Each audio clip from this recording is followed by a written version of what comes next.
So the Marceau will be able to reflip it briefly, but again, that's not a long-term solution since now essentially TSYMQ has no more control setup over A. They do have the Minotaur radar, but with the Hargamo being dead out on the one line, there's no defensive smoke line for him to be able to be drawn close to the cap, which means that it's very, very safe for the Skadans to just walk into the cap and grab it here.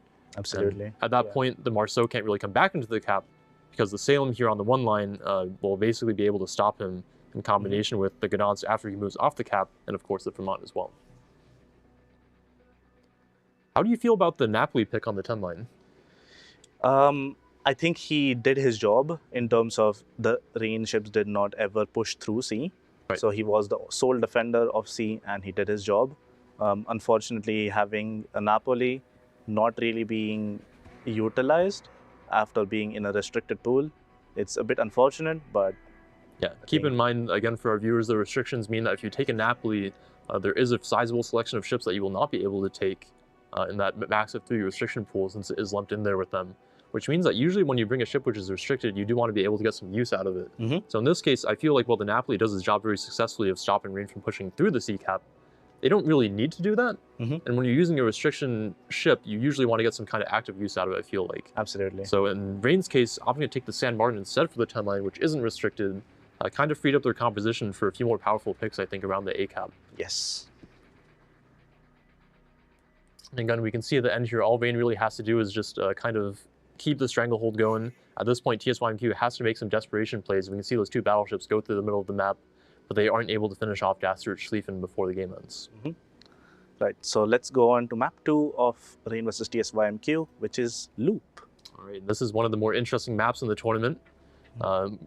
We do have Rain leading 1-0, of course, because of their first win, and also good to note that in the Winners Bracket series, which we aren't able to cover, 3X is actually up 1-0 over Shaft. So just an update for our viewers. Loop, tell us about Loop, Baz. So Loop, obviously the map that has the shortest game times on average. We see interesting ship bans again, Kleber and De Boyne. Kleber likely to stop all of the fast caps. How we mentioned previously that caps are very important on this map. Denying those early caps by getting rid of the Kleber is definitely something that is going to be crucial in this game, I would assume. Yeah, absolutely. Again, with looping those fast caps ticking, you generally don't want your opponent to be able to take something like a Kleber and just sit on a 20-point lead. So taking that away, forcing the Marceau pick, or maybe even a Delny. We have seen even Rain run Delnys now, so maybe the ship actually isn't as bad as I presumed it was. And TSYMQ, again, opting for the Des Moines ban, probably looking to take away Rain's more controlling strategies, which we saw yesterday. But Rain being pretty practiced with the aggro strats as well, and we saw that it didn't really hinder them in the last match, so have to see if TSYMQ can pull it back here. Absolutely. I'm expecting to see some Salems instead, maybe for the middle of the map. Right, and of course Salem is a pretty viable alternative to Des Moines here, even for the radar control, since that 8.5 kilometer radar can cover the caps from those island positions entirely fully. Right. Well, I believe our teams are ready, so why don't we throw it to Loop, and then we'll throw it to our casters and get into game 2 here. Along the Portuguese coast lies a crossing of sea lanes critical to the survival of opposing fleets. Surrounded by towers of crimson sedimentary rock and the expanse of the blue Atlantic, these two fleets will soon engage in trial by combat, where only one team can claim victory. This is Loop. Loop is a 48 by 48 kilometer domination style map with 4 cap points running in a line from west to east. The A and B caps are on the left, C is in the center, and D is on the right. In this new configuration, Loop now has 2 capture points on the west side of the map that can be seen as teams' home caps. Teams will now have to weigh whether it is worth deploying more ships west to try and capture the enemy home cap, or merely defend and attempt to break through elsewhere. In the center of the map, capture point C has been greatly reduced in size. It'll be far more challenging for destroyers to comfortably capture this point without sufficient support from teammates and nearby radar cruisers. On the eastern side of the map, capture point D was moved further east. Destroyers wishing to capture this point will no longer find the safety of the island in the middle of the cap and face the threat of enemy radar or even enemy hydro from nearby islands. 18 ships, 2 teams, 1 victor. It's time to play Loop. Welcome back everyone to this second game on Loop, Rain versus TSYMQ. TSYMQ has the last chance of keeping their heads in the game with this. If they lose against Rain, they are out from this tournament for good. So a little bit of pressure on this team. In terms of lineup, we are seeing some interesting things again. I have to admit, TSYMQ never disappoints in terms of the surprises they bring us in the lineup. They are bringing a Khabarovsk. We've seen this actually yesterday. Ohio St. Vincent, Stalingrad, Minotaur, Marseille, Shimakaze as well, which is rare to see, and then a Gdansk. Rain is bringing kind of a standard lineup for this map as well. Delny being the odd pick as well, but we've seen what Delny can do as well. Double Vermont, San Martin, Petropavlovsk, and as well a Marseille. So interesting to see. Deployments on Rain is heavy on A. They're going to send the lone San Martin here with the zombie heal to Delta to basically kite and defend. Yep.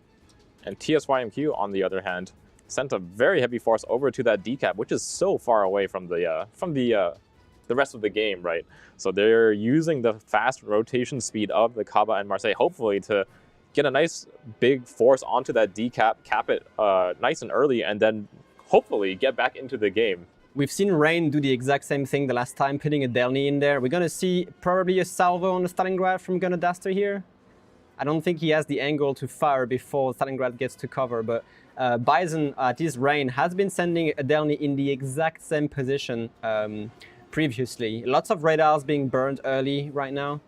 Yeah, we saw the first, I believe it was a Gdansk radar, catching that first sight of Bison, and they did fire using that Kaba to try to reset the Delny, but managed to escape that, and so as a result, Rain will be taking away on 2 caps already. That's very, very early pressure on TSYMQ. We see a smoke train for the Khabarovsk, maybe to try to hide the St. Vincent, sorry. Interesting smoke being laid down here. I'm not entirely sure what the purpose is for TSYMQ. But they might be able to get Delta, TSYMQ that is, and only now are they sending ships to capture Bravo, their home cap, let's call it. Yeah, the Hargum and the Minotaur, the combo from last game, going to be probably mostly defensive here on that B cap. Rain, though, on the other hand, does have a Marseille coming up the flank here on that 1-2 line. So, especially against a Minotaur, Marseille is very dangerous. Dangerous, of course. We have a very decent overmatch on these guns. We are also seeing, finally, TSYMQ going into D, trying to get that second cap running for them as well with the Shimakaze. Does San Martin has radar range? He does not. He's already kind of kiting away. So, Rain is unable to contest Delta. They actually haven't sent anything at all except that San Martin. And considering what TSYMQ has sent there, they will have to react quick when they realize that, well, there's only a San Martin on the 9-10 line. Really like to see them kind of bring that Kaba and Marseille. The nice thing is that these 2 ships are quite quick, so they can, make their way across the map very quickly if they want to, but they have to start doing it now because there's already about a 100-point lead for Rain. Obviously, the caps are split 2-2, so no big advantage going to be gained by either side, but looks like Rain is gearing up pretty quickly here for that push onto the B cap. Yeah, that Delny in C is really effective because no ships, like ships that managed to get on this side of the map near D fast enough don't have the range because they're most likely DDs. Yep. And you just park that Delny in here and you're almost guaranteed to get a cap, and we've seen it actually happen. We see them using that Delny because Kleber was banned in this match, right? So using that Delny instead of the Kleber potentially also freeing up some spots in their restrictions for stronger ships. Allows them to get that C cap nice and early. We also see a very decent reaction here on TSYMQ. They are sending the Gdansk and the Ohio back to B to try and prevent that massive onslaught that Rain is staging from the home cap towards Bravo. We see a pretty stationary placement so far. Rain kind of can just stay here and defend the caps they have because of that point advantage, at least. Yeah, it's going to be hard for TSYMQ to make their way onto that C cap because this cap is so small and close to the islands. The hydro alone of the Petropavlovsk still able to cover a reasonably large portion of the cap, and obviously with the hard lighting and the radar of the Petro being positioned on this rock means that he's going to be able to defend that C cap pretty much by himself. That's true. Looks like TSYMQ, though, is sending the St. Vincent and the Marseille of their own on the opposite side of the map. They're going to be pushing into that Delny and San Martin. it's going to be difficult for these two ships to pick up a kill on. With the Shimakaze scanning for them, the only issue obviously is that San Martin can almost stealth radar. It's like 9.1 concealment with a 9-kilometer radar. And with the Delny to back that up, this could be a little bit scary. Bison is about to get spotted though. I think the Delny's concealment is not excellent. Yeah, so he's already speed boosting away from this because Marseille, St. Vincent, yeah, they're both shooting AP, but they are quick to react obviously and putting some pressure on that Delny. Not really a decent hit early on, but this Shimakaze, which is fast enough, I think, can maybe keep that Delny spotted for a long time. Yeah, the main problem for me is that I feel like getting a kill on either the San Martin or Delny is going to take them a long time, and taking these ships like the Marseille and the St. Vincent out of the game for that long, these are ships that can have so much impact in other places around the map. We also see some crossfires already being laid down. Gang by rank, kind of sitting flat broadside to a St. Vincent at 18 kilometers. Should be a little bit careful. I assume he sees that the guns are not pointed his way. But yeah, we also see the Shimakaze potentially falling into a San Martin radar trap here. If she keeps pushing to try and keep the Delny spotted, she will eventually get into the Shimakaze's radar. And this could be a bit scary. At least for a TSYMQ's Mitsuki here. Yeah, looks like he's pretty much skirting the edge here somehow, some way. He's not quite walked into it just yet. Look at how far Rain has pushed on the F line. They are literally at the door of TSYMQ's home cap B. And we're going to see a massive clash happening here because these ships are in very, very close quarters now. Yeah. And like I said, the time that it takes for that St. Vincent and Marseille to pick up these kills on the San Martin and Delny is all time that's wasted by those two ships. As Rain threatens the home cap of TSYMQ, taking the St. Vincent and the Marseille out of the fight. Yeah, Vermont gonna the Duster forced to reverse a little bit, taking a little bit of pain from the Stalingrad, but nothing critical. And yeah, the Shimakaze must have been caught by the radar. She lost a little bit of HP here. Nothing critical, actually. St. Vincent is gonna be under a lot of fire because Malimu here is actually waiting with the Vermont to have a crossfire on the St. Vincent. So this kiting with Delny and San Martin is actually working really nice for Rain. On the other side of the map, though, looks like Rain has not quite been able to get themselves onto the cap yet. TSYMQ has so many ships around this cap. taking a torpedo, maybe Entaro barely dodging these counter Gdansk torpedoes here. This could have been actually really bad. Smokes are obviously a torpedo magnet. And Formazing actually caught in this edge of the Minotaur radar. The two Minotaurs obviously trading radars in those smoke screens. Formazing coming under a lot of fire, but it looks like TSYMQ was not able to find any connections specifically with the Ohio against that Minotaur. Yeah, we're also seeing a lot of blind fires on these smokes right now.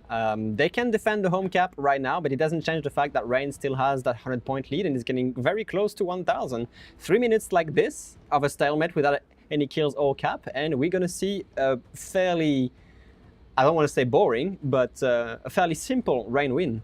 Yep, TSYMQ does have to find a kill somewhere or at least touch onto a cap. I don't really know how they're going to do it. The prediction right here is Rain at 86% and 14% for TSYMQ, obviously a little bit lower with the first performance of Rain on Shatter. But yeah, Rain kind of like, you know, has taken a diagonal half of the map, but with that cap advantage they got with Delny, again, they just have to sit and wait for TSYMQ to do something.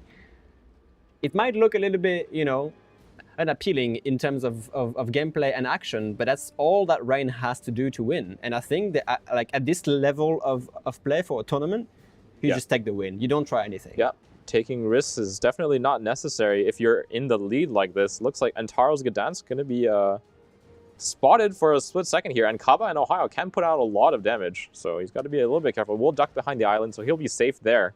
And TSYMQ is just running that Stalin radar for some reason, just keeping an eye on the Petro, maybe catching the Gdansk if he decides to turn into that radar. I think they realize that they have to do something, and they're probably going to send Stalingrad into Charlie. The only issue, there is a crossfire from Gunadaster that is going to be called out on the Stalingrad, and he's going to have to angle either against Malimu's Vermont or Gunadaster. So yeah, not a good position to be. TSYMQ has about a minute and a half to get some ship onto that sea cap, at least to stall out the points. Looks like both Kaba, Stalin, and Gdansk are heading towards that sea cap now. So oh yeah, they're putting it out. The only thing is them moving away is going to open some door to the B cap for Rain. They still have the Harugumo Minotaur train, But at the same time, Formazing and the real ship Shady can do the exact same thing and counter smoke, counter radar that. Yep. Except they still have the Marseille and the Vermont as a support in terms of rain. So yeah, we see a big push here, obviously, from TSYMQ, try to get they've assets into the realized cap. here that maybe the Stalingrad not going to be the best ship to put into this cap, and it's going to come down to that Kaba actually to Very nice push bait. onto the C cap. Very nice bait from Anti here. Firing, smoking, just to bait that Khabarovsk bloom. And Kaba has to be careful of these Gdansk torpedoes as well. Kaba, not the most maneuverable ship. But fast enough perhaps to dodge. Will Oh, this he's torpedo- taking it. No, it is the island. The island takes the torpedo from him, and he's stepping onto this cap, but he's now in the guns of Gangbarang. And of course Malimu. Yeah, this Khabarovsk will stall a little bit of points, but he's eventually going to go down. He's burning with no DCP. That's a dead Kaba if I And ever with saw this one. dead Kaba, only a few more seconds remaining for TSYMQ to Not play enough the time. game, and it's not enough time to pick up a kill. So Rain will clutch that 2-0 victory. TSYMQ had a little bit of a play, but I feel like the overcommittal into the corner by the St. Vincent and the Marseille took them out of the fight for too long, and they're not able to pick up the kills on these very tanky ships, the Delny and the San Martin. It's true, Rain also had so much HP at the end game like this that even if they were looking to get a kill, it would have been extremely difficult. So a bit of a stationary game here, but I mean, it is what it is about. You gain point control, and all you have to do as well is just defend, sit, and wait for the win, which is exactly what Rain did with that early Delny cap. So great execution on their part. Maybe a little bit of a late reaction time from TSYMQ, but I mean, what can you do at the same time? You push in, you get punished. It is so heavily. difficult to pick up kills on Delny and San Martin, even with ships as strong as St. Vincent and Marseille. What do you think, Al? What do you think on the panel? Absolutely. I mean, we saw there on Loop, we've talked about this before, why those early caps are so impactful. And we saw that with the Delny pick from Rain, they don't have to give up a restricted ship slot, and we're able to just push that ship onto the C cap early, flip that cap, and also with the early OM cap, we're able to build up a 100-point lead just about before TSYMQ was able to secure their own 2 caps. Yeah, And absolutely. I think it's also interesting that TSYMQ brought 4 destroyers, Yep. but lost the early cap trades. It looked like they were going for an early strong decap play, but while they were able to get that, it was Rain's weak side, and Rain wasn't really planning on playing that in any case. Looked like Rain's strategy was mostly to control their home cap and that C cap in the middle. And then we saw a bit of a mismatch in the strategies, I would say, where TSYMQ sent their very strong pushing ships all the way out to the 9-10 line, where there's not really a strong push target for them. They already own the cap. There's no Rain cap for them to push to on that side. And the ships that they have to try to push into are a Delny, a San Martin, and of course the Vermont and Petropavlovsk with that crossfire. So it's a very difficult target for them to actually pick up any kills, and there's no cap control for them. Whereas for Rain, their strong side was on the home side, where they can threaten TSYMQ's home cap by continuing to push, and the space taken on that side of the map also gives them a good angle to shoot into the C cap. Yeah, absolutely. I think after they made good progress towards TSYMQ's home cap, they were well set up to defend the C cap. They had the Petro radar as well as the Gdansk radar, as well as the Gdansk being able to shoot into the C cap to essentially stop the Haba from capping for free. Not only that, but they also had the 2 battleships positioned effectively to have a crossfire onto the C cap as well, with the 2 Vermonts from Rain. And so that basically made sure that the TSYMQ Stalingrad, if he ever chose to enter the C cap, he would have died very quickly. Yeah, he would have been under a terrible crossfire and just gone down. So Rain showing a very strong execution there, very good coordination. And I think maybe overall a little bit better understanding of the map, and that they had the very strong early play. They know that it's faster to get into C than it is to get into D, so opting to play for that. And then threatening the home cap with their strong side means that it forces TSYMQ rotations, and TSYMQ did react very well to it. They had a very good rotation in that they were able to successfully defend their home cap and hold on to that, but they need to be able to actually take a cap instead of just defend, since Rain was up so many points. I think Loop obviously is very difficult for teams that are maybe slightly newer to the game, new to the competitive format especially. It puts you under a lot of pressure by just having the points stick so hard. And TSYMQ may be a bit slow on the reaction, maybe unsure what they wanted to do, maybe some hesitation creeping in as well. Unfortunately, their reaction was a bit too slow, maybe a bit too late. And they lost due to not having the points advantage at the start of the game. Yeah. If you were TSYMQ in this situation, do you think that there was a possible play for them to maybe rotate their strong pushing ships instead of continuing to push down the 9-10 line? Possibly. I think it is interesting to, have a counter push against a strong team, like a strong flank, and with your own strong flank, it can go either way. I think given the fact that they were on the back foot from basically the start of the game, it would be a gamble that I would take. Right. All right, well, it seems like in just a moment here, we'll have an interview with Gangbrang from Rain. I believe he's one of the principal strategists for them, as well as their shot caller. So he should have some nice insight into how exactly Rain was able to close out these games so effectively. Sure, I think we are actually ready already. So let's head over. Let's give us a moment here to put our headsets on.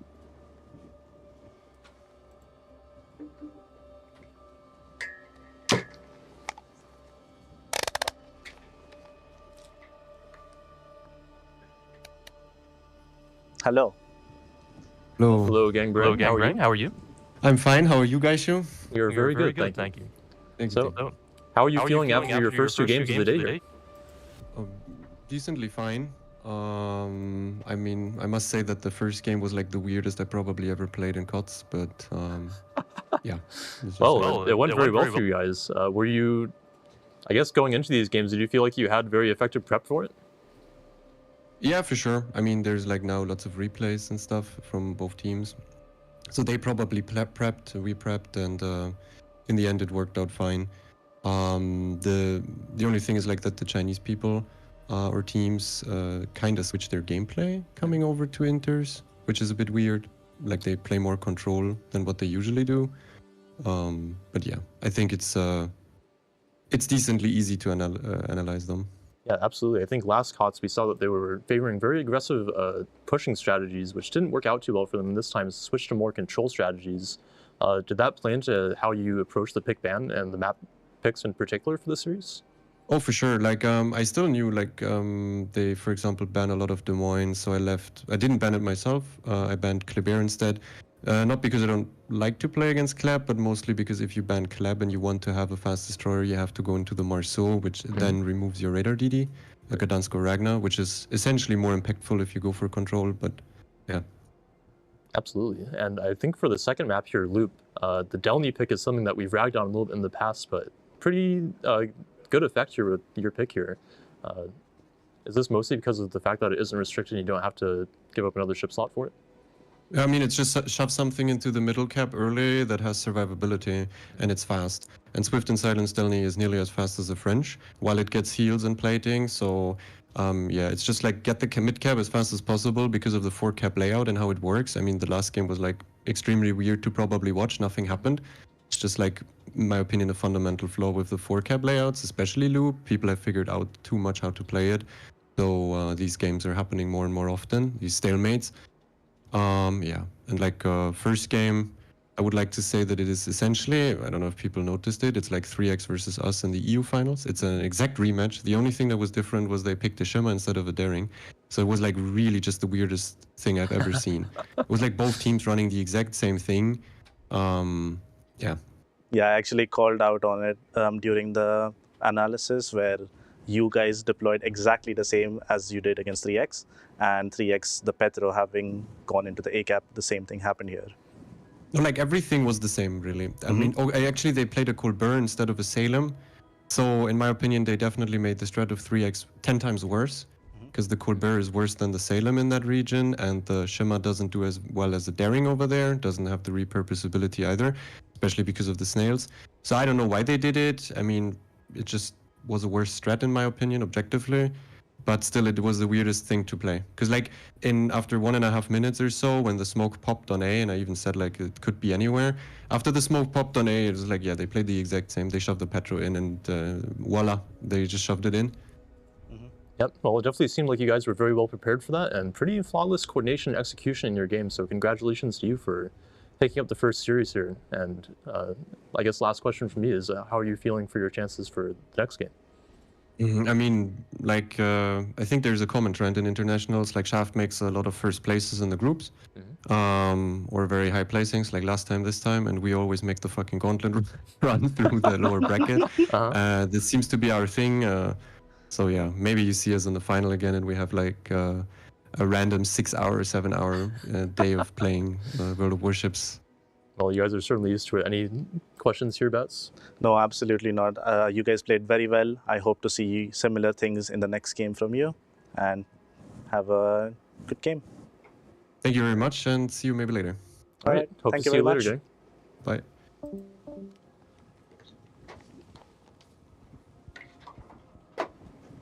All right, ladies and gentlemen, that was Gangbrang from Rain, their shot caller and one of their principal strat makers. I think Baz also knows him quite well.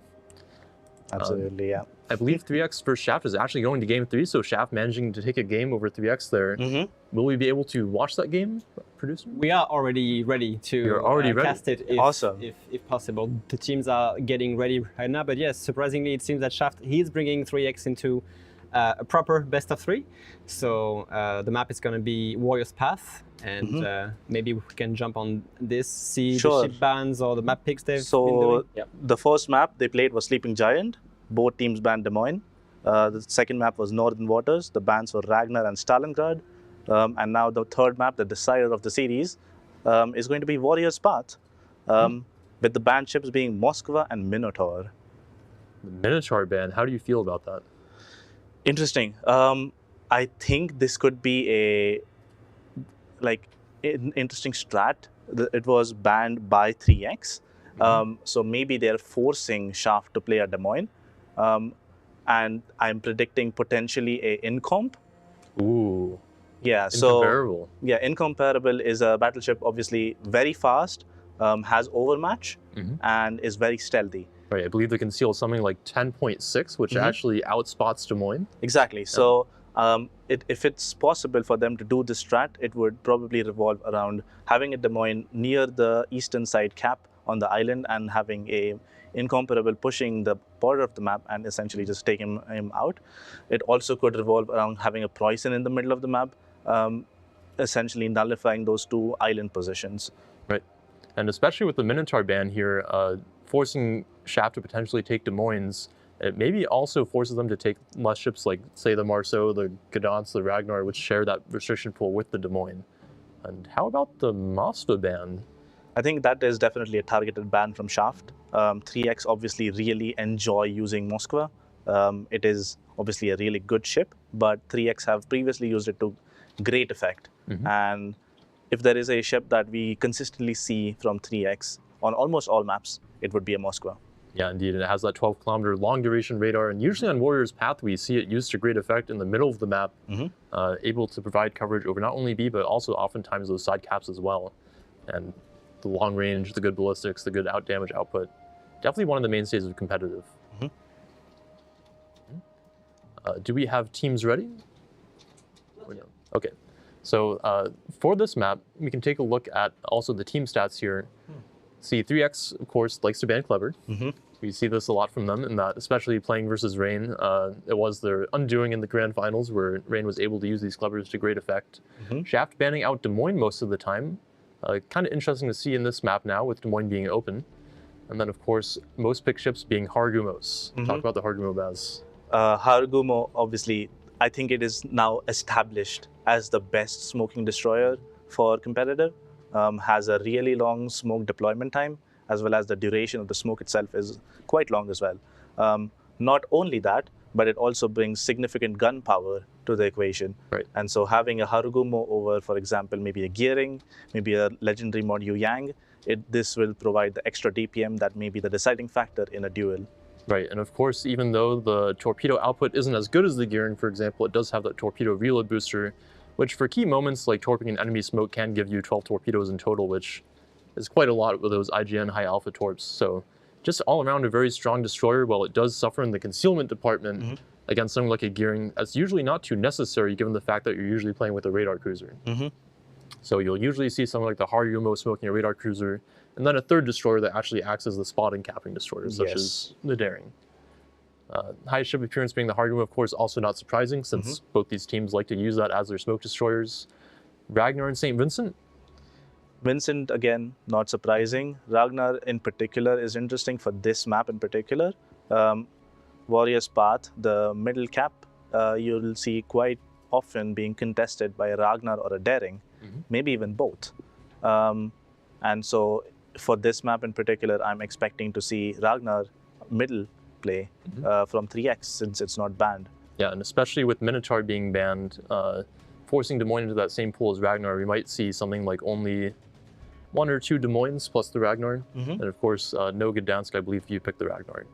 So map bans, Estuary and Loop, completely unsurprising to me. Yes, obviously both teams favoring their Sleeping Giant and Northern Water picks, as we can see actually. Yeah.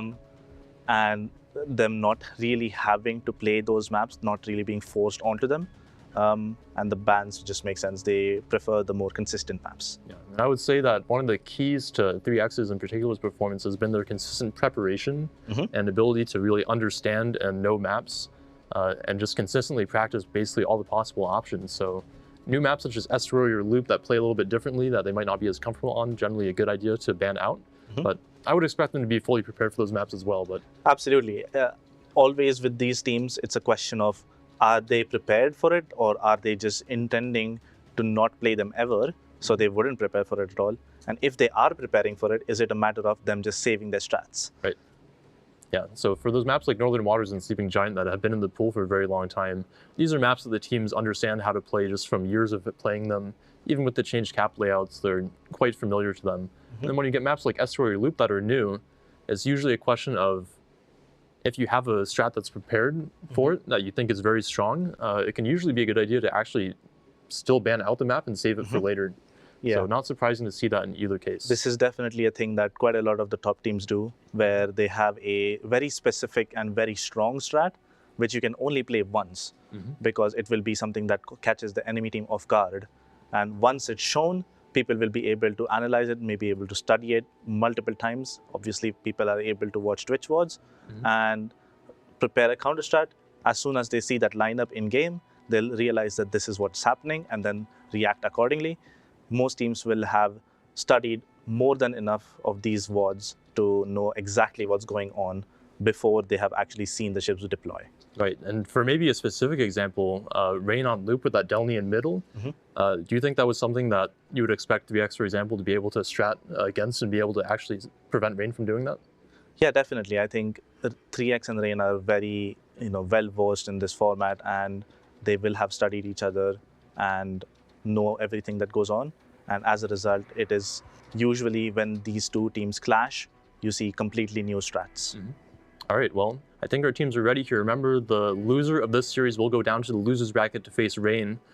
So either way, Rain looking prepped for a pretty spicy rematch here against either of these teams. Why don't we throw it to the map intro video for Warrior's Path and then throw it over to our casters. With more coastline than any country in the world, the nooks and crannies of the shores of northern Canada set the stage for a showdown between opposing fleets. Amidst the barren rocks and snow-capped peaks, only one team will remain unvanquished. This is Warrior's Path. Warrior's Path is a 48 by 48 kilometer domination-style map with 3 cap points running in a line from west to east. The A cap is on the extreme left, B is in the center, and C is on the far right. Given how the caps are arranged and how risky entering the B cap is in the early game, the most action is commonly found along the 1, 2, and 9, 10 lines.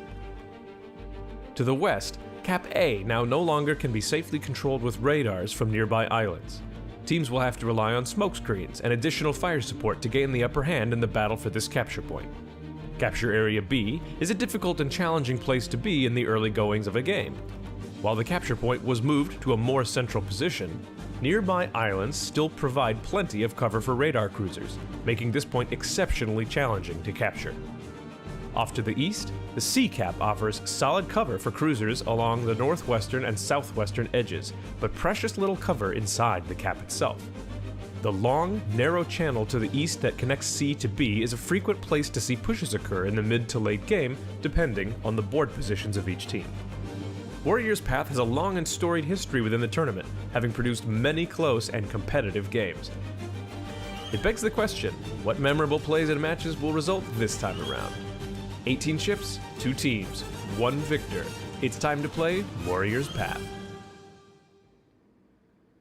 Alrighty, getting into this game 3 between 3X and Shaft. 3X on the north, going to be bringing in 2 Vermonts, a San Martin, 2 Des Moines, a Petro, Gearing, Gdansk, and Daring as their destroyers.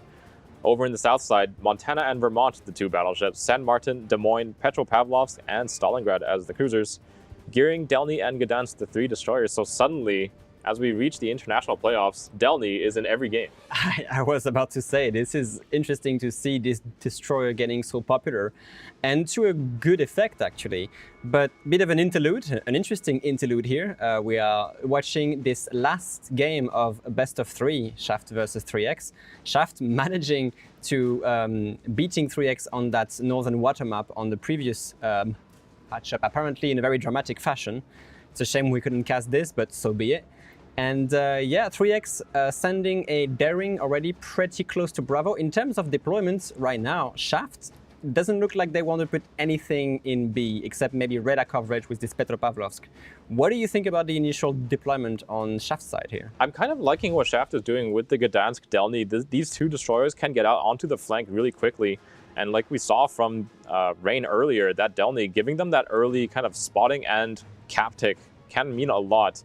On the side of Shaft, also, this time around, they're going to be running into a Gearing and a Gdansk themselves. So there is two destroyers, along with Kinemod's Des Moines of 3X, waiting to receive this Delny Gdansk push. But this Gearing is running that leg mod, so it's going to lose a little bit of that gunpowder that Gearing has in exchange for the better concealment. I guess, yeah, of course. It's going to be interesting. Shaft's Delny poking the cap already. He is technically into the radar range of the Gdansk basically as we speak. So we're going to see a lot of fire being poured on this Delny here. Radar not being burned by Shriver effects just yet. He's in range. Of course, he doesn't know that yet. But are they going to allow? No, here goes the smoke, shortly followed by the radar. Are they going to allow it? They only have 10 seconds to react on this.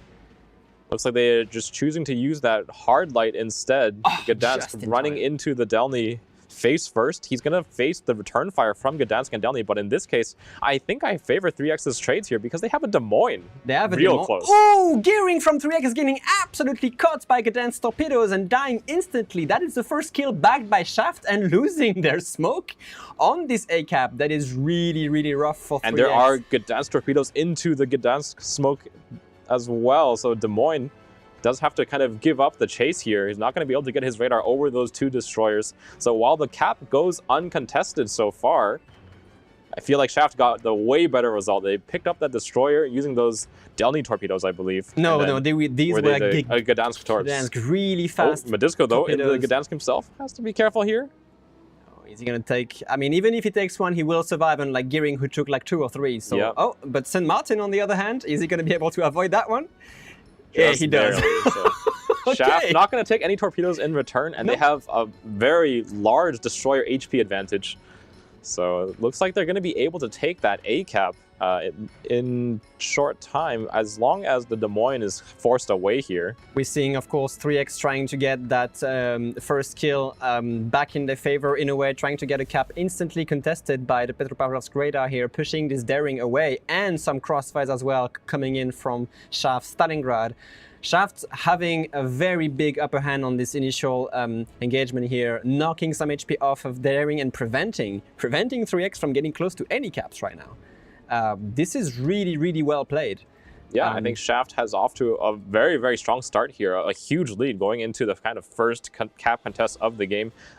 Over on the C side, pretty much just Vert alone here on that C cap. He's going to be trying to bait out that Petro radar. It looks like he already The radar did. is on cooldown. Yeah. I think it was used, but just no fires could be poured on the Gearing here. So he basically is free to capture that C cap because the San Martin doesn't have radar range at all. Yeah, and he's not really positioned well to get back into that radar range. So with about 15 seconds left before Shaft takes C, that is going to be a cap for Shaft on 3X's strong side, I would say. I think a lot of ships committed over towards that C cap. It's true. 3X also will be capturing Bravo here now that the Petropavlovsk radar has been cycled. But look at the instant response from Shaft, sending the Gdansk to be fighting this daring here on top of the Petropavlovsk. We are about to see the prediction here.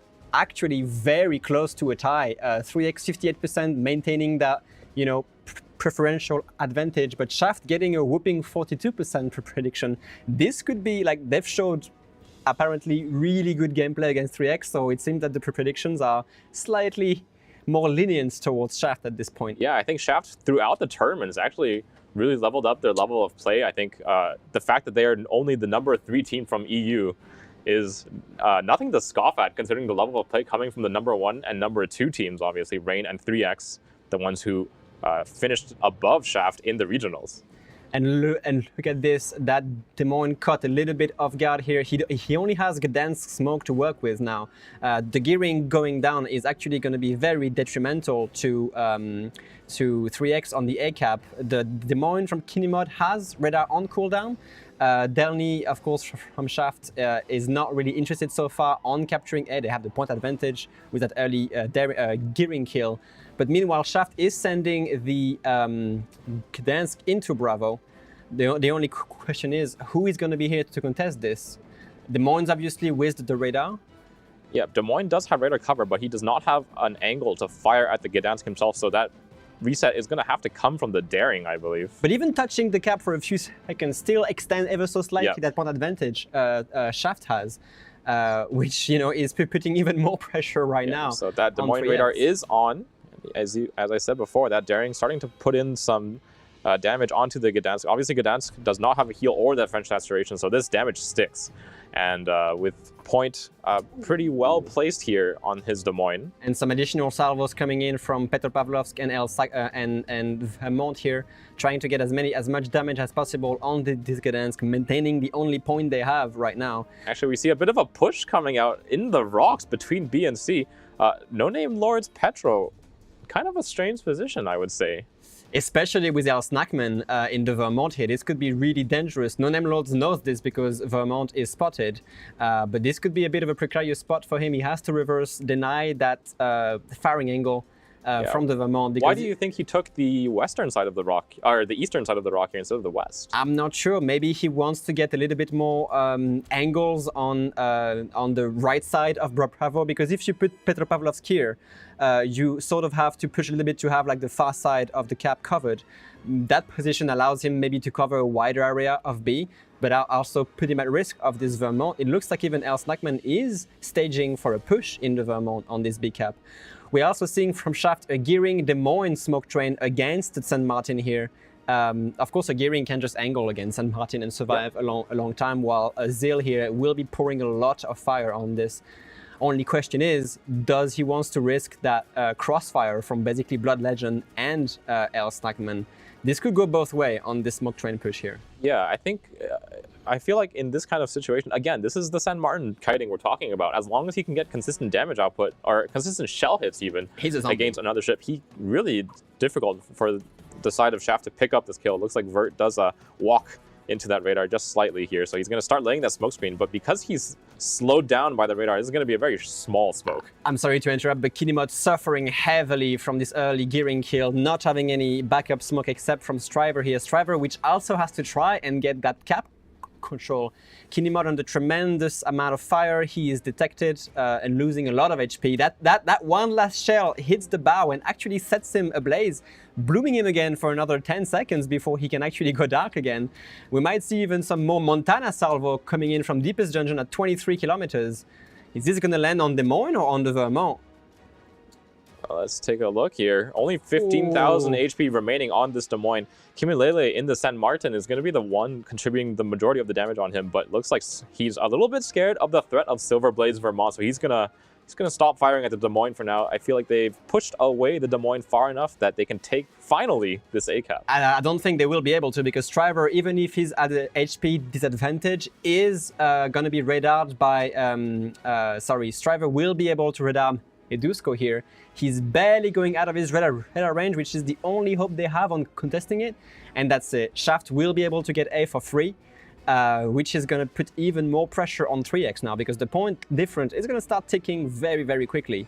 That Gdansk radar coming in way too late. A little bit too late, and Gdansk and Daring themselves are going to be forced away here by the Stalingrad radar. Dino Gaming not quite into the battle, just kind of has been quiet in that Stalin, but taking that position, allowing him to push those destroyers away at least. 3X is going to have to react to this, and they're going to have to react now. They only have 4 minutes and 30 seconds until Shaft actually wins, and they have to try something. They have to stage something, and it seems that they're doing it. They're going to start pushing Blood Legend and the Vermont into the C-cap, cross-firing that Des Moines with the San Martin, actually. The only quick question is, are they going to be actually able to spot Zeal 2 as he is falling back? It's awfully close. It's 11.5 kilometers. Des Moines has 10.8, 10.9. So Vermont's going to trap Zeal 2 against the line here, I believe. That's in that correct. Vermont. And he has no smoke, meaning that they won't be able to contest El Snackman here. So again, another team kind of faltering here, trying to push around a San Martin and then being punished for it. I mean, they're not being punished just yet, but they really have to put El Snackman into C to try and balance out that point bleed that Shaft is having. And really on the side of Shaft, not a lot of damage, not enough damage output to make El Snackman feel worried. No, at all. His Vermont is like even if he gets reset by the Des Moines, it doesn't really matter. He's still going to be able to survive and block the points. We see some gearing torpedoes being laid out. That's going to be the deciding factor here, whether El Snackman destroys this flank or not. Des Moines is spotted, but El Snackman's gun are not pointed the right way. We also see a lot of pressure being put here. Gassendo ready with the salvo, which halves El Snackman. This is going to be a bit rough. They actually planned this ahead because the gearing torpedoes might actually connect. I'm not sure. Looks like El Snackman is trying to keep himself at least in the cap to slow down that point tick, and that second smokescreen from the gearing is already out now. So he's going to be coming under fire from the Des Moines, basically uncontested. That's going to be a lot of damage. Blood Legends does not have the radar range right now to spot that Des Moines out of his smoke. It seems that El Snackman dodges the torpedo, but he's going to be facing a lot of pressure. Gassendo with his full HP Vermont, that initial salvo coming in and knocking out a bunch of his HP. Second salvo is going to hurt as well. El Snackman's going to be forced out of the cap, actually, Zeal 2 caught against this little island, I believe, on the corner of the map, and he's actually radared by the San Martin, so this smoke is actually not going to protect him against El Snackman. El Snackman dangerously close to this Des Moines now. San Martin pushing back. Oh my goodness! That is a deletion if I ever saw one. 3X actually just fighting back with everything they have. Insane, as you said. Bit of a trap here on that Des Moines. Are they going to be able against that line by the San Martin and the Vermont? Vermont is dropping low himself, but obviously with those quickly reloading heals, should be able to power through the damage output as long as the Vermont and the Petro don't land too big of a salvo on him. Never mind. Which they do. Shaft is fighting back. They are putting Blood Legends in the cap. They finish off El Snackman. Deepest Dungeon did that at about 26 kilometers. Finishing off the Vermont before his next heal can come up. 3X will be able to take C away, though. Blood Legend in the Petro, going to be stepping onto that cap, and I don't believe anything can really reset him. No, I mean, the Petropavlovsk will counter radar, but there's no guns at all that can actually reset this. Perhaps Deepest Dungeon, but that's a steep lob over the island. I think 3X will manage to actually get that cap advantage in their favor. The point lead is still like, 200 points actually, which is a lot to catch up for 3X. I'm not sure how they're going to manage this. Actually, Shaft is on the back foot here. If you look at that cap timer, 3X with the 2 caps, despite this large point gap, will actually win this game before Shaft if nothing else changes. I mean, something will change. Shaft is sending Deepest Dungeon, I mean, I'm going to say it, deep into B, name checks out, to try and get that cap again. Kind of the same thing that that 3X did on Seaside. Shaft is answering by sending the Montana, which is very healthy. And No Name Lord here in the Petro is actually going to be able to freeze that C cap as well. With the Vermont removed from the game, the Petro is going to be very difficult to kill. And as long as he keeps his ship in that cap, they don't need to take it, but he'll be able to stop the points from ticking up. We might actually see a potential ram here because the points are still in Shaft's lead. If they actually trade a ship, it might actually hamper out their ability to get C back. So maybe Blood Legends will try to get a ship kill here, or at least a ram. It seems like he's going for it. He has to be careful about long-range gearing torpedoes, but once these avoid him, we might actually see Blood Legends trying a play. Of course, Gassendo is still here, but he has the guns on the other side. Daring about to eat a Vermont salvo as well. Yeah, I think it's going to be difficult for Blood Legend to pull off a ram here. Obviously, Petro has those improved AP angles, and this is a sharp turn to make into the Petro. It is. It is definitely lots of positioning. The games are just converging back to the center cap here around B and C. It seems that A, of course, was held by Shaft for a long time with only Silverblade from 3X basically left on that flank. 3X has basically moved the remaining of their forces around B and C. And yeah, what's going to happen with that Petropavlovsk versus Petropavlovsk here? Yeah, for now, just some long-range fire from the San Martin, but this is not going to remove the Petro in time, I believe. Shaft still has the advantage on points regardless. They are going to be winning in 2 minutes and 45 seconds if nothing else happens. Yeah, and 3X, I feel like a lot of HP on this team, 271k remaining in total for the team. 90,000 of that is on Silverblade's Vermont, which is currently just sitting uselessly above A. It's true, it's true. I'm not sure how this is gonna go, but 3X still has to react. They are still on the back foot. Looks like they're just trying to pick up the kill on Deepest Dungeon here. Silverblade also firing at long range against that Montana, but Montana, not exactly an easy kill. I don't think they can kill him in 2 minutes and 50 seconds. They have to touch a cap. They have to touch more than C right now. And we see Blood Legend here dodging these gearing torpedoes by a hair. He might be taking one actually. If he takes that torpedo, this could actually trigger some sort of move here. Yeah, I think they realize now they're kind of out of time. Something has to happen in order for 3X to have a chance at this game. Again, neither of these teams will be eliminated. Both of the winner of this game will go on to the grand finals of King of the Sea Internationals. The loser will face Rain down in the lower bracket, or waiting for them with warm arms. 1 minute and 40 seconds left. I'm not sure what 3X can do right now. Shaft has anchored down the Petropavlovsk in C, and even if he's facing San Martin, he's still on 30k HP.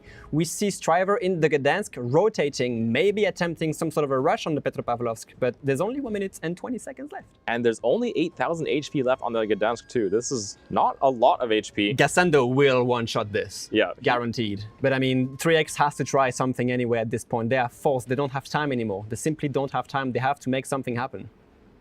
Yeah, as we're kind of reaching the end game scenario here, the last minute of the game, if 3X doesn't make a kill happen, No Name Lord has to just kind of preserve his ship. He's really the only, I think the only opportunity for 3X is to kill this Petro. They just won't have time. The Gdansk, he's staging this rush, but very slowing down, not really doing it. I'm not sure what's going on in terms of communication right now. Maybe the Petropavlovsk sees the gearing torpedoes.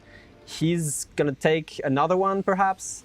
He does take one. Those Is it gearing gonna be torps constantly from the outside of C, slowing down this push, doing so much damage that 3X doesn't really have the chance to do anything against No Name Lord's Petro here. Oh, Gassando, Vermont, Salvo coming on Blood Legends, bringing down to 11,000 HP. Even if they don't get Blood Legend, it doesn't matter. 15 seconds left, and Shaft gets that second game win on 3X. Yeah, and Vert in that gearing has shown himself, but he's a little bit too healthy for them to take out. That's it. That's all they wrote.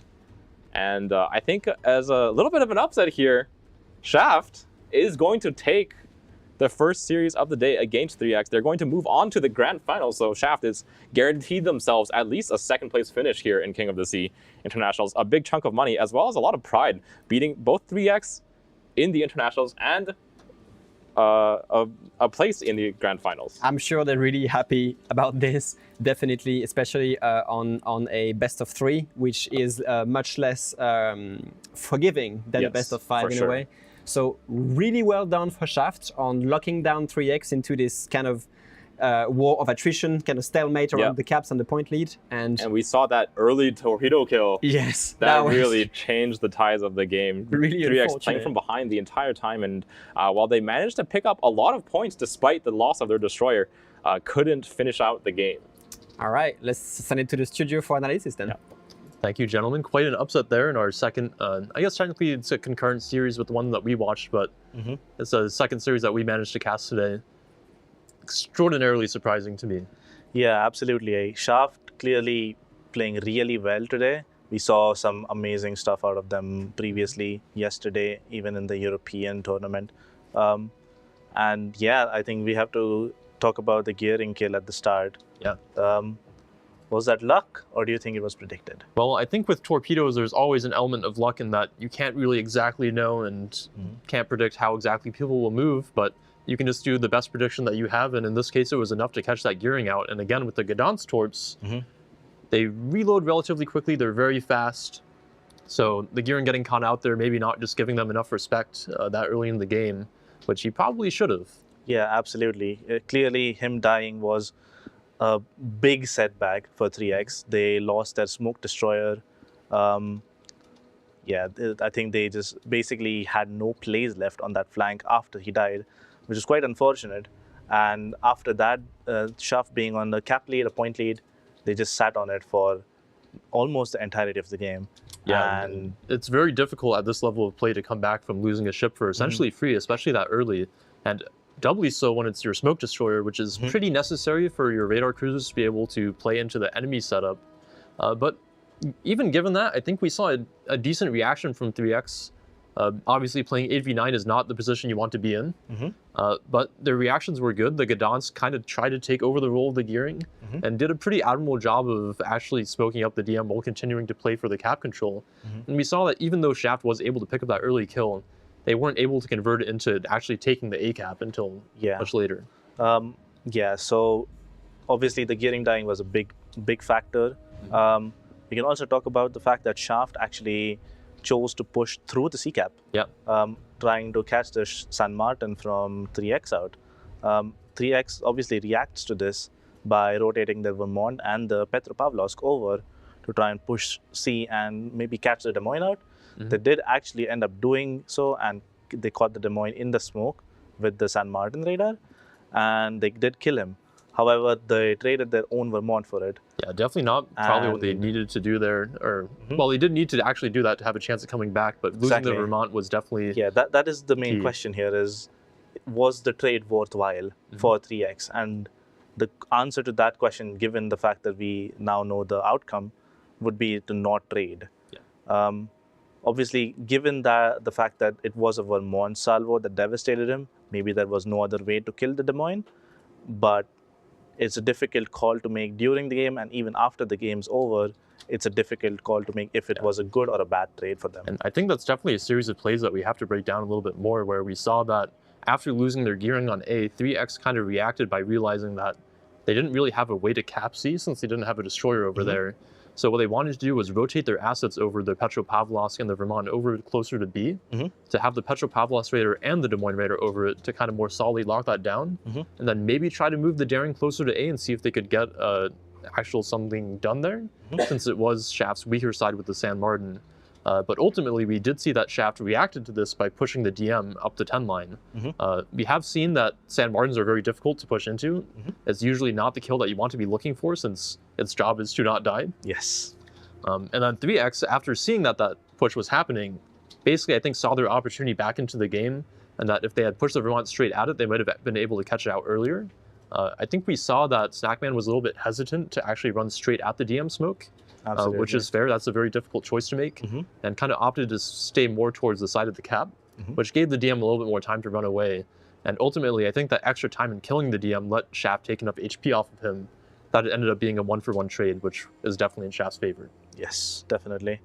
All right, well, at this point, I think we have an interview ready with Vert, one of Shaft's players and one of their principal strat makers, I believe.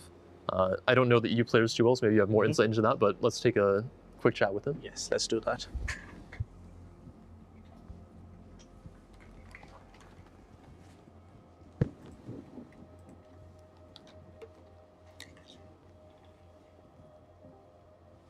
Hello. Congratulations on your win over 3X. What do you think? Thank you very much. Well, this series was quite chaotic. I don't think I have my thoughts collected yet. I don't really know what happened in most of those games, to be honest. I was just very focused not to die myself, because I don't know, in the Scots meta, it seems like torpedoes are very dangerous. Absolutely. We've seen a lot of those early kills coming out from the torpedoes. I mean, how did you guys react when that kill came out so early?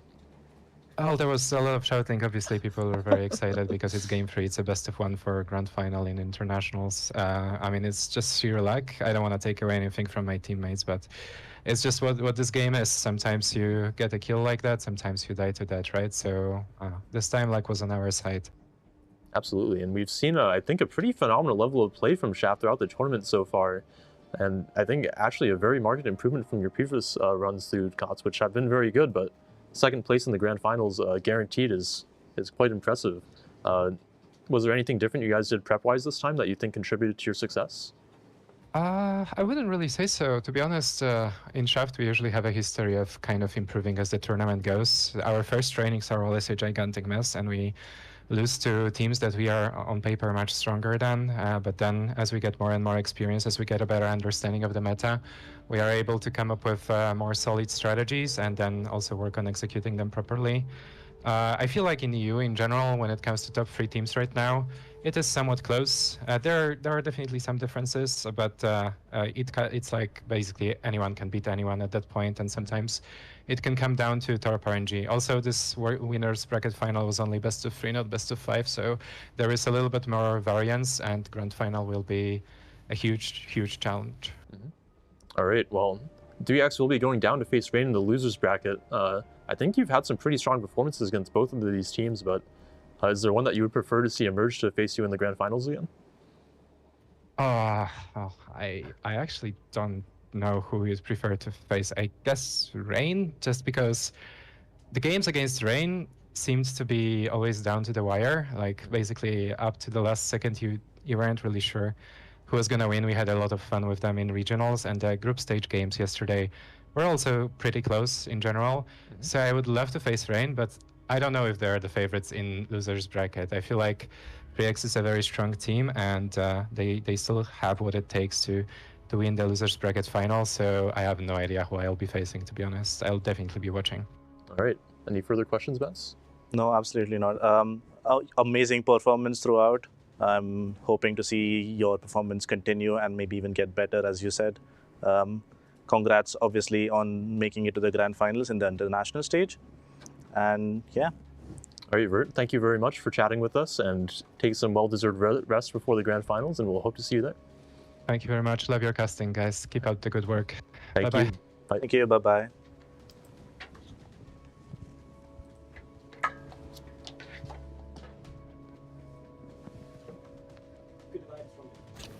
Most definitely. All right, guys, so we can take a look at the standings here and how the rest of the day will progress. In the winners bracket final, of course, we'll be having Shaft, who just had a pretty unexpected upset, I would say, versus 3X. We've talked about 3X a lot so far, that they are basically the tournament favorites. In the past, they've been the dominant King of the Seas team, but I think we've seen the other teams so far really level up their performance so far. Yeah, absolutely. Like, we have to talk about Shaft. I think they are the biggest winners so far throughout the tournament. They, as Word said, they started off slow, but now they've been slowly picking up the pace. They've gotten better consistently throughout, and we saw this happen in the EU regional tournament and as well as in the internationals. And wow, what a showing. Yeah. Being the third place EU seed, clearly not representative of their skill level, given the fact that the first team to actually make it into the grand finals in the international stage. Yeah, absolutely. I would say based on the seeding, just a little bit of an underdog, but their play so far has been absolutely exceptional. Taking some pretty good games off of Rain in the regionals, and very, very strong performance in the group stage yesterday as well. And now beating 3X in a best of 3 series to go on to the grand finals. In round 1, just to recap, we did see Rain take the 2-0 victory over TSYMQ. I think just overall looking a little bit more practiced and coordinated for those maps. And again, those are maps that teams usually don't pick. So Rain maybe just having a little bit more preparation for those pocket picks there. Yeah, definitely. It was the map picks are slightly non-meta, but they were clearly ready for all of the possibilities, and they were already prepared for potential plays out of TSYMQ, and as a result, they won relatively convincingly. All right, in the losers bracket final, Rain is going to have to run the gauntlet again against 3X. I would say their arch nemesis. How are you feeling about this matchup? Yeah, 3X versus Rain is always an interesting match to play for myself as well as to cast. These teams go way back, always have had a rivalry, always at the top of the competitive chain. Also have a very long history of playing against each other. 3X usually being the winners. However, given recent history, Rain may be favored to win this one. It is difficult to say as they just lost to Shaft. However, Rain also coming out of a win, making maybe the morale being rather equal. Yeah, I mean, we saw the very surprising upset in the EU regional finals where 3X was able to actually sweep, or Rain was able to sweep 3X rather. Very surprising, but ultimately I think Rain has a history of dropping games to them. But after that sweep, do you think maybe they're feeling a little bit more prepared? Yeah, I think that morale obviously plays a big role in how teams are feeling, and coming into the next match against 3X especially with a win will be something that probably helps them more, and they get more confidence in making some plays that they maybe will shy away from if they were coming into it from a loss. All right, well, I think that actually we'll be taking a look at some of the replay renders here from that series that we just saw the final game for. Unfortunately, we weren't able to cast the first two, but we can take a look at, I think, first... First one is Northern Waters, which was the map we didn't cast. It's map 2 that Shaft won. All right, so why don't you go ahead and take us through the start of this here, Baz, and we can maybe talk a little about the lineups here. Any interesting things to note here? Not particularly. I think it's a very standard lineup. I'm not entirely sure what the bans were for this map. Let me just take a look quickly. Actually, I think seeing the Delmi pick here was a little bit surprising to me, especially given that the Minotaur here doesn't really seem to have a smoke destroyer dedicated to it. Right, yeah, obviously. So the bans for this map were actually Ragnar and Stalingrad, which is an interesting one. I guess they didn't want to deal with the Ragnar duel in middle that we usually see, instead opting to get two Gdansks that we see. Right, well, Gdansk is a pretty good replacement for it in that radar destroyer role. It's probably a little bit easier to kill, in that it doesn't have the super nitro speed boost, it doesn't have the armor, so it's a little bit slower, it's a little bit easier to hit during that speed boost window, but still it's kind of one for the role, so not really a very impactful ban. And then of course the Stalingrad being taken out, less crossfire. So we actually have the Delny not able to fast cap here, so we're going to end up with a Smokescreen Minotaur versus one that doesn't really have its own, which I would say definitely favors Shaft in this scenario. Yeah, Shaft with a very aggressive smoke deployment on the A cap, essentially just denying any sort of A contest at the start of the game from 3X, as well as going for an early contest towards C, same as 3X actually. They have the Daring contesting the C cap from both of the islands in the C cap, and those positions are relatively safe. Most teams are, aware of these positions being relatively safe, being able to contest from it without losing too much HP. Right, so I think at this point in the map, we basically have a pretty even deployment. I would say A is slightly favored for Shaft at this point, but really could go either way. Absolutely, yeah. Let's see how it goes. Again, unfortunately, we're not able to cast this game live, so this will be fresh to us. It looks like Shaft actually maybe with the superior B cap here, in that the Montana is a little bit closer to support, and the Mossa radar obviously being much longer duration than the Petro radar, maybe just being a better choice in general for that Caprock. Yeah, definitely. It seems like they won that trade in terms of damage as well as getting the cap. Definitely favored Shaft here. 3X doesn't really have any angles to decap this Gdansk once he goes dark from the Petro and the Gdansk side does. As well as the Harugumo from 3X on the 10 line, taking quite a lot of damage and going down to maybe what looks like 10k HP, being almost crippled. Not too great of a start for 3X in this game. All right, well, we'll have to see if they're able to bring it back here as the game progresses. The Delny actually able to cap Aether, somewhat surprising to me. The Harugumo Minotaur combo forced it a little bit off. Very strong C-cap play there, though. The Harugumo Daring losing a little bit too much HP and actually being able to pick up the cruiser, the Des Moines, on that side. Yeah, it was on the 10 line with the Harugumo, obviously, and the cruiser going down and the Harugumo being chunked down to very low HP as well. I have to say, I'm still very surprised by the Delny picks that we're now seeing come out. It seems like this mostly seems to replace the Clever role, and that you usually want a fast destroyer to play for these caps. But the Clever, obviously being in that restriction pool, means you have to give up something like a radar cruiser for it, such as the Des Moines. Right. So the Delny survivability and speed actually coming in pretty clutch for these games. Oh, and now he's losing a lot of HP going for the mid cap. He will need those heals if he survives, but it looks like he'll probably actually go down here. Yep. He does go down. And So- now, I think they are down quite a lot of ships. They really need to start contesting the caps. They're down by 200 points and down a cap. With the Gdansk being basically one shot, and the other destroyer is a Harugumo that's a low Harugumo and a low, like half HP is daring. Right. I guess their only way out of this position is going for the C cap, which is only being defended by a Des Moines, really. The other two ships, the Daring and the Gdansk, are relatively far away. The Ohio is probably not going to be able to contribute that much if they contest the C cap from the iron position that is safe. All right, so not a lot of HP left on their destroyers, which are the ships that they actually need to put into the cap, so probably just need to try muscling in their battleships, but I think at this point, it's probably a pretty clear shaft win. I think this is just like a matter of not dying and controlling your caps, defending them effectively without really making too many mistakes. And all right, I think we just let it play out here. You'll see Shaft able to defend that C push quite effectively. Harugumo goes down from 3x as well. Vermont almost pushing the Des Moines face and goes down as well. Yep, not quite able to make that happen there, and Shaft will actually take game 1, which was quite surprising to see. Or actually, no, this is game 2. This is game 2, yes. We'll be going through these in a little bit of a weird order here, and next we'll take a look at the render of the game that we just casted, in which Shaft were able to close it out pretty effectively. Yes. And we can take a look at just how quickly that gearing died at the start of the game here. Yep. So we see the Gdansk torps come out already. Yep. And the gearing actually turns in towards the A cap to then turn out I think where the Gdansk had predicted him to be. This might be a little bit of mind gaming in that the Gdansk is actually laying the first smoke for the Des Moines on this angle. So maybe when the smoke was coming out, 3X might have expected Shaft to think that the gearing was there. Right. And the gearing instead maybe turning to see if he can get on kind of an unexpected angle. Definitely. But at this level, Shaft probably has multiple RPFs. They can probably keep tabs on where the gearing is going since he is a closer ship. And those speculative torps just going out there for that gap, able to find their targets here in just a moment. And again, catching a destroyer side on like that with the torp salvo, it will usually die.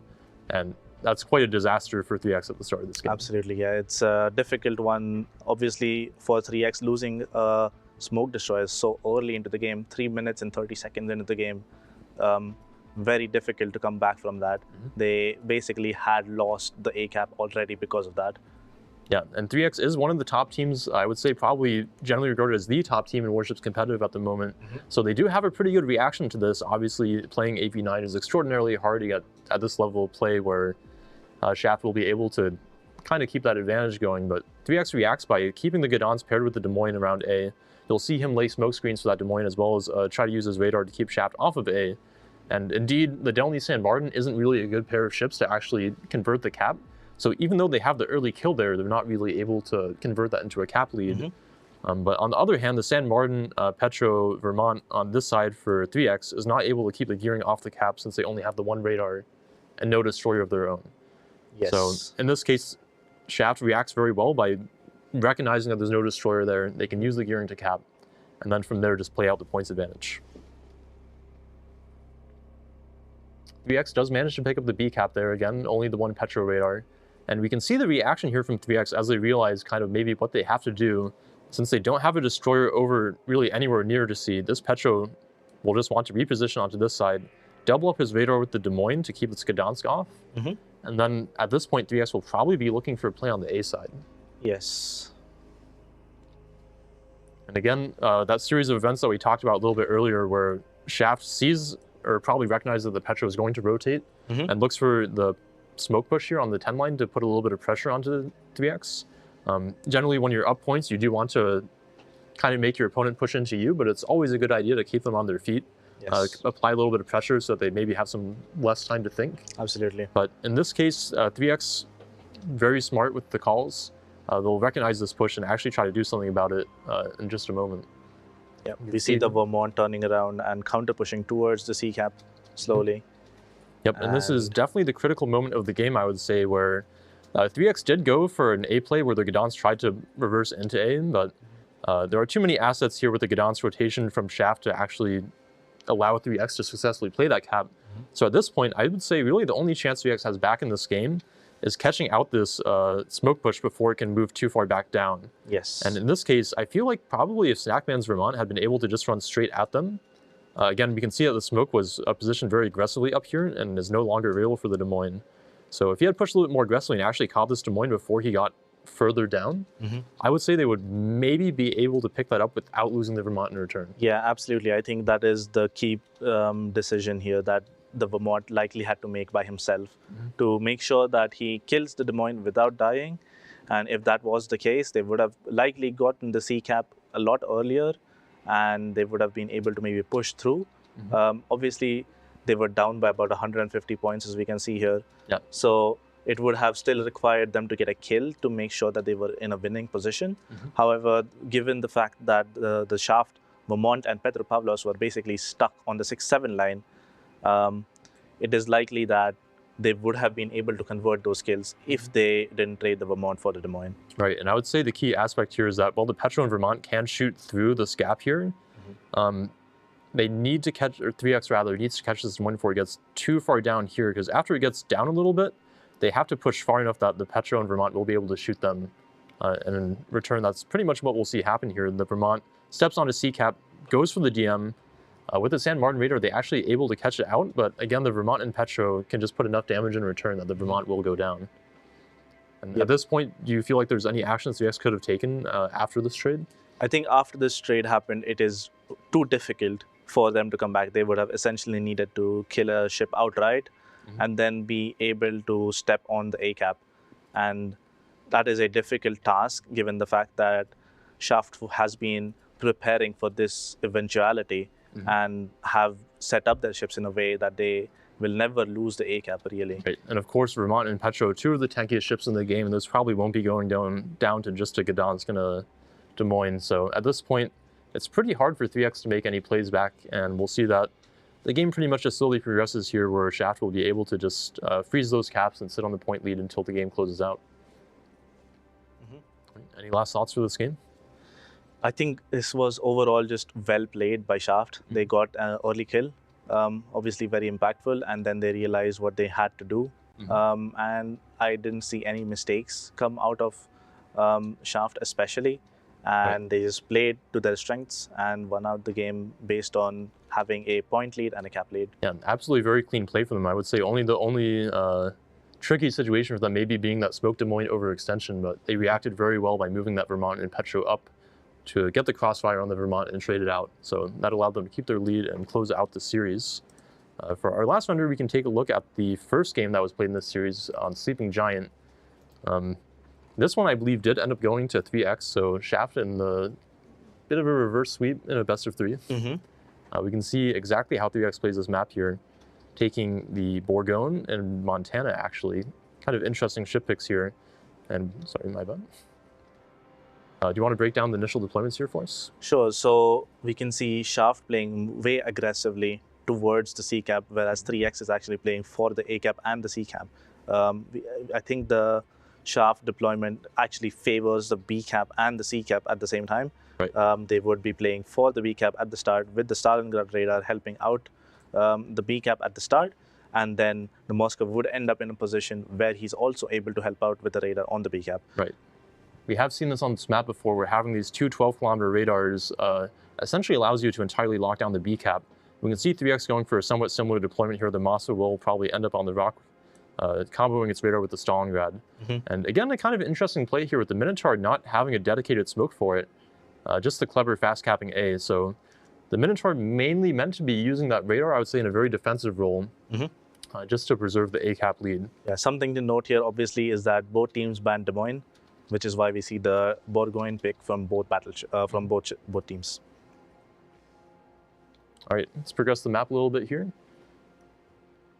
And see the smoke play over C. Very hard to get an advantage in this situation, where generally the team that pushes their own smoke into the enemy smoke will be at a pretty hard disadvantage. Right, and we see Shaft actually moving the Moskva that was originally intended to be on the 4 line, maybe around here, to have radar coverage over the B cap, is now moving over to the A cap instead.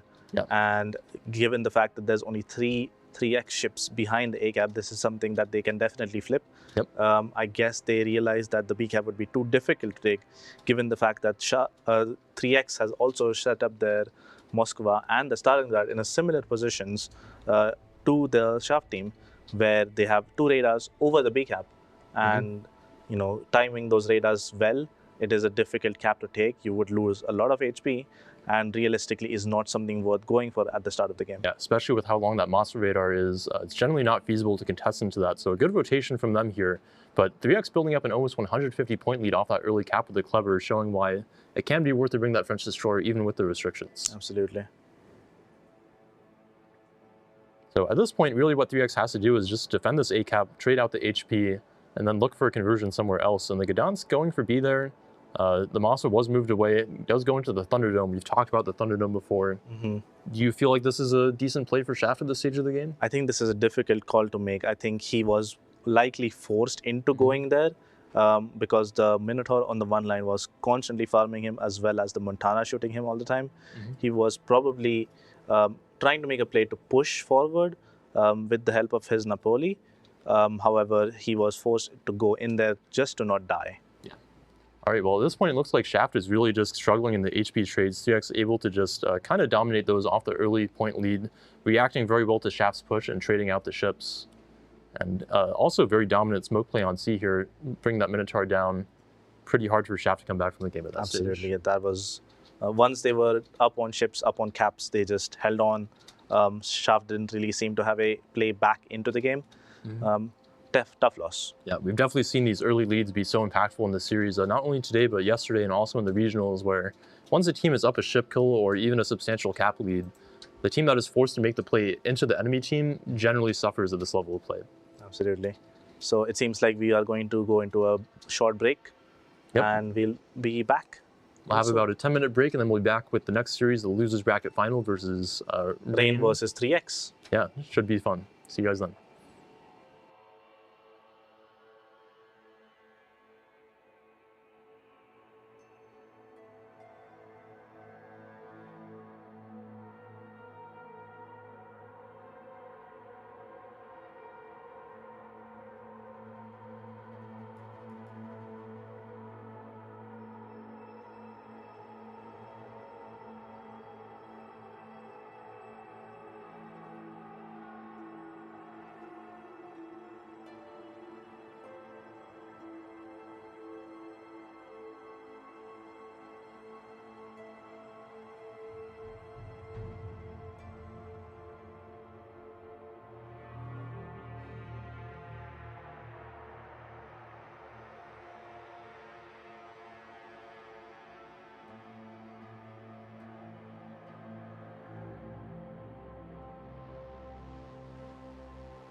Welcome back, everybody.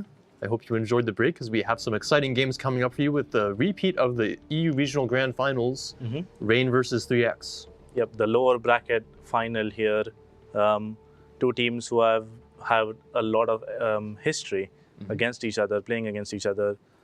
As of late, obviously, Rain being the victor of this clash, winning the European King of the Sea title. Yep. And now 3X losing a series to Shaft in the upper bracket, coming down to the lowers, and now facing off Rain again. Yes, these two teams have a lot of history against each other. Rain, traditionally the team that faces 3X Penta, also known as TWA, in the finals previously. And I would say definitely qualified to be arch nemesis. Obviously, 3X has taken the better of that in most of these matchups, except for the last EU regional finals. Yeah, I would say 3X obviously still the reigning champions. They should be the favorites coming into this matchup. However, recent results may say otherwise. Yes, Shaft, of course, being the winners bracket final winners here now. Definitely interesting. We'll have to see if one of these teams can beat each other out in this now best of 3 series to go on to the grand finals. So if we have the map picks, we can go ahead and take a look at these for the series. Our first map is actually going to be Estuary, one of the rarer ones. Definitely, yeah. It's a map that both of these teams don't really enjoy playing, from what I have gathered. And yeah, very interesting that they pick Estuary as the first one. Second map being Shatter, and the third one is Sleeping Giant as a decider if it comes to it. Yep, Estuary actually being picked by 3X, so maybe a pocket strategy coming out here. Shatter being the second map, I feel like is actually probably one of Rain's stronger maps. Yeah, from recent showings, obviously Shatter seems to be at least a very strong pick for Rain. 3X and Rain did have a meeting on Shatter in particular in the grand finals, which went Rain's favor. Yes, and we've seen Rain pull out some very strong strategies on this map, also against TSYMQ earlier today, and had a pretty good performance on it in the group stage yesterday. Sleeping Giant for the third map should be a random pick. How do you feel about this map? Do you think it favors either of these two teams? No, I don't think it favors either of these teams. Both of these teams will have played and practiced Sleeping Giant quite a lot. Sleeping Giant being the second most picked map for both of these teams. They are very comfortable on playing this one. So if it does come to it, I think it is relatively even in terms of favoring each team. The odds will be relatively equal, I would say. Yep, of course, both these teams will have practiced it quite extensively, and we actually have some interesting bans for the first map here on Estuary, with Rain banning out the Harugumo. Harugumo ban is very interesting. 3X obviously very comfortable playing the Harugumo. We've seen more than one Harugumo almost every game whenever 3X gets the chance to play it. They are very comfortable making those smoke cruiser plays happen, and they're consistently very good with them, getting all of the value they can. And banning a Harugumo on Estuary in particular, maybe they have it's maybe a target ban where they have seen 3X play for those outer caps, usually where the smoke from the Harugumo would be situated. Yeah, absolutely correct. And I think we've seen in past tournaments as well as this tournament that 3X generally plays these smoke strategies very, very effectively. And the Harugumo, of course, as we've talked about, is their most picked ship. They enjoy using it as a smoke screen. We've mentioned why it is generally the best pick for the smoke screen, and that it provides a lot of gun power, as well as having that super, super long smoke laying duration, both in terms of how big you can make the smoke and how long it lasts. So Rain definitely targeting that 3X pick there. And of course, Rain being known to use the Clebers quite effectively, and 3X looking to take that away is not too surprising. Yes, so Kleber ban for 3X is basically a permaban type of thing. They really do not enjoy playing against it. They banned it for almost the entirety of the European tournament, other than maybe a couple of maps here and there. But I'm not surprised that Kleber is banned for this first map. Yeah, and especially on Estuary, where controlling that middle island is so important. 3X probably looking to put something like maybe a Petropavlovsk or some other tanky ship there with radar control, or maybe even hydro control in the form of maybe a Schlieffen. The Kleber can remove those ships from the game with ease if it gets the opportunity to. Absolutely. Maybe a Schlieffen, maybe a Preußen, something like that is something that we would expect to see in the middle at the start of the game, especially. That 6-kilometer hydro being able to basically detect anything in either one of those caps. quite effectively, and as well as that, it basically being an early warning system in case one of those Kleber rushes are happening. And of course, Estuary being the most banned map for both of these teams does again make that pick coming out of 3X a little bit surprising, and of course it probably means they have a pocket strategy ready. Yes, definitely. Given this fact, do you think you might have any predictions for what we might see in this map? No, I think this is very difficult to predict. I think maybe 3X have prepared a push strat, which would be very unexpected, given the 3X has historically never really played any of these strategies.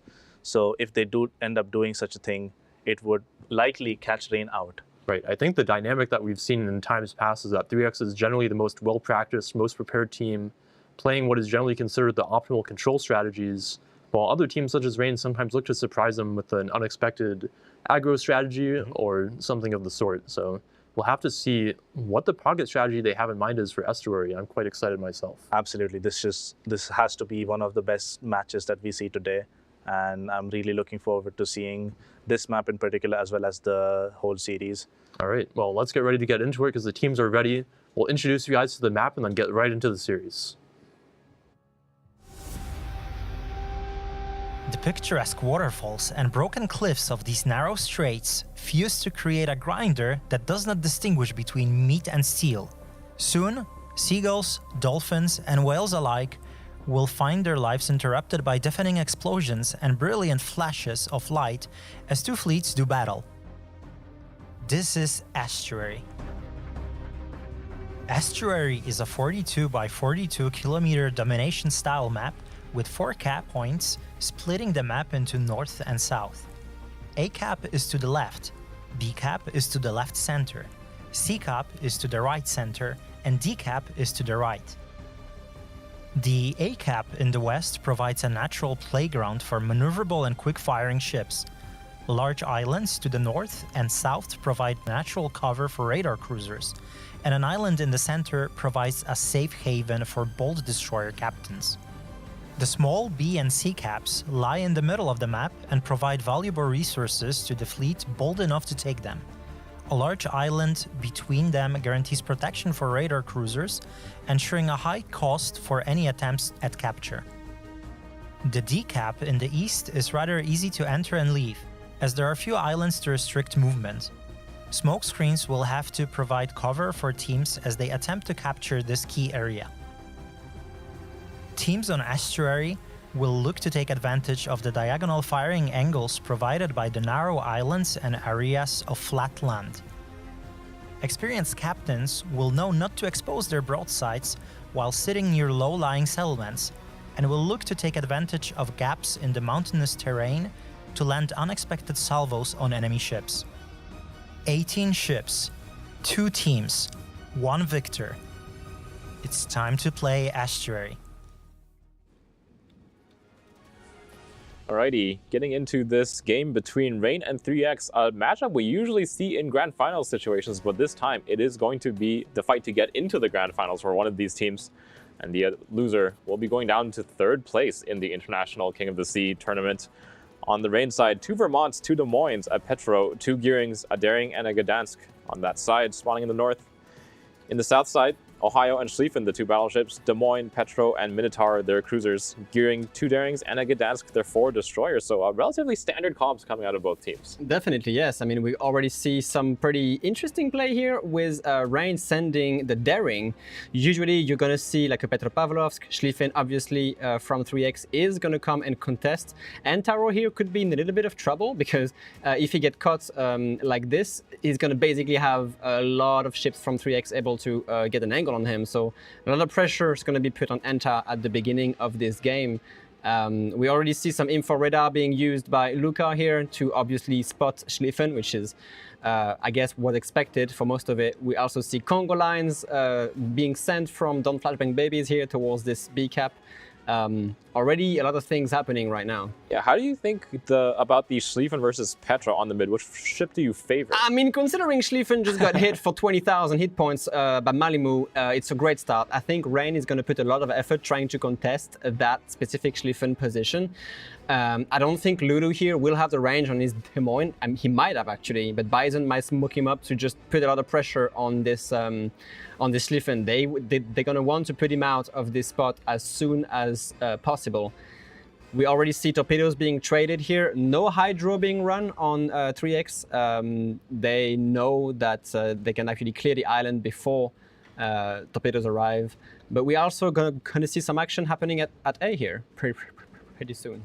Yeah, those smoke cruiser comps going to be running into each other on that A cap.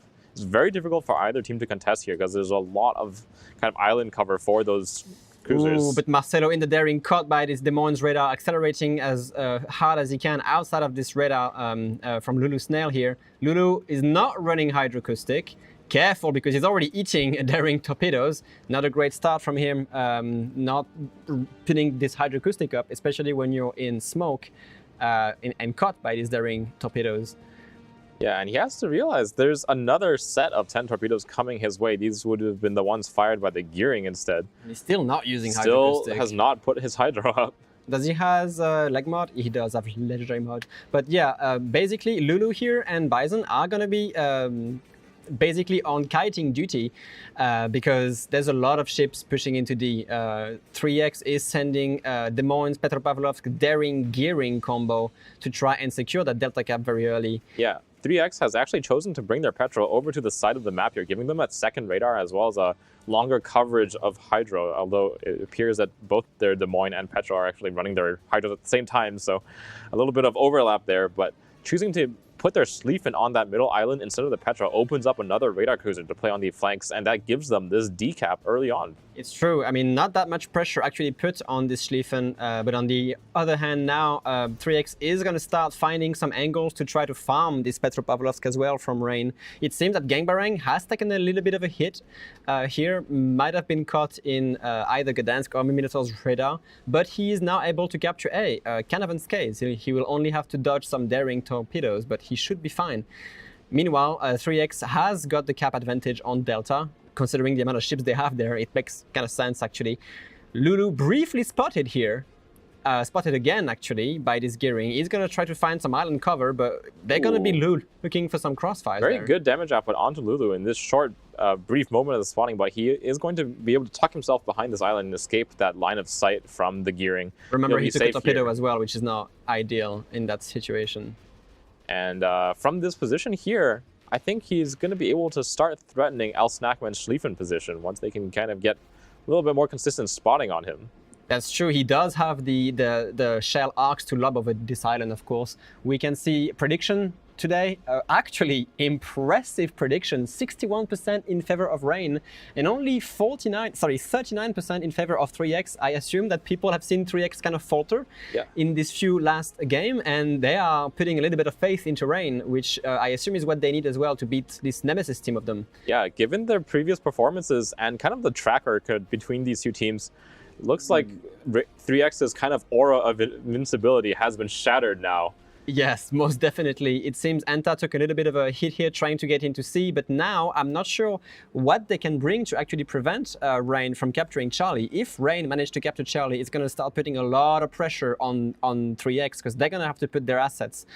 Yeah, and over on that one line, I don't know if you 10 line, sorry, I don't know if you caught it. Goodness me, I'm sorry. Lulu Snail in a lot of pressure, taking a massive hit from the Ohio here. He doesn't have hydroacoustic and he's facing daring torpedoes. Are we going to see Lulu go down here that early? He might take one torpedo, and that's going to be a lot of damage. Hopefully he doesn't slide into that second one, though. Oh my god, Lulu, it runs out just in time. Lulu, just run. That's all you have to do now. Absolutely run. He is still spotted somehow. I'm not sure exactly what happened.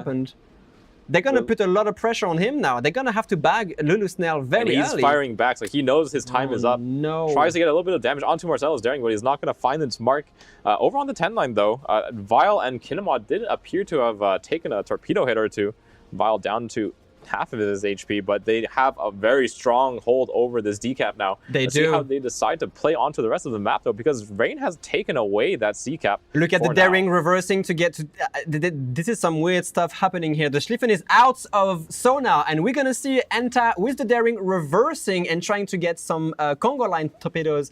Schlieffen doesn't see it. He doesn't get spotted, and he's actually. just outside of proxy spotting range, so these daring torpedoes could be brutal. He's accelerating enough, but I mean, is this going to be enough to dodge? This torpedo Schlieffen is really maneuverable. He will dodge the first set, but is it going to be enough to dodge the second one? He has to try to get himself behind that island there. He's running that heel now to kind of give himself a little bit more of a buffer against these last 5 torpedoes. Oh, goodness me. I didn't check if Enta was actually running the legendary upgrade, but this is like a lot of hits running on the Schlieffen. Oh my god, and he just barely survives. He barely survives this, but now he's only on 12k HP, burning a heal, and Rain is going to start putting a lot of effort trying to kill this Schlieffen. Enta is hydroed, sonared, and we have a lot of action going on with Marcelo's daring, actually putting a lot of pressure on Entaro here. Yep, and right now, really the only ship that's on the side of Rain able to fire at El Snackman's Schlieffen is Gangbarang's Gdansk, but look at Dastard. He's moving his way up to the side here. He's going to be able to find a shot on Snackman. If he doesn't first die to just the Gdansk, the damage output from this destroyer is so ridiculously high. He is burning. He doesn't have a cooldown on 6 more seconds here on that edge, and they get him. They actually get him. Luca dodges the daring torpedoes, and Antaro managed to get out of it and Skaze all the time. They actually managed to capture Charlie as well, which puts a little bit of pressure more on 3X. Yeah. Both teams are down 1 ship. With the loss of that Schlieffen, that middle position so crucial for the teams to play. They've lost that Hydro spotting power from the Schlieffen now. Also, a lot of the HP on their side.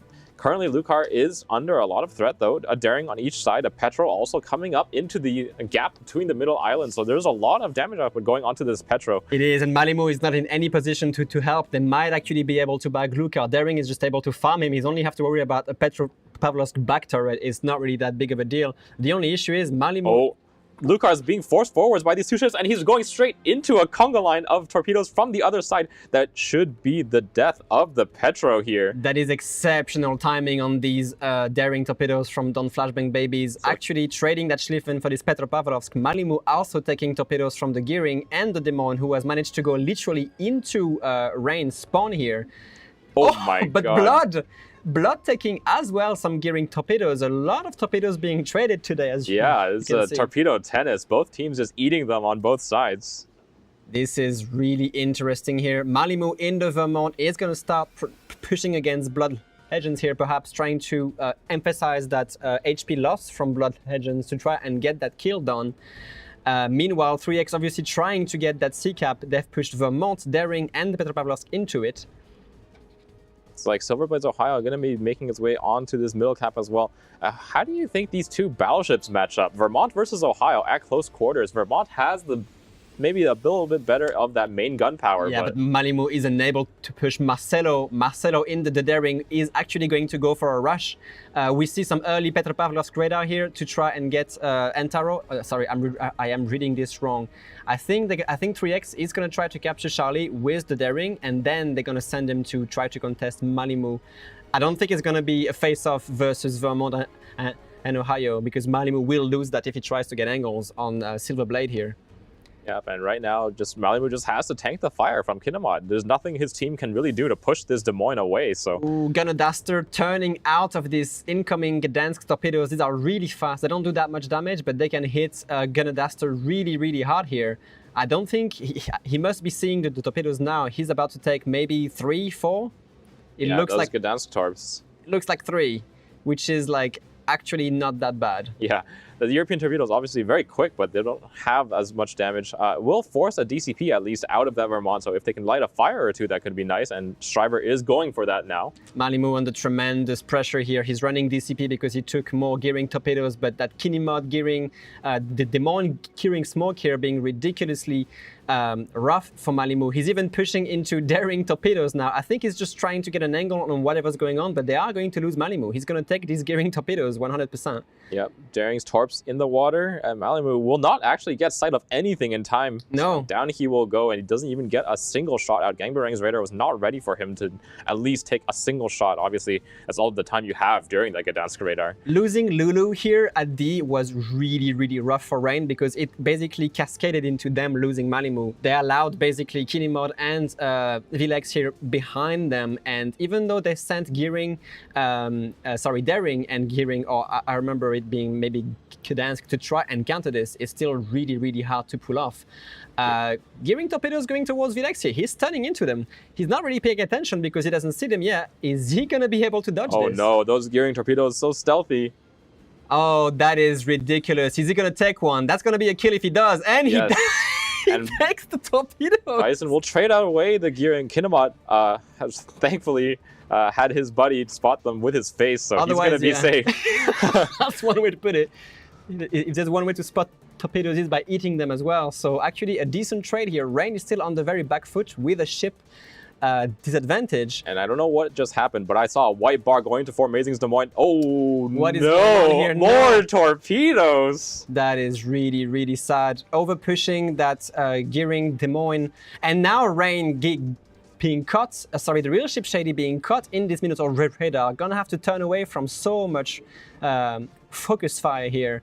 Yeah, the damage output of Minotaur during that turn is really where it finds its value. Actually, he could not land that many shells during that Gearing turn, and now he's well angled, so against the AP shells of the Minotaur. He's still facing 30 seconds of radar with a Gdansk, basically adding his guns into the fray. A lot of trouble here for the real ship Shady. I don't think Rain can take this back at this point. They've lost too many ships. They only have the destroyers left in the fray, meaning only Gdansk radar. And yeah, they're gonna try to help wherever they can. It looks like the real ship Shady might perhaps survive this. 3 more seconds. No, with only 80 HP, I think he will go down here to the combined fire of Don't Flashbang Babies, Shriver, and Point. 3 ships of 3X still very healthy here on that A-cap. Yeah, it's not looking great for Rain right now. 3X has basically sent so many ships to control essentially 3/4 of the map right here, and the remainder of the Rain forces are kind of boxed in. They're gonna have a double destroyer with the Minotaur going back towards A, and of course the rest of 3X forces all the way coming from Delta. Yeah, you can see here 3X knows that with 2 caps to 2 caps, they have so much of a point lead owing to their kills that they can kind of just sit on that C and D cap, wait for Rain to overextend into them, and looks like it's gonna have to be Daster here to make the hero play for Rain. Yeah, but I mean, he's gonna face Silver Blades Ohio. He still has 4 heals. Yeah, all those heals still remaining on that Ohio. Remember, Ohio and has like a 40 so second much cooldown. damage output on the side of 3X as well. Look at the steady stream of fire going into Daster's Vermont. Yeah. I don't think he's even gonna make it to his And even if he does, destination. he has Congo lines of daring waiting for him. Is that Kinemod's Des Moines. Losing Lulu at D, I think, is what triggered that snowball effect on this map. If they and Rain did a pretty good job in the middle of the map, keeping it fairly close, getting the trades. Obviously, very, very strong, a very good torpedo play from both teams this game, I think. Oh, actually, yeah, they managed to get the Gdansk. Maybe 3X getting a little bit too happy here, trying to pick up this Rain kill, and they're losing ships. Rain obviously trying to punish any kind of counterplay here from 3X. They're going to have to do something about this because Rain is still heavily on the back foot. Yeah, but with only those 3 DDs left alive, Dastard is on his last legs here, 6,500 HP, healing, but going down regardless. Yeah, this is looking awfully bleak. Losing Dastard would only leave 3 destroyers on Rain's side, and that's it. I don't think they can do anything about this at this point. Yeah, but Dastard will go down, so against the heavy radar presence, obviously still a Petro, a Des Moines, and a Minotaur still left on the field for 3X. Did a little bit better of a job keeping their cruisers alive. I lost a few destroyers to torpedoes, but looks like Rain not going to really have much of an opportunity here. Gang Barang versus Minotaur at this range could be ridiculous. Anta here is gonna try to assist on the enemy daring, but at this point, Anta is just being caught. He's gonna be facing Gdansk radar, Minotaur DPM. That's it for him. And obviously Gangbarang being the next target. At this point, it's clearly a win for 3X. They are just trying to make some more action for us. Yep, and down goes Bison in the gearing over in the rear of the map, and some actual Gangbarang just showing that he's such an amazing destroyer player because he just blindsides that daring through manages smoke. to trade out the daring, but the win will go to 3X, so 3X punching a little bit back at Rain here in this first game of the best of 3. Obviously still another game at least to go, but 3X, despite the kind of crazy torpedo play on both sides at the beginning of the game, managing to clutch it out. Estuary is such a mayhem, I have to admit. So many things happening at the same time, but yes. Congratulations for 3X of displaying a very, very nice medal against Rain. And let's send it back to the studio for analysis, see what you guys think about that. Yeah, very impressive game then from 3X, I think probably showing why they opted to pick that map in the first place. Despite banning it for most of the tournament, just locking down those 2 middle caps with just the 1 Schlieffen. Although I would say Rain had a very good reaction to it. Yeah, absolutely. I think they realized quickly that the Schlieffen was going to be in the middle of the map. They radared it with the Petro, immediately knew what was happening. They applied a good amount of pressure by trying to contest both of the caps in the middle. Obviously being unable to take them due to the Schlieffen's hydro being on.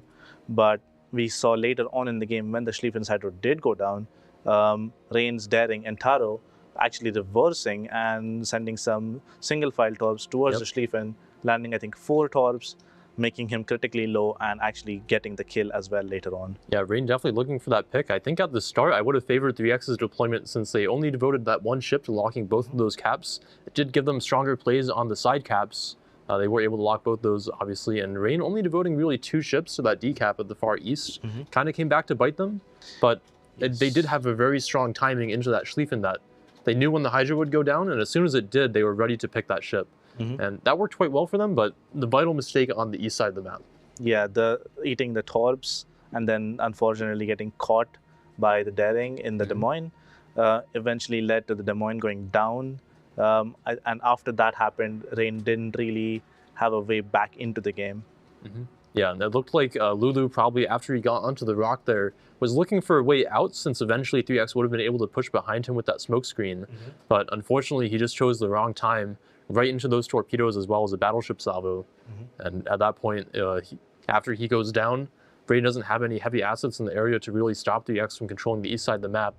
And they were able to find some really good trades in return. Yeah, absolutely. I think as soon as the Des Moines went down, 3X realized that it was a free flank, essentially. And so they pushed through it with the gearing, with the Des Moines. The gearing actually did eat torps eventually and did die. However, before that happened, he had some good impact.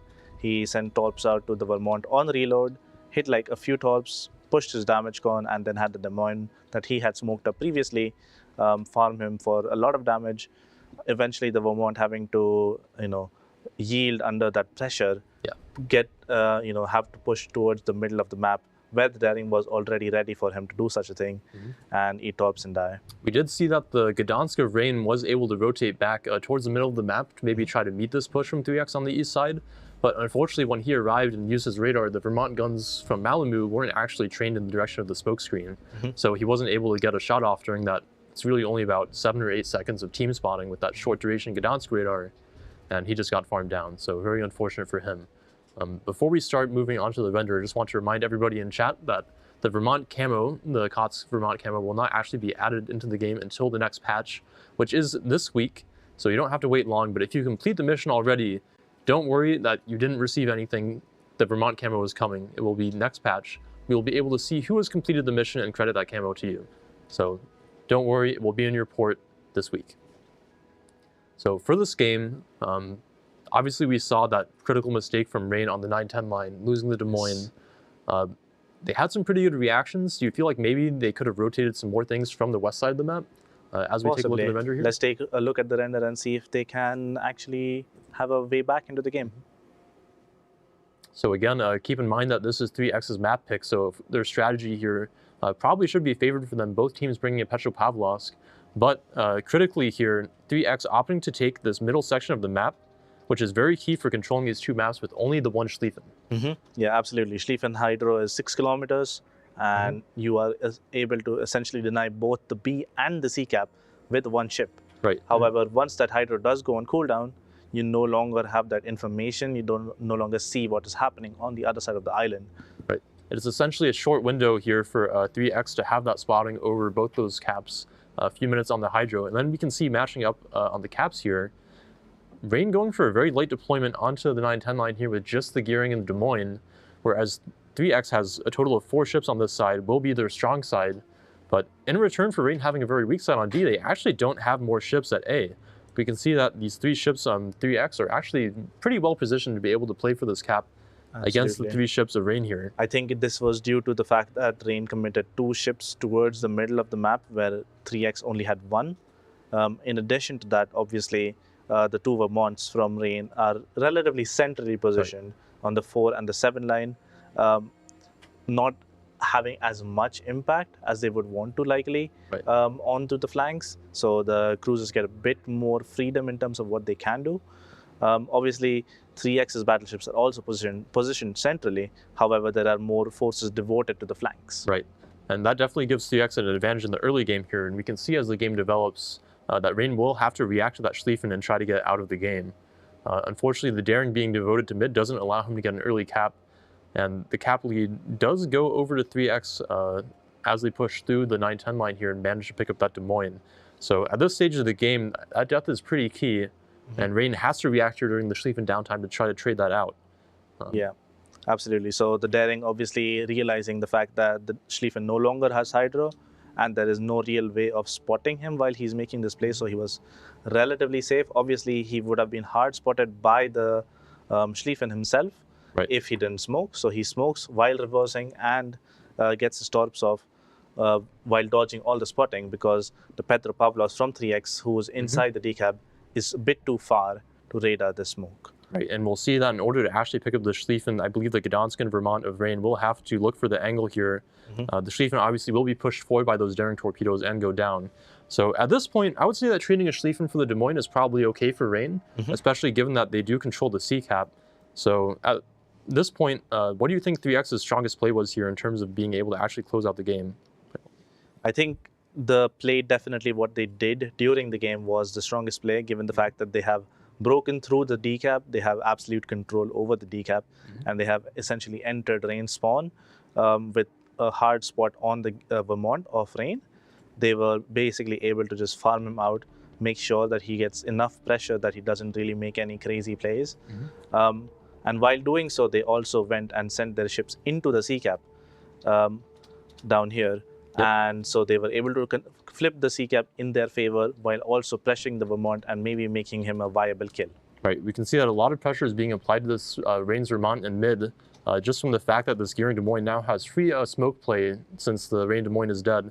And also, these ships being able to push into sea here puts a lot of pressure on the Petropavlovsk in mid of Rain here. And you can see that 3X is actually looking for this pick by having the Ohio here ready for the crossfire and also the daring ready to receive him with torpedoes if necessary, which is basically exactly what happened. So even though Rain is able to trade 1-for-1, I would say that losing the Des Moines is actually probably the more impactful kill there. Absolutely, yeah. I think losing a ship as critical as a Des Moines on a flank means that you lose that part of the map entirely. And having less map control and getting crossfired in your own spawn usually is very bad. Right, so even though Rain was able to pick up that Schlieffen kill in the middle again, getting that kill doesn't really open up a lot of map position for them. Whereas for 3X, taking out this Des Moines here kind of frees up their own flank to just push through, apply a lot of pressure to the middle here, and get some favorable trades on Rain ships. And we'll see as the replay develops here that Rain actually does manage to pick up that gearing with their own torpedoes. Yeah. So it does even out the trades a little bit, but it's still not a very impactful damage is kill. done already. Yeah, at this Rain point, ships have suffered quite a lot from losing that Des Moines in particular. Petro obviously goes down, so does the Vermont, and you lose all mid control once that happens. And now it's really difficult for you to actually come back into the game because you no longer have the HP to push and take that. You take the damage, but you also can trade some back by taking the points from the caps. But given the fact that the Petro and the Vermont are both dead, you no longer have that HP that you can essentially just shove into a cap and tank with. Right, those two ships essentially being the linchpins for Rain here, and that they're really the only heavy assets left. And you can see that 3X is actually able to basically just cut the map in half here. And again, with no radar cruiser on Rain's side in the north, that Des Moines basically has free reign, and even though the Gearing dies, it's not super impactful. You can see the Torps go out there, pick up the Gearing, but again, it's still a 3x advantage game, and the Des Moines also overextends on the one line on Reign's side. Yeah. Do you feel like maybe there was an opportunity for him to play more towards middle, or was there really not enough impact for him in that case? I don't think there was a good way for him to play middle, given the fact that the Minotaur would have probably counter-pushed towards the A-cap, essentially just closing off all of the angles for them. They had to angle towards Ohio, who was going to be shooting down like this. The Petro, who will have angles down into the middle of the map, and same with the Des Moines. It would have been really difficult for him to make any sort of mid play. I think going for the play down the 10 line was the correct one. Unfortunately, him getting caught with the Minnow radar, with the 2 DDs being able to shoot him as well, was quite unfortunate. Right. Maybe it could have been played slightly better, as well as that the DD going down after the fact, after the Minnow had died, was quite bad. It's definitely painful. So unfortunately for Reign, I think losing the DM there absolutely the key mistake for them, and unfortunately not able to bring it back after that point. So at this point, 3X will just clean up the map here. You can see there's really not much HP left on the board for the side of Reign, basically just that 1 Vermont, which will get farmed down, and 3 Destroyers really not what you want to see for your chances of a comeback. All right, for the next map, we can take a look at Shatter here, where Reign has actually banned the Des Moines, and 3X has once again banned the Clever. So not surprised to see the Des Moines ban actually now from Reign, given the way that we've seen them play this map previously. Any insight into the strategies for this? This is a difficult one to predict. Obviously, these 2 teams have played very recently on Shatter specifically. They have played each other as well as they've played other teams.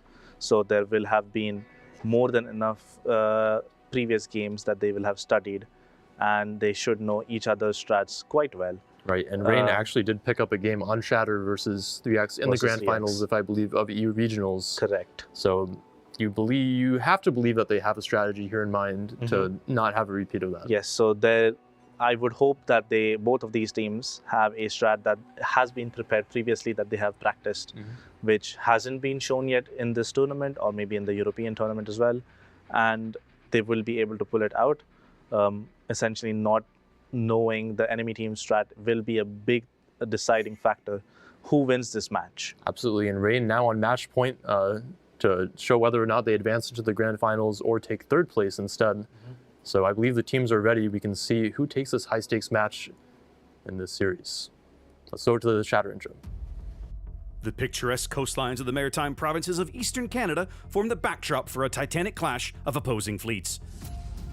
These steep cliffs and jagged rocks will soon echo the thunder of heavy guns, and only one team will emerge supreme. This is Shatter. Shatter is a 48 by 48 kilometer domination style map with 3 cap points running in a line from west to east. In this new configuration, Cap Alpha on the left is arguably the safest for destroyers. Though there are plenty of nearby islands within radar range, the cap perimeter is wide open, providing unfettered access and a multitude of ways in and out. This directly contrasts with Capture Point Bravo in the center, which is more claustrophobic and has only a handful of entrances and exits. Ships caught out here typically fall under tremendous focus fire from both map edges. On the right, control of the new Charlie Cap is likely to depend heavily on commanding the island on the western edge.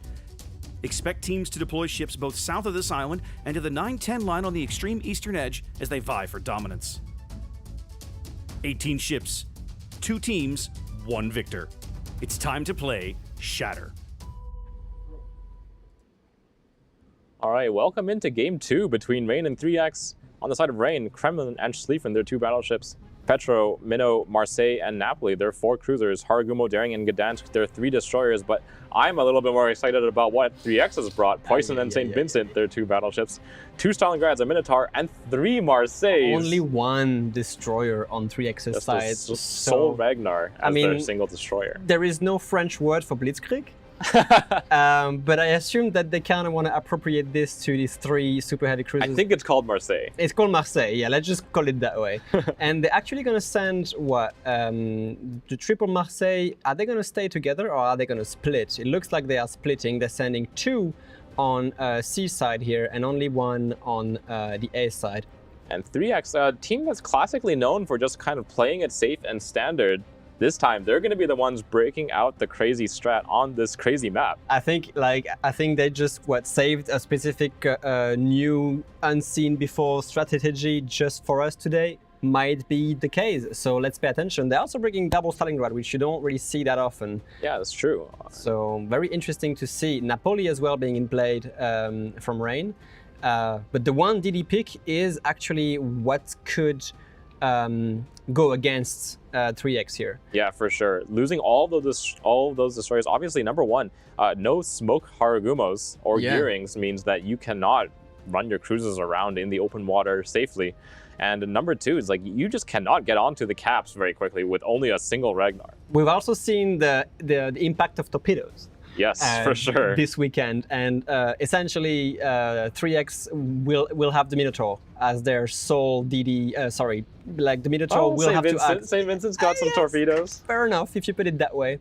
But yeah, the torpedo threat is going to be mostly against 3x here. We also see sort of a weird deployment from 3x. They are sort of taking it easy as well. It's not. It doesn't even look like these Stalingrad St. Vincent are going to take a very aggressive position on the F line here near B and C, with a massive flank coming in with a double Marseille, Ragnar, Minotaur. So a lot of assets being sent onto B and C, and at the opposite, a lot of assets being sent on Rain towards A and B. So interesting to see how this will play out. And I want to note here that Rain obviously has a little bit more of a standard comp. That obviously they like to play the Schlieffen on this map. Schlieffen has found a lot of use in various places around the map on Shatter, especially with that Hydro and the secondaries being such a threat at close range. But one thing to note here is that these pushing ships on the side of 3x, the Marseilles and the St. Vincent in particular, are very fast to rotate. So once they know that there's only two ships here, Napoli they can fold it down and then run those Marseilles somewhere else. What I'm actually seeing here, Stalingrad info radar does not pick up anything. They know the cap is clear, so they're probably going to send the Ragnar in there. But also, St. Vincent is actually going to stage to go through the channel. Yeah, with that Stalin radar giving them the information, there is nothing here. There's nothing and there. And Silverblade is just charging through that island gap now. But it's actually really well played from Rain because they're not being caught into that radar, meaning 3x that have no idea what is going on the 9-10 line.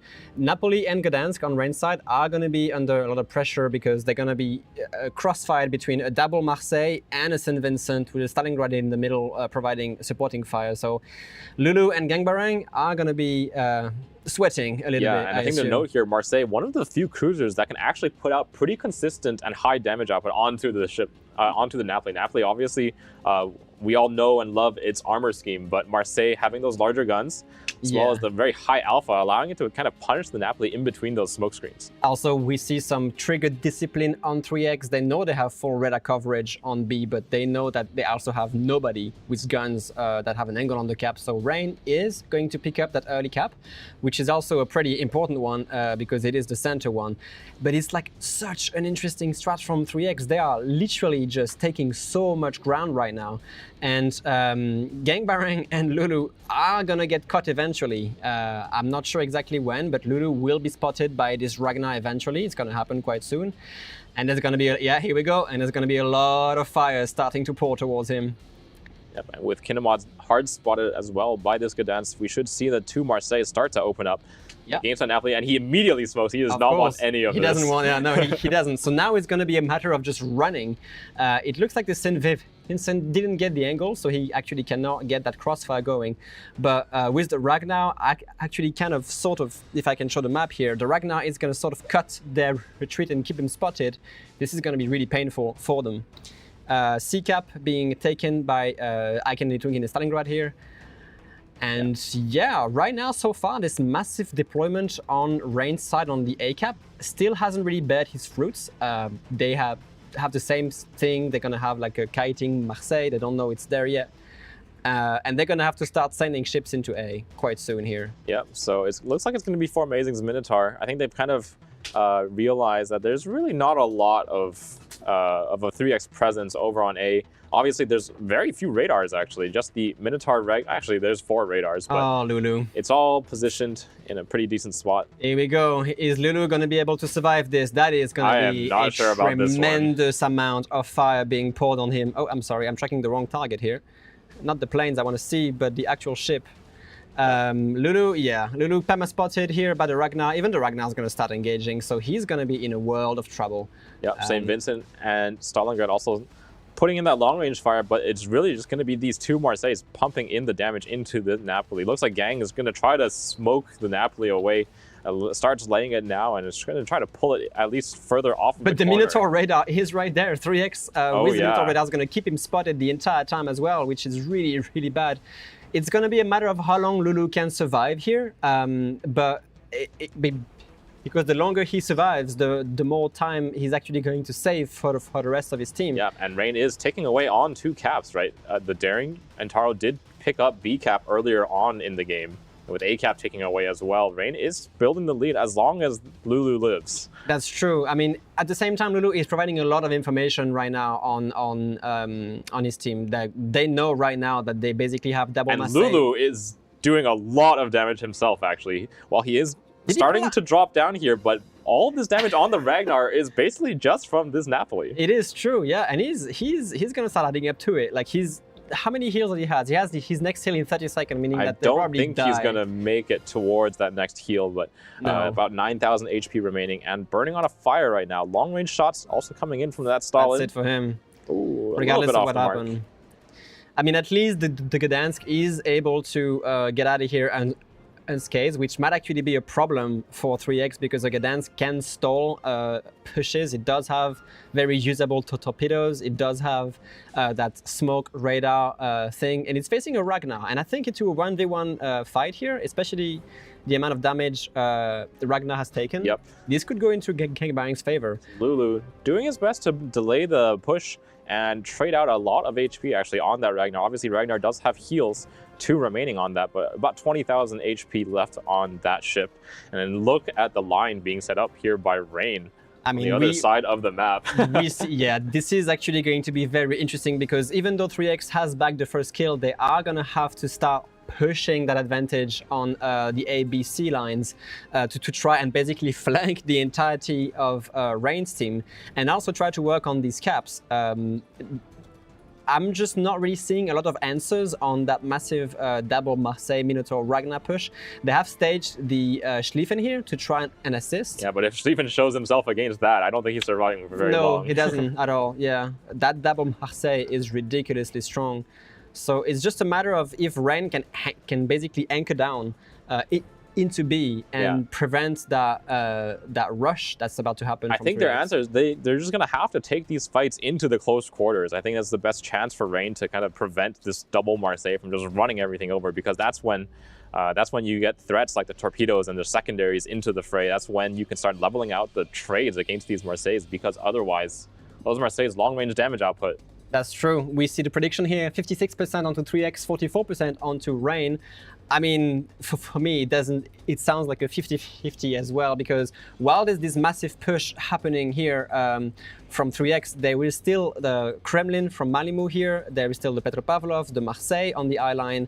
Rain also has assets pushing 3x on the other side of the map away as well. So and just Faster Motion and Lucar in the 2 Marseilles over in the corner of the map. They're just gonna chill out on the I and J lines.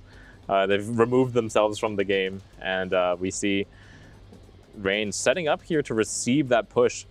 Like I said before, it looks like Dastard and Malimu just going to position themselves on those islands, try to draw the Marseilles into close-range combat. That's true. I mean, the Gdansk has radar, and if Formazing and Gambarang team up here, they could actually be hurting this Minotaur a little bit. I'm wondering, oh, look at what's happening here. Gunner-Daster burning its hydroacoustic, spotting the Ragnar.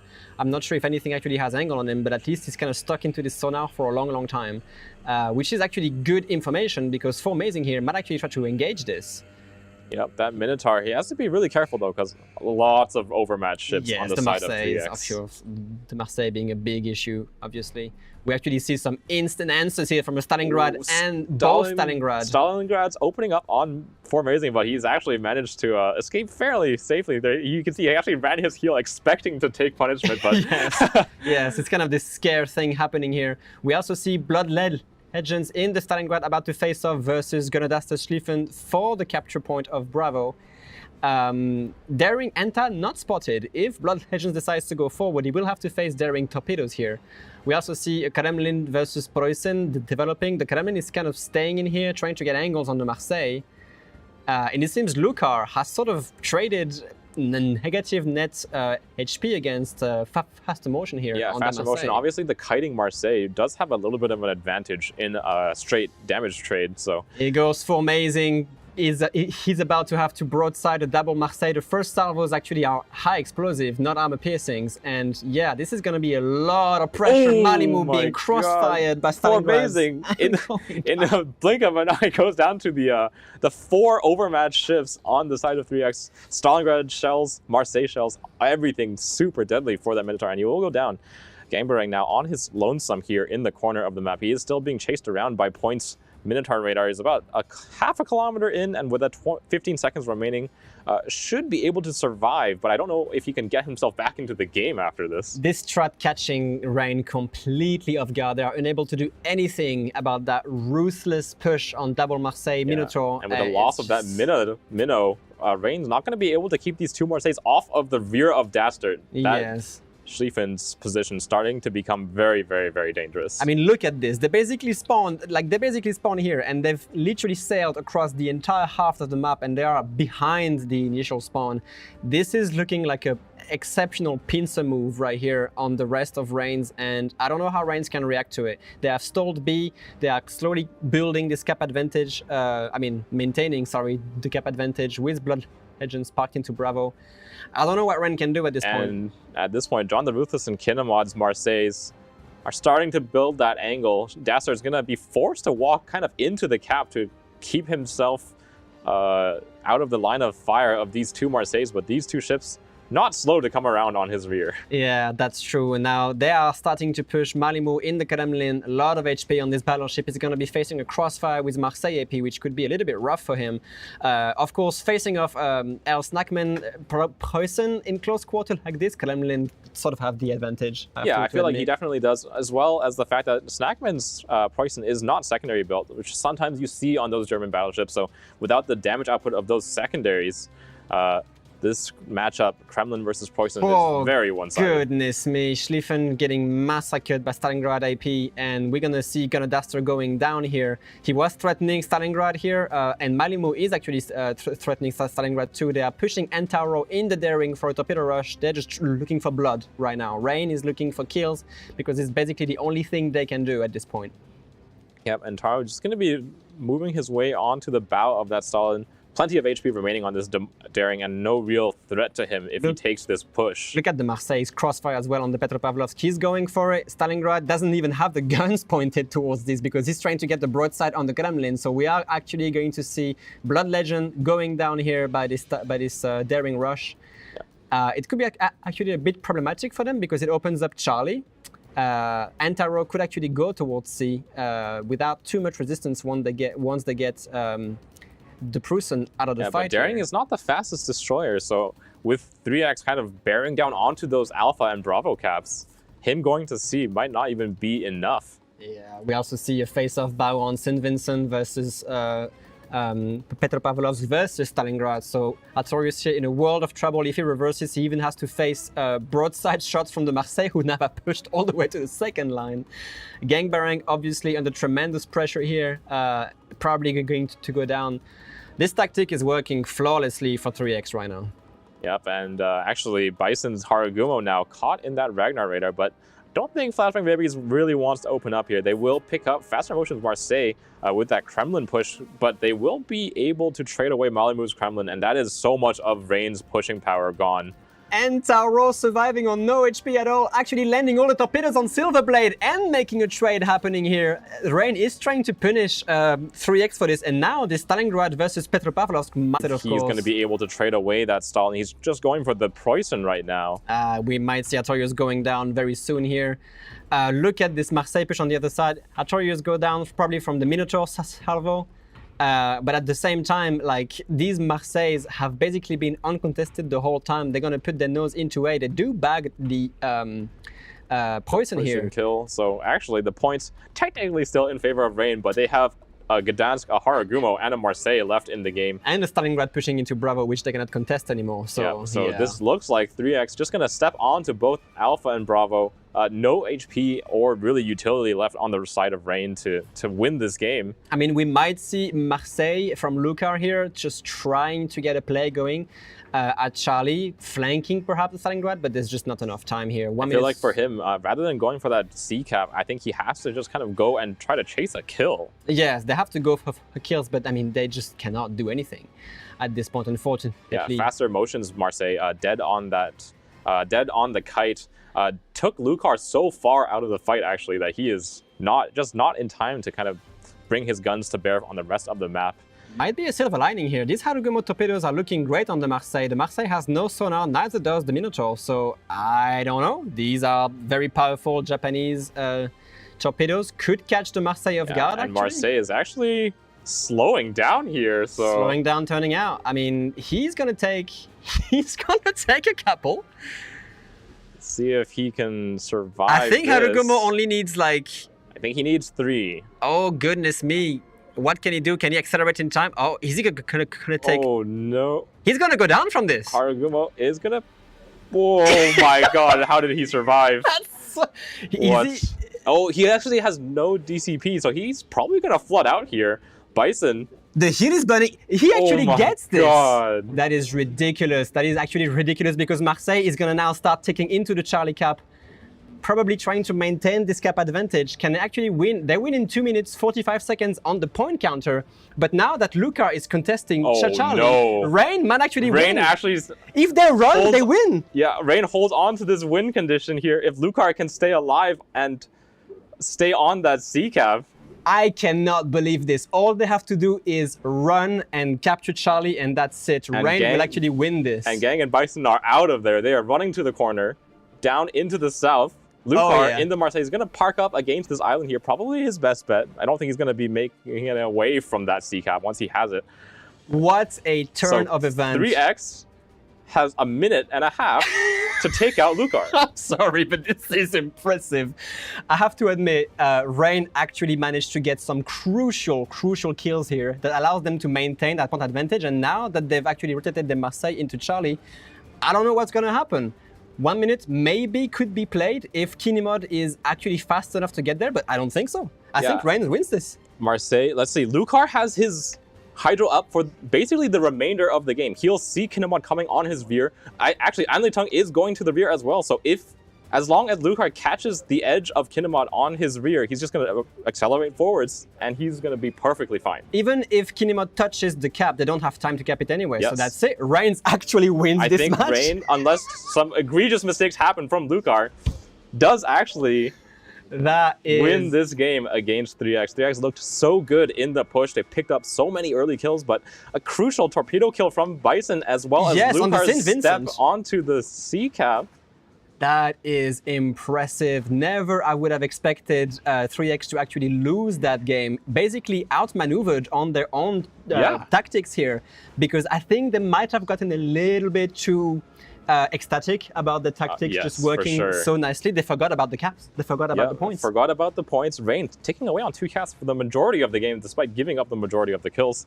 Lucar will definitely not die here. No, just too late. With about 15 points, 20 points between the two teams, Rain will clutch this victory and by a hair's width bring themselves to a game 3. Unbelievable. Well played for Rain for actually outmaneuvering 3X on their own tactics here. This is ridiculously good. I don't know what to think of this. I think Studio will have a blast trying to figure out what happened. But this is what we like to see in King of the Sea, and also this is like Rain actually managing to outmaneuver 3X on this tactic that they've never seen before. Yeah, 3X definitely brought something that we haven't not seen on Shatter throughout the entire tournament. Rain responding with a...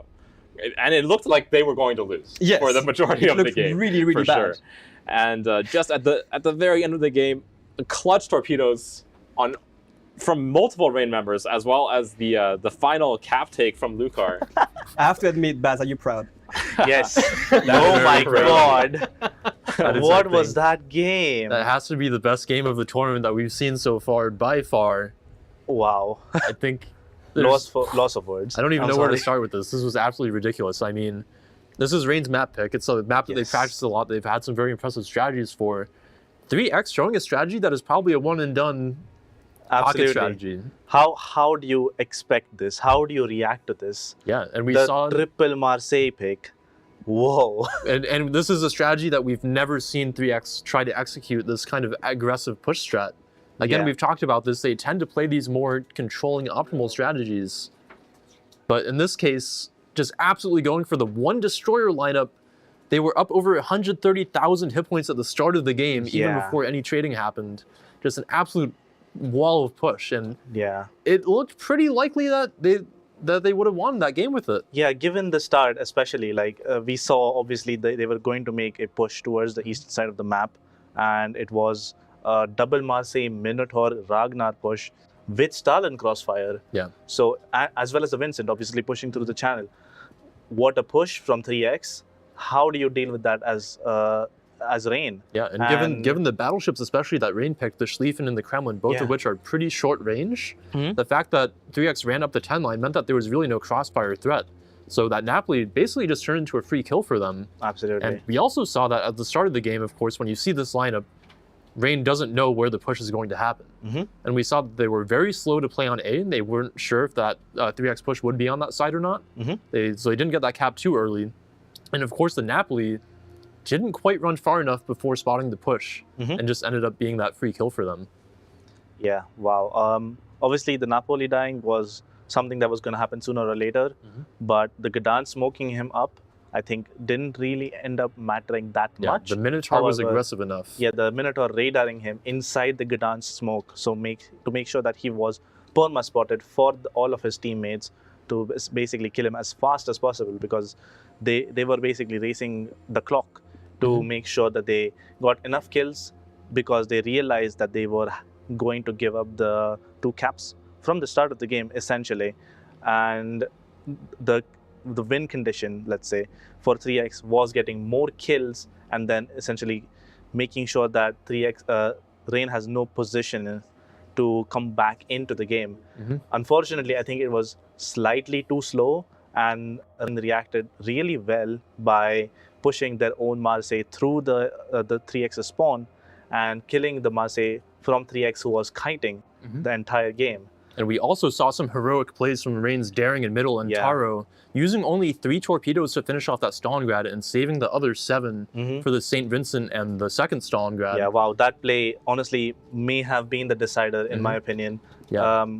Him realizing that he has to make a play, goes for the Stalingrad YOLO, kills him with exactly 3 tops, saving the rest. A very weird play, because usually you want to send out all 5 of those tops from that one launcher, so that it goes on reload. Yeah, but he decides to save it.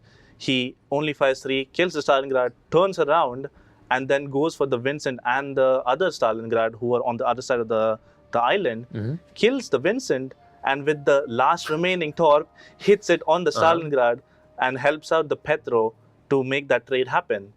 And wow, oh my god, I don't even know what to say to that. That is just crazy play. Rain being down a ship and that many hit points, obviously, like you said, 3X targeting the kills on this map, being down the double cap tick for quite a while, they need to make the kills happen in order to actually win the game. And they got very, very strong position by pushing through Rain's spawn. But the absolute heroic reactions from Rain there and pushing their Marseille down the J line, having the Daring trade out those 2 ships in the middle, I think absolutely gave them the chance to survive. But even in the end, it still looked doomed. Yeah, absolutely. Even later in the game, when they killed the Preußen and the Marseille in their own spawn, it was just a matter of landing those clutch torps on that Marseille, who then ended up flooding out, and then the Marseille being able to contest the C cap and flipping it and basically winning because they held those 2 caps for most of the game. All right, crazy. Well, we have the render now, guys, so we can break down this amazing match for you in a little bit more detail. And again, the strategy from 3X, so unusual from them. Rain probably didn't really know what to expect here. No, definitely not. This is a strat that you can't prepare for, really. Yeah, and definitely given that 3X plays this control strat, we can see the first touches happen here where essentially 3X has gone for an all-in play here, just completely focusing on the east side of the map, We can see there one Marseille here already on the eye line. Basically, his job is just to not get caught. Exactly. His only job is to kite away here along this line for as long as possible to make sure that Rain doesn't get any value out of their own strong side on this push here. And in the meantime, what's happening on the 10 line? Right, so obviously let's break that down. Vincent has a crossfire on the Napoli, Stalin has a crossfire on the Napoli, and you have two Marseilles just running straight down the 10 line with a Minnow and a Ragnar next to them for that radar support. So if they did end up catching the Gdansk, he would have also been radared and run down by 4 ships. Yeah, and against Luckily he didn't, but the Napoli, definitely a ship that they can hard spot easily, and as a result will go down, but they spent so much time trying to kill it that they actually got themselves a bit of time on the reactionary play towards the A cap. Yeah, absolutely. And of course the Ragnar and Minotaur having those radars means that when they push the Napoli aggressively, they didn't get the chance for the first exhaust smoke, but when the Gdansk tried to smoke him, those radars being in play meant that the Napoli really couldn't catch a break. And if the radars weren't there, he probably could have lived for another couple of minutes, which would have been disastrous for this push. Absolutely. All right, so we can see how Rain reacts here, trying to maybe find that initial push down the 1 line, but of course the Marseille already running as fast as he can, not even letting himself get spotted here and just taking the ground. And of course the Stalingrad in mid is also a key position here for 3X, and that it could reverse and crossfire this push if necessary. So again, 3X preparing very well for the counter push here from Rain. Yeah, as we can see, obviously the Napoli just goes down about 8 minutes into the game, which allows the Rain push from the A side to essentially have a footing into the map. And the Marseille has started to push down the 1-2 line and start following the Marseille that's kiting from 3X's side. And this also creates a crossfire onto the Stalingrad, because the Stalingrad has to not give broadside to the Marseille. Marseille having amazing AP performance will definitely be able to citadel the Stalingrad at that range. Yep, and we can see here that of course Rain has opted to start trying to draw this line of control here along the map. Really their play here, they're down so much HP, they're down a ship. They need to hold on to B as hard as possible. And for 3X, what they're going to be looking to do is probably move the Stalingrad up onto B here, move the St. Vincent up here, the Stalingrad will move up as well, and then they're just going to try to completely run over Rain spawn here. Absolutely, yeah. I think that was definitely the play that they were aiming for. Let's see how it plays out. And of course, Rain really not able to find value on this first Marseille trade down there, and we can see that 3X really just cracks open the spawn here. This Minotaur getting caught out as well. Double Stalingrad, very dangerous for Minotaur. We can see the one that's now contesting B has perfect shots through the map here. And double Marseille again here with the crossfire. This is so dangerous for the Minotaur. Absolutely. Marseille's and Stalingrad all overmatch all of Minotaur's armor other than the Citadel. However, being in such a horrific crossfire, that was something that he was never going to survive. Yeah, and we saw that he did survive the first salvo, ran his heal a little bit early because he was probably expecting to take a little bit more damage than he did. But then on the second check, he basically just gets removed from the game. And we can go forward here. See that Rain tries to stop this push, but the Minotaur just goes right down. And we can see it does tend to spontaneously combust in some scenarios when you have things like 2 Marseilles and 2 Stalingrads to shoot at it. Absolutely. So not the best matchup for him, unfortunately. And Rain really just not able to put the brakes on this 3X push. So now we can see the Kremlin actually starts pushing the Preußen, making the Stalingrad go all the way forward, almost into the cap, while this Marseille from 3X obviously being pressured away constantly by the Rain Marseille. As this is happening, we see the daring from Rain pushing for the Stalingrad being about half HP probably. He realized that he needs to make that kill and also do more. Right, it's not enough for him to only kill the Stalingrad for free. He also needs to kill the St. Vincent. On the replay, we see that he actually only used 3 torpedoes on the Stalingrad and saved them afterwards for the St. Vincent kill. And of course, that was so important that he needs to get more value than just the 1 kill at this stage of the game. So insane control from him to only launch the 3 torpedoes there, to recognize that he needs to save the other 7 to also kill a St. Vincent. And killing a St. Vincent is not easy. No, definitely not. It is a very fast ship. It can move around quite well, obviously with the speed boost. And you know, he was full HP, basically untouched. So he definitely needed quite a lot of tops to kill him. Yeah, it was vital for him to land all those torpedoes. And we can see here also, essentially the Stalingrad and St. Vincent don't have the shots to stop this daring from making this push. So Great timing. Maybe if they had positioned a little bit before, this would have been possible. But really good timing from Rain to recognize that. I think they were prepared to start farming this Petropavlovsk, and Right. that is what they were doing. They were making this trade happen. However, a Petro bow in is still a difficult kill, even though the Stalin and the Vincent can both pen it with HE. Right. All right, we can see the daring play come out here. Again, only uses those 3 torpedoes and goes right after the St. Vincent as well. Yep, and that one torp hitting the Stalingrad as well, pushing his damage con, making sure that he's an easier kill if it happens for the Petro. Yep. So unfortunately, Stalingrad doesn't go down, but also key here is that he recognizes that killing the Preußen in this spot opens up the Marseille to walk all the way to sea here, and that is a very long distance to push. And at this stage of the game, that's still too far for him. Yes. So something needs to happen here. And earlier we saw this Ragnar push down and get a little bit caught by the Harugumo, but Rain isn't able to finish the kill, which is a little bit important because it means that they need to find something else. And then we see the clutch Harugumo torps that are coming down like this. Yep, they're already on the way. This is really the vital moment that allows Rain to actually win this game. Just absolutely clutch torpedoes from Bison and the Harugumo has actually been landing clutch torpedoes all tournament. Yep. And we can see here that the Marseille actually pops his damage control on the first set.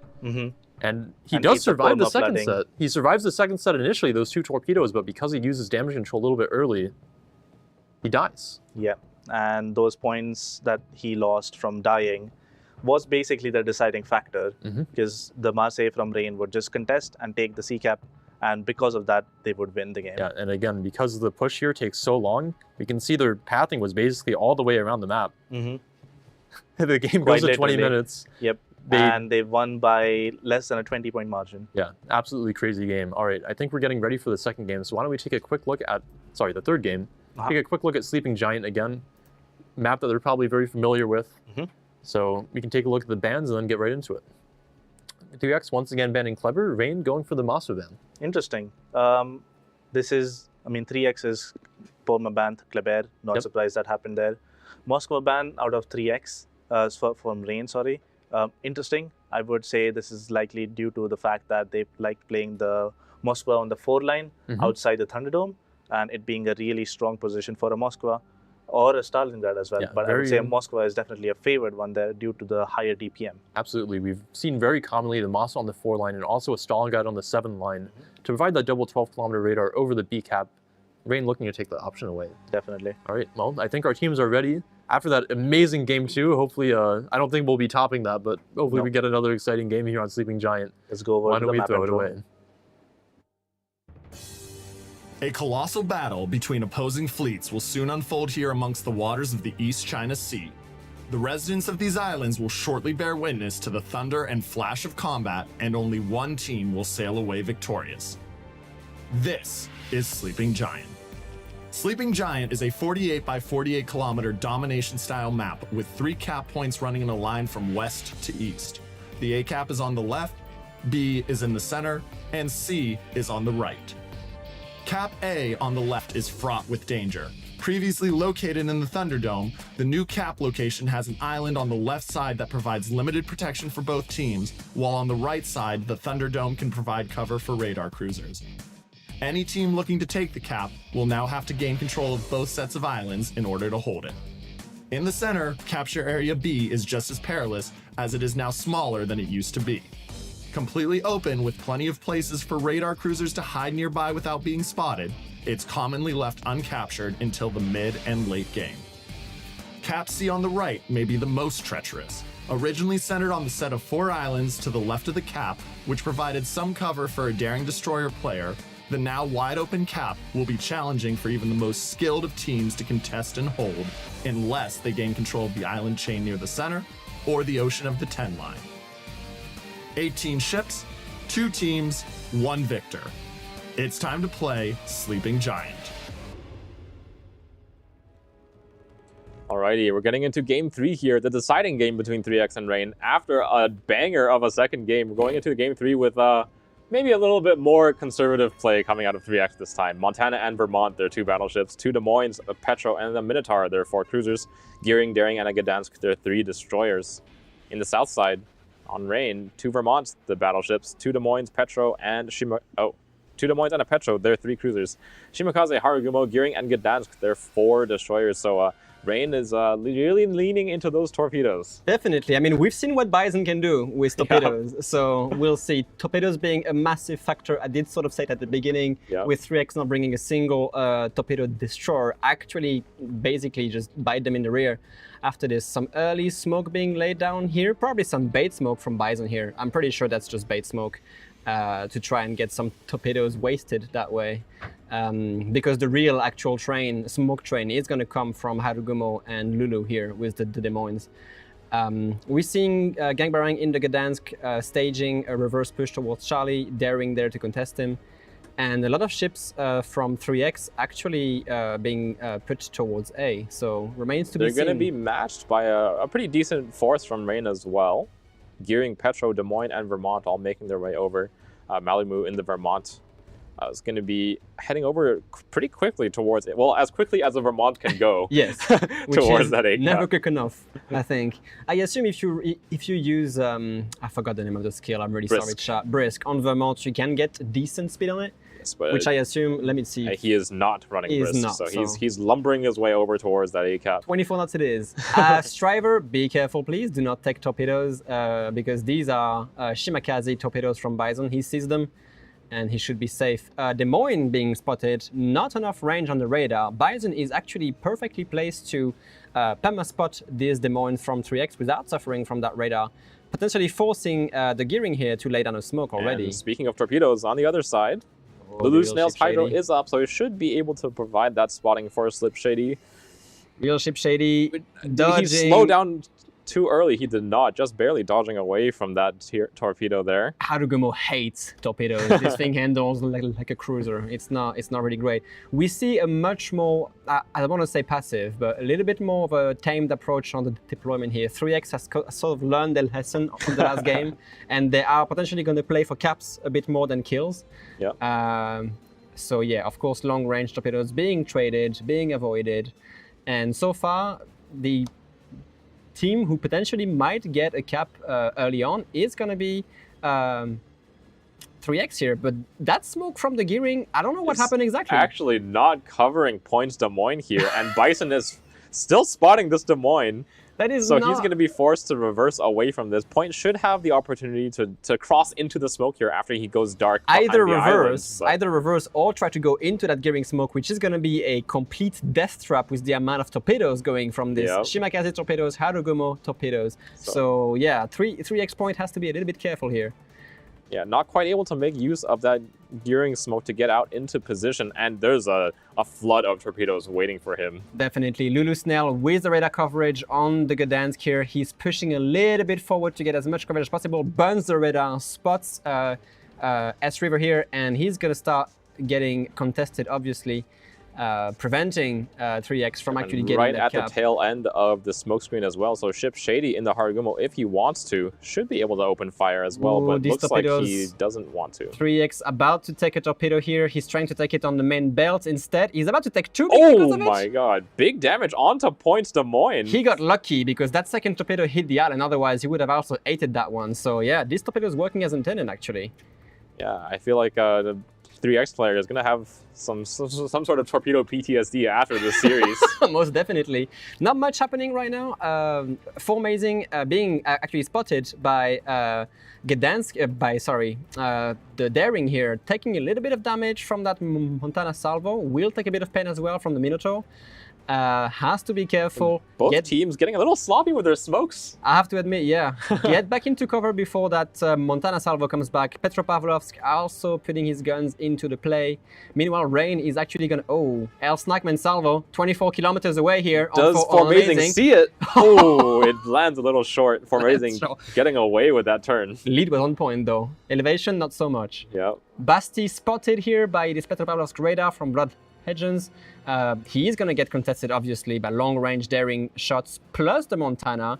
Can he get the cap in time? Oh, he's holding on that cap right now. Has not taken a reset yet. Oh my. He gets it. He takes it away under that petrol radar. Basically saying, I don't care about your radar, I will get the cap regardless. So that is actually cap advantage for Rain, while they try to put the Gdansk again into Charlie from 3X, also being contested again, and he's going to be facing Shimakaze torpedoes again. Bison Torpedo coming in clutch today. Can he actually accelerate in time? Oh no. There is no way. I don't think Gdansk can get away from these torps. Bison! He's gonna take another one here from that Shima, and Bison will claim another. Bison! I'm sorry, I'm getting a little bit excited here.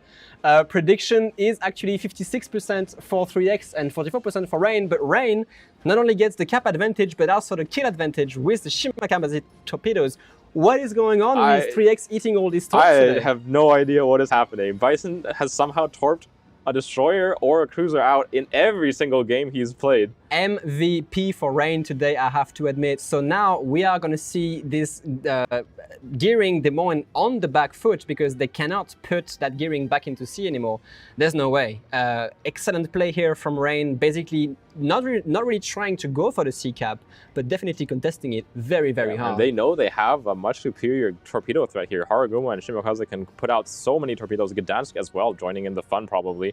And just waiting for those hits to come in. Bison dropping another set of 15. Oh no, he's still doing it. He is still doing it. We're going to see some action here. 3X trying to compensate from this by getting back into A to trying to remove that cap advantage from Rain. He is into radar range of Formazing, but the radar is actually on cooldown for another 13 seconds. Yeah, we do have a radar coming out of Lucar's Petro here. Not quite able to catch that daring, just barely outside of it. So 3X will be able to flip A-cap over towards their side. The only issue is, yeah, even if Don't Flashbang Baby gets red out here, the Malimu does not really have an angle here. So A is actually going to get lost by Rain. But I mean, they still have that advantage. And now they have managed to actually push Des Moines from 3X so far away after all this that Bison is actually just able to get that cap. Yep, and Kinemod's playing this position here that we've talked about a couple of times in the island chain between B and C here. I feel like it's a position that Des Moines like to play early on, but you kind of just get stuck there. So when your team needs those rotations, it's very difficult for Des Moines to get out of the islands. It is, yeah, and it's actually like this early lose of the Gdansk here from 3X is going to allow this Des Moines Harugumo smoke train plus Bison. Bison will have to dodge some gearing torpedoes here. He has to be careful not to get a test of his own medicine, I think, at this point. Yeah, gearing torps, very stealthy, but looks like he's gonna. Oh, he's gonna be fine. He sees them. Yes. He sees them now. He's gonna be completely fine. But look how far they've actually pushed 3X's Des Moines completely away from C. They're pushing the gearing away, not even making use of that smoke. Complete fallback. And if they can make their way any further up the line here, they're going to be able to threaten Kinemod's Des Moines' rear. That's true. Daring being cut deep into that Des Moines radar, into Formazing radar. He is spotted. Oh my god, what just happened to Silverblade's Montana? I do not believe this was torpedoes this time. I'm not sure. Perhaps a Vermont from Gunadaster at 28 kilometers away must have been the culprit for this. But look at 3X Daring here being cut so hard into this Des Moines radar, losing so much HP. And Formazing able to get out of this smoke firing penalty. Malimu with that Vermont salvo actually hitting a decent amount of shells. Decent damage onto that Daring, and he is not looking too hot here. Yeah, I don't know why they've also put Silverblade in here. He's on 25,000 HP and spotted. Still coming under very long-range fire from Daster's Vermont. Look at those shells coming in. Not finding the same success this time, but 24,000 HP on this Montana is kind of danger zone for him. It is really dangerous here. They do have some assets on B here. 3X is going to start facing off against Lucar's Petropavlovsk, but I'm pretty sure Malimu here, after this salvo against the Montana, which actually puts him down to 9,000 HP. I'm not sure who they should focus, trying to finish off this Montana to get a second kill advantage, or help that Petropavlovsk versus Des Moines situation here. Looks like Gang's Gdansk is going to be the one to kind of try to even up the DPM difference between the Des Moines and the Petro here. That Gdansk obviously adding so much damage output, but Kinemod looks like he's fairly happy to just reverse away here. Very aggressive push here from Blood Legends. 3X is trying to make some plays happening. He is contesting that Des Moines from Formazing, actually chucking him down fairly heavily, but he can't really turn out. He's going to have to be forced kind of broadside to the Des Moines and into the Vermont. Blood Legends has to go into the Thunderdome at this point. Yeah, I feel like he's making this turn a little bit too late and at a little bit too slow of a speed, though. He's offering himself a lot of side up to Formazing, but it looks like Formazing's Des Moines is actually pushed a little bit too far away. Silverblade surviving, has managed to cycle through a hill, still under fire from Gunner Duster from long range, and now the Gearing adding his guns to it just to get some fires working. Malimu's Vermont as well under some pressure here, but faster motion is spotted. And 3X is just kind of making a death push into the middle. Oh, goodness me! This. Faster! You don't want to be facing these guns at that range. This could be really painful for him. Oh my god, at least he survived, but no smoke screen left for him, so... No smokes indeed, yes. This is a lot of Hail Mary plays here from 3X. They do manage to even get Kinemod's Des Moines on this engagement. And Snackman moving into the middle himself in the Vermont. Oh, Desperation. Gunner Duster is going to manage to get all his guns on 3X Des Moines here. He has to go through this channel. Des Moines has to run. You do not want to get a Vermont salvo here because what he's looking for right now is basically kill Des Moines, ram El Snackman. Yep, and he has the HP to do it. He can even just take a broadside shot from Snackman's front guns if he needs to. Oh, goodness me. This is a lot of good plays. Looks like Point will escape. Point might go, Point might survive here, but he's going to be facing a lot of counter push. Lulu in the Des Moines, with Harugumo Smoke Train is going to start contesting that Des Moines escape here. So it's like a trap. They're just trapping 3X. Unfortunate wreck. That wreck is actually denying the ram from Snackman. I feel like at this point, Snackman, they don't have the ships to make a ram. Are we gonna see a drive by instead, or are they gonna go for a ram? Sliding along that wreckage. This actually might not kill Gunner Duster here. Yeah, he survived the ram. It's a slow speed ram.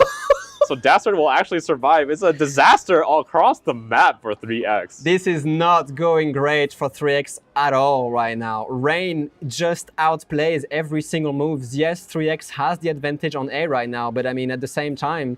it is so difficult to rotate off of that A cap towards the rest of the map, though. That cap is so isolated from the rest of the map. It's a long distance to travel to go to B.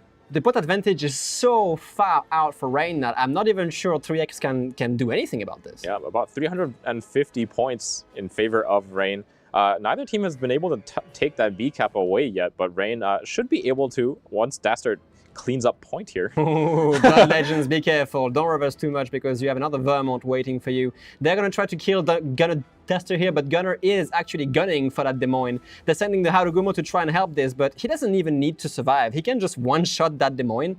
Yeah, but let's see if he can his front guns can clear in time. Point might sure. have another shot available, and oh my god! Well played. Ridiculous play from Gunner Duster here. Dastard barely picks up that Des Moines before going down, and that completely opens up that B cap for Ship Shady, who's going to just stroll on in his Harugumo, take away that B cap, and that should be... I mean, I guess only Blood Legends with Petropavlovsk might be able to contest this, but it doesn't matter. The point difference is so wide that it's just it. I don't think 3X can do anything against this. Yeah, just a Minotaur, Montana, Petropavlovsk, Daring, and the lone little Gearing over in the north, remaining on the side of 3X, and Faster Motion's Minotaurs don't feel like he's long for this world. No, absolutely. He's getting lucky, but I have to admit credits to Silverblade here for actually surviving that long. These Montana great heals coming in clutch because he's been under tremendous pressure the whole time. Montana heals, if you didn't know, slightly improved compared to regular heals on battleships, and the total HP pool a Montana can have over the course of a game, as long as it can get all of its heals out, is actually massive.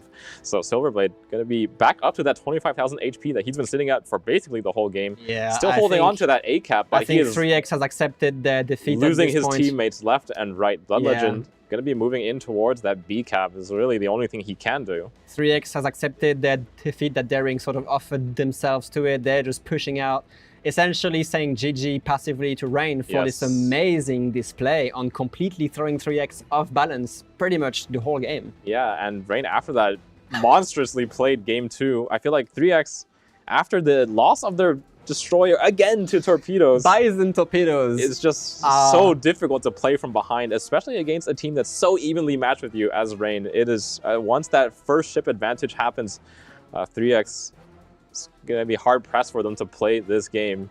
Yeah, I mean, that's it. 3X accepting that defeat, saying congratulations for Rain for beating them quite a lot as well during this tournament. That 3-0 we saw yesterday, and now this basically 2-1 on this amazing best of 3. Yeah, and 3X really did have Rain against the ropes there in game 2. Like it was multiple clutch plays from individual clutch plays from the Rain members that stole that victory away from 3X, and then absolute clobbering in Beautiful game 3. redemption, beautiful games. Congratulations for Rain for that epic clutch on the previous one and that complete control over Sleeping Giant. I mean, I guess they have a bunch of experience in this map, but they were able to just play it so well. Yeah. Of course, I assume you can always put a bit of luck into it, but is it luck? You know, If it happens these 20 Bison times. torpedoes, is it luck or is it skills? So yeah, I don't think we have anything else to say. That was just a great display. A very well-played game out of Rain, of a standard comp coming out of both sides. Rain showing a lot of dominance over 3X in recent times, actually. Not just today, but in the regionals as well. Rain finally breaking out of their shell, finding their stride against an opponent that has had their number for years at this point. For years, yes, yes. So well done, and I guess we'll send it back to the studio for this. Look at the smile on this man's face. Look at the smile on this man's face. Yeah, absolutely incredible series there. Off the back of that game 2, which was, I think, probably the closest game we may have ever seen. Yeah. Rain just showing an absolutely dominant performance in game 3 here off of Bison's torpedoes. As Zuikatsu said, can it be luck? No, I don't think so. I think he's been consistently landing torps on destroyers, on cruisers, always getting value out of his ship, not only on the Shima, but on different destroyers as well.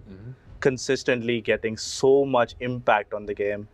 Essentially, almost sometimes single-handedly winning them games. It is insane. Yeah, I don't think it's unfair to say that. There are some single-handed wins off of Bison's torpedoes here, where, I mean, it really isn't luck, though, because Gdansk is one of the least maneuverable destroyers in the game in terms of turning. They know he's going to be touching the cap, and Bison has the angle where he's not torping him while he's bow or stern in, but rather from the side. Absolutely. And with the legendary, the unique upgrade for that Shimakaze, those torpedoes can be off cooldown a lot earlier than you expect them. Yeah, absolutely. Not only the torps on the Gdansk that killed him, but also at the very start of the game when he landed 2 torps in the Des Moines, essentially making sure that Des Moines doesn't have that little buffer room where he's able to just spend his HP to deal some damage, instead of being slightly damaged around 30k HP. So he has to respect any damage he's taking, making sure that they get more and more map control. Right. Once that DM takes the torpedo, he's at about 35,000 HP. Actually can't heal a lot of it since it hit the midsection for that Citadel damage. And that means that Rain's own Smoke Des Moines will probably win any trades if they try to make a radar trade. So that gives them a big advantage in terms of the positioning on the east side of the map.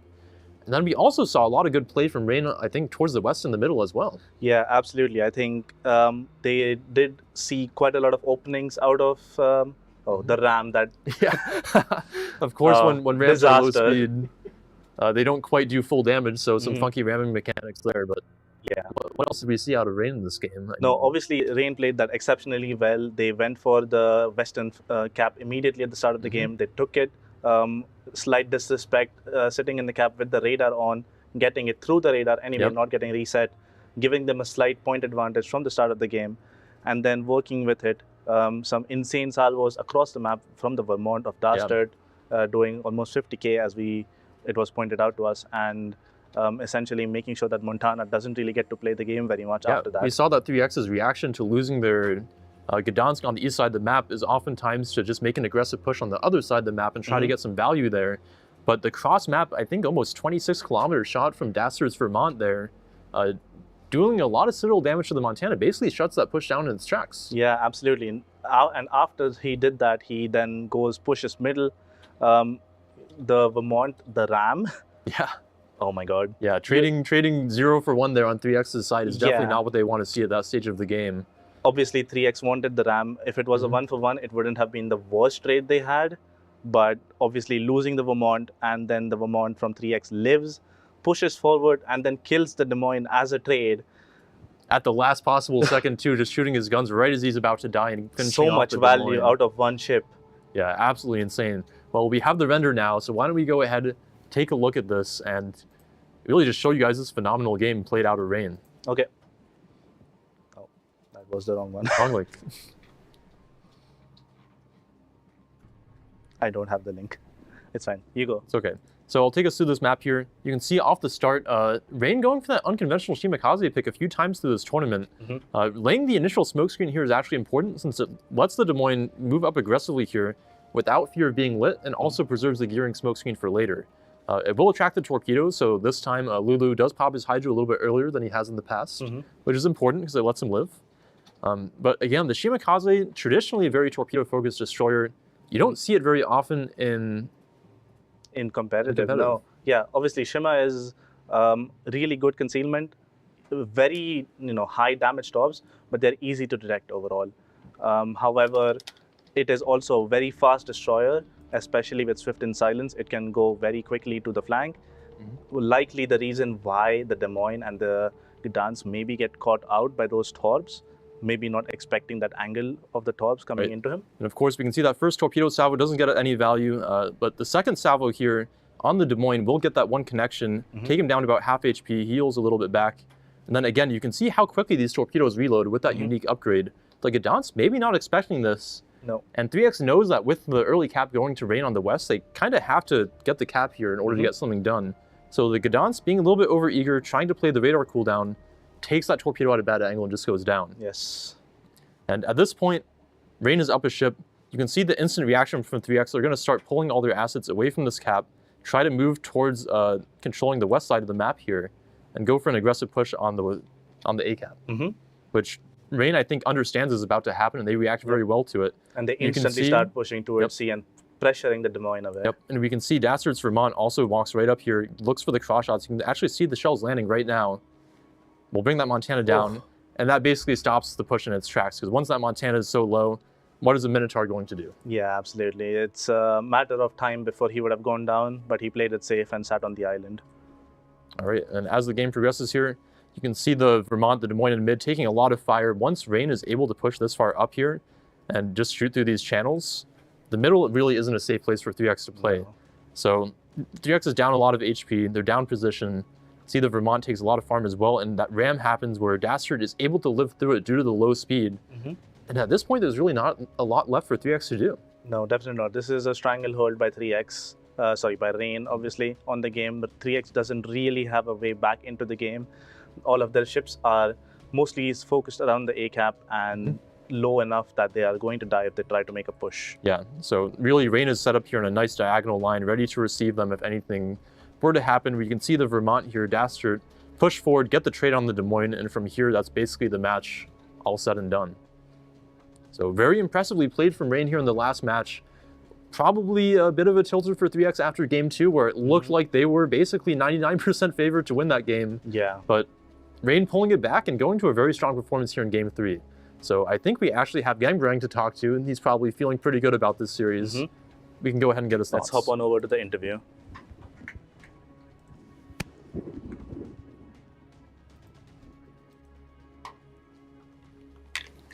Hello, Mr. Gangbarang. How do you feel after such an amazing performance? Like absolute scenes, man. Like scenes in this series, like seriously. How did you feel about game 2? Well, literally just lucked out. We knew what was coming, by the way. Like, I mean, the gig was up when they moved like all destroyers out of fucking training room and put like all the cruisers and battleships in. Like, it was super obvious they had one DD player. Like, some monk is gonna come. And we expected it on A a bit, so we were a bit slow. But I mean, we misplayed also so hard because theoretically we know how to play Shattered in this scenario because we do it ourselves. You just send counterclockwise, and we barely pulled the trigger on a Taro Rush. Mali sending, Dastard sending as some sort of essentially bait, like you have to send it all at once. And barely we got away with it with the points. Mainly also because, sadly, I mean, it was pretty obvious. Like, Marseille thought it was already won and went flat to Bison's Torps, which essentially kills the game off for them on points. But, I mean, so many misplays from us as well. Like, Lulu overstayed. Amazing went into something that obviously instantaneously one-shots him. To Marseille's Stalin, like, obviously he's dead. Like, we should have never done certain things, but we barely got away with it. I mean, that was pure luck on our side. Yeah, I mean, obviously that Minotaur being lost in your own spawn, they're obviously not ideal, but do you feel like maybe there was a way to save the Napoli, or was that just doomed? Yeah. No, like, I mean, in the end, like, you probably won't save the Napoli necessarily, because you will notice very quick if they commit or don't commit. They make a call. I mean, they're 3x, so they're either going to rotate and, like, go for control suddenly because they gained half the map, or they're going to commit on the kill. And it was pretty obvious they would commit on the kill. Importantly, though, Lulu was radared randomly, and then obviously it only made sense that the minnow that was unspotted for like 8 minutes or some shit was actually with them. So that gave me the opportunity to run away. Right. But yeah, like, just like we had the points, and we should have just rotated more counterclockwise and kept like minnows and stuff, like for amazing and so on. We tried to stop them, but I mean, there was just a shit call. Like, we can't stop them. You just play off the points and rotate counterclockwise. And Luca was feeling it against the enemy Marseille, killing him for free, then committing on the Preußen, like barely everything in time. So yeah, I mean, just lucked out. Though the first and the third match, and the third match was really convincing, I believe, and the first match was, Lulu was not feeling it this weekend. I can only say that because he has like real life stuff, in terms of he's at a very important point in his life, so he doesn't have the time. He's not feeling it, so he did a little mistake. But yeah, we kept going and managed to get it actually. Yeah, I mean, a very phenomenal series played from you guys. Talking a little bit about the third game, the Shimakaze pick is something that we haven't seen a lot out of other teams so far. I think you guys obviously valuing it probably for the torpedo power. Do you think Bison will be insufferable after landing these torpedo hits all tournament? Yeah, we picked it, like the strat was like this. We don't want to give them like easy playtime on C or easy contest, because you know they're going to most likely contest with a Fat Destroyer like a Gdansk or a Ragnar. They also showed they play 2 smokes for 1 Des Moines. But the thing is, if a smoke gets completely flooded with 12 Haru Torps and 15 Shimmer Torps permanently, the destroyers in the Des Moines have a hard time actually playing this. That's also why the Des Moines probably set on the rock immediately. There's not really like a play in the smoke anymore, flat broadside, to get all guns on cap and decap. Like, the Shimmer was on purpose, because we know they love like gearing Haru and then maybe a Gdansk for contest, and like 1 torpedo hit can save it. And I was barely in time to radar the Gdansk, decapped him, and then he thought he could stay in the smoke, but Bison and I had like torps running for it, and we're just watching it. And I mean, we were pretty certain that he just blows up. The ship is too fat against 15 torps, like the wall of skill. It's just like saturating his smoke, and his runaway was also blocked by mine. So the timing was just, I don't think that guy lives ever. Yeah, the timing was absolutely perfect, I think. Definitely a good catch there on the initial radar, getting to decap him. And then he probably thought he would be able to stay there during that radar cooldown, but unfortunately not quite there. So I mean, he also has to, because their lineup has to play off the cap. Like, it has to be kept already, because we had A. So they have to kind of force it as well, like you feel pressured a bit, while we just go for, let's torp, and if we hit a torp only after 10 minutes, the game might completely flip. If we kill the smoker, for example, with 1 Shimmer Pede, it's over. Absolutely. Baz, any questions for Gang here? Do you think the Vermont trade was going to happen, or did you predict that the RAM was too slow that Dastard would live? So like, that was completely mental in the middle. Like, we knew the 1 Des Moines that shoved first is easy killable with me and or like Lucar and me only, pretty much, and like our other Vermont shots. Then suddenly the Vermont shoves close to him, and the other Des Moines randomly pops up behind him. So our idea was just, okay, I mean, if they do Campy Nest on that corner, then we just kill the 1 Des Moines we can. He died immediately, full HP to 0. And then Dastard sends it around, blows up their Des Moines, because we thought he goes there surely as well. But no, he went into the gap. So Dastard was already going forward. And sadly we couldn't kill the Vermont, because we pretty much only didn't kill the Vermont because I got like no fire instant, and probably then he dies. But yeah, it was a close. I saw your Petro actually rotating around the Thunderdome towards the 4 line to also help out, but I think the timing was a bit off. I mean, it's just like we bursted him pretty fast, but in the end it wasn't. There were 10,000 HP left. Yeah, it was close. Like, theoretically a bit better RNG or maybe a bit more damage, and the Vermont is unironically full HP, and Dastard runs up the as of the other Des Moines for free. Like, they can never stop him. Now they did stop him barely, but he still got the shot out and nuked the Des Moines. So still phenomenally played from you guys for this series here. Congratulations, of course, on beating your old arch nemesis 3x in a repeat of the EU regional finals and going on to the grand final. Any last feelings or thoughts about this series and maybe going on to face Shaft again? I mean, I'm really happy like Shaft and us are in the finals for sure. I mean, it's going to look forward, even though it's mostly like W and D, so it's like the same old teams fighting for the spots from EU. I would just like to thank the team, because we're only like 11 people, for the commitment they had put in. Also the people that trust me to like stick with this and actually make COTS win finally happen. Also thanks to the generally involvement of all the players. I'm really happy, and like special thanks to probably Artorius, because since 2.5 years we're chasing this and he's the only one who stuck with me for that long. All right, very glad to hear this from you, and good luck in the grand finals. Yeah, Thank you very amazing much. plays. Keep it up. Congratulations. Maybe see you later, guys. All right, See you. maybe see you later. See you. Thank you. Bye-bye. Bye. All right, guys, that was again from Rain. Glad to see him again here for a second interview after that insanely close series. Finally defeating their arch nemesis 3X and actually eliminating them out of the tournament this time. Rain traditionally drops quite a few games to 3X, but this tournament looking to be their strongest so far, actually going on to the grand finals against Shaft. Yeah, absolutely. It's going to be an amazing game, I'm sure, given the match that we saw, the best of 5, where Rain and Shaft played against each other, and it went all 5 maps, and all 5 of those maps were incredibly close. I'm sure the grand final of COTS International is going to be an absolute banger. Yes. Too much excitement. Let's get your guys' thoughts on this series. Just go as a group here. I think, well, really, it's just like, I think Rain is a team that capitalizes really well off of very small leads. We saw it that even with a 20-point lead in some cases, they're happy to play just the smallest point lead, the smallest positioning lead that they can have. And Bison, somehow the man giving them the lead in every game. Absolutely. It is a team effort, but it's also player effort. You know, when you can get your predictions right, when you can use your RPF correctly for these RPF torpedoes, or just basically reading the enemy team, reading the other player, trying to get into their mind what they would do if I'm a Gdansk, what am I doing now? You know, so it's like it comes down to team effort, but also personal player efforts as well, because these guys are exceptionally experienced in the game, right. and they have this sort of, they get into a flow. They get into a flow and they can anticipate, they can make the right calls and everything. And I think this also what worked out for Rain, is them being able to make the right decisions, both as a team and also as a personal players, every single one of them, contributing to these final wins. Yeah, and so we heard from really, Gang in the really interview. well done to them. We heard from Gang in the interview also that they had a pretty good idea of what 3X was going to do with that Gdansk. On the second game? Into the cab. Oh, you mean on the on yeah, the with last that game, torpedo yes. kill from the Shimakaze. And we have talked about torpedoes being somewhat unreliable in general and competitive occasionally.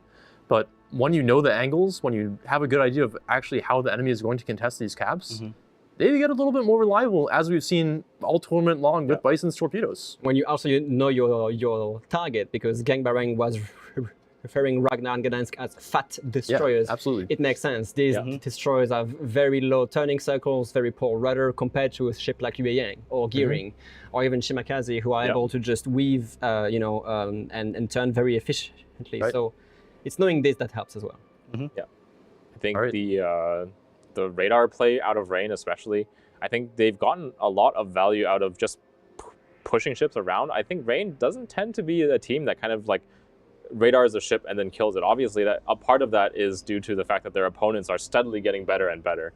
So the destroyer is not getting caught on those first radars. That helps a lot, but I think Rain especially, I feel like in a lot more games than the other teams, they're playing those like, I control a cap each and I'm happy. That's true. Yeah. You also have to admit, I'm really excited to see these sort of moments happening in such a high level of play, where sometimes game mechanics themselves kind of get into the mix. That Vermont ram, I didn't call it, but I was like, at that speed, he might survive, because it was full HP versus 3X's Vermont, which was on 20k, give or take. And it's exactly what happens. The Vermont survives and then proceeds to rush that Des Moines and basically one-shot him on that gap. So yeah, this is like, there's always this sort of little randomness which has a massive impact in the end as well. So, but really good to see these sort of things in a tournament like this. I was expecting a more passive play from both teams after this second game, which was won by hair from Rain. I would have expected 3X to be a bit more collected. and we still see some moments like this happening. So it's great. Absolutely phenomenal series there. We actually have some new content to reveal for you guys while we wait for the grand finals. Why don't we go ahead and take a look at what we have in store? Let's do that. So we are announcing 3 new ships. The first one of which is called the Jupiter. As you can see on your screens, it is a Tier 7 British destroyer. And she's one of the 8 J-class destroyers, sister ships to the Jervis, which is already in the game. These were the best destroyers in the Royal Navy before the war. And commencing her service shortly before the outbreak of World War II, Jupiter 42 served in both the Home Fleet and the Mediterranean Fleet. From December 1941 and onwards, Jupiter played a role in Allied operations in the Southeast Asia theater. However, on February 27, 1942, she was lost to a mine during the Battle of the Java Sea. Why don't you take us a little bit through some of her gameplay characteristics? Sure. So this ship has 3x 220mm guns. It has similar AP shells to what you would see on the higher tier British destroyers with the short fuse. So you are able to do full pens to enemy destroyers, making it a really good anti-destroyer. Yep, and she'll have some longer range torpedoes, but actually only has 1 torpedo launcher, so a key difference to her sister ship Jervis. But her torpedoes do have a little bit longer range. A key factor in Jupiter 42's performance here is that she's going to have much better DPM than Jervis, so she'll have faster reload on her guns. In exchange, to tone it back a little bit, she'll have low fire chance on her HE shells, and she'll also have worse concealment. So in general, Jupiter will tend to play as a second-line destroyer, where you'll want to be supporting your friendly destroyers, taking those initial checks. Her gun power will obviously also be quite good for helping her harass enemy battleships. But with only the 1 torpedo launcher and pretty low damage per torpedo, she'll kind of struggle to finish them off. Obviously, it has standard damage control parity and a short duration smoke, same as what you would expect to see on any Royal Navy destroyer. It has a short-range hydroacoustic search as well, the 3-kilometer hydro to spot ships and torps. And it has an engine boost. This is not common on Royal Navy destroyers, but you would see it on a Cossack, for example, but you also will see it on this ship. Right, so Jupiter kind of filling a similar role to that Cossack, but obviously without the really good conceal, kind of acting as a gun-focused skirmishing destroyer. Note that she will have a best concealment of about 6.7 kilometers, so pretty rough for a Tier 7 destroyer. Again, we'll be relying a lot on just supporting friendly destroyers and using those guns. So the next ship that we are going to go over is the Japanese destroyer Minegumo. It is a Tier 9 destroyer. And aficionados of the Sashio will note that she is quite similar. She is the same class. She is in a Sashio class. She was commissioned in 1938. Throughout the war in the Pacific, she was engaged in invasion operations in Malaya, the Philippines, and the Dutch East Indies. She took part in the Battle of the Java Sea and also participated in Tokyo Express runs. On the 5th of March 1943, during one of those transport runs, she was sunk by a U.S.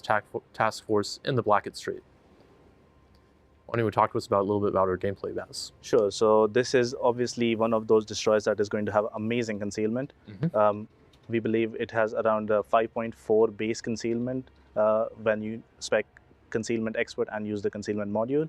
So it is very stealthy, like its similar counterpart, the Yugumo and the Kagero, as well as the Asashio. They have about a 5.4 and a 5.5 concealment.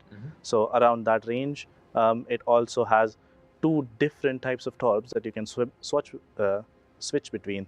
One of them being a longer range torp and the other one being like Mega F3s. Right, so in most respects, she's actually quite similar to a Sashio. She has kind of the same main battery. They traverse slowly, they reload slowly, 6 127mm guns, but they have the trademark Japanese high alpha on the HE shells, so they can pack a punch, and short duration engagements with enemy destroyers.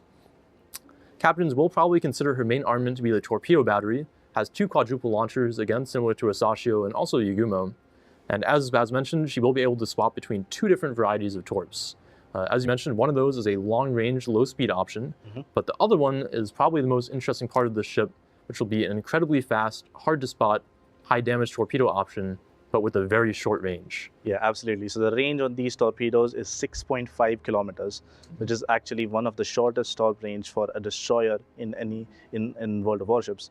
But they go very fast. They go 77 knots base. So aficionados of the old F3 torpedoes with torpedo acceleration playstyle, before the skill changes, will recognize that these characteristics are actually quite similar to that old playstyle of having 6.4 kilometer, 77 knot F3 torpedoes. So if you enjoyed that playstyle in the past, you will enjoy it now. You'll generally be making point-blank torpedo attacks with these really fast torpedoes, looking for the dev strikes. But in the meantime, while you're setting up those torpedo runs, you can also fall back on that 15-kilometer torpedo option to give you a decent option. They are very similar to the torpedoes that you might find on the Tier 7 Udachi. So they're very slow, they're very easy to detect. They probably won't be the most reliable option, but again, they will fill that space while you're looking to make those short torpedo runs. Absolutely. So this ship is relatively fast, 35 knots, but it does come with a speed boost. It's a standard speed boost of 8%, and comes with all the standard consumables you would expect to see on an IGN destroyer, a smoke generator, and a damage control party. Yep. Just to go over the stats for torpedoes a little bit, just so you guys have all the numbers. The long-range torpedo option will do about 21,000 damage. They will go only 57 knots, but with that 15-kilometer range, so they have legs. Both varieties of torpedoes will reload in 90 seconds, so quite a fast torpedo reload time. But on those very short-range options, you'll have 6.5-kilometer range, as we've mentioned, 21,300 damage, 77 knots, and only 1.5 kilometer of torpedo detectability. So the enemy will have almost no time to react to these torpedoes. So if you're able to close to within that 6.5 kilometer range and make one of these attacks, it will probably pay dividends. Yes, it is likely going to be a devastating strike, and these torps are very, very scary. Even on paper, they look very scary. Right, and of course, that concealment that we've mentioned, her best concealment will go down to about 5.3, 5.4 kilometers, so you can expect to outspot most of the enemy destroyers that you'll be fighting. However, her low speed can get you into trouble. If you're not too careful. Enemy destroyers can run her down, and that low DPM with the main battery will not do you any favors in a fight. Absolutely, but you need to remember that these shells obviously have a lot of alpha, and so in a poking fight, the ship is pretty good. Right, and keep in mind that, of course, the gun arrangement, 2 turrets in the back, 1 in the front. If you're kiting away from enemy destroyers, those turrets actually can soak up a lot of shells. And Japanese destroyers being relatively nimble, you can actually do a fair amount of dodging while kiting away. So if you're engaging enemy destroyers, you obviously want to be in a kiting position.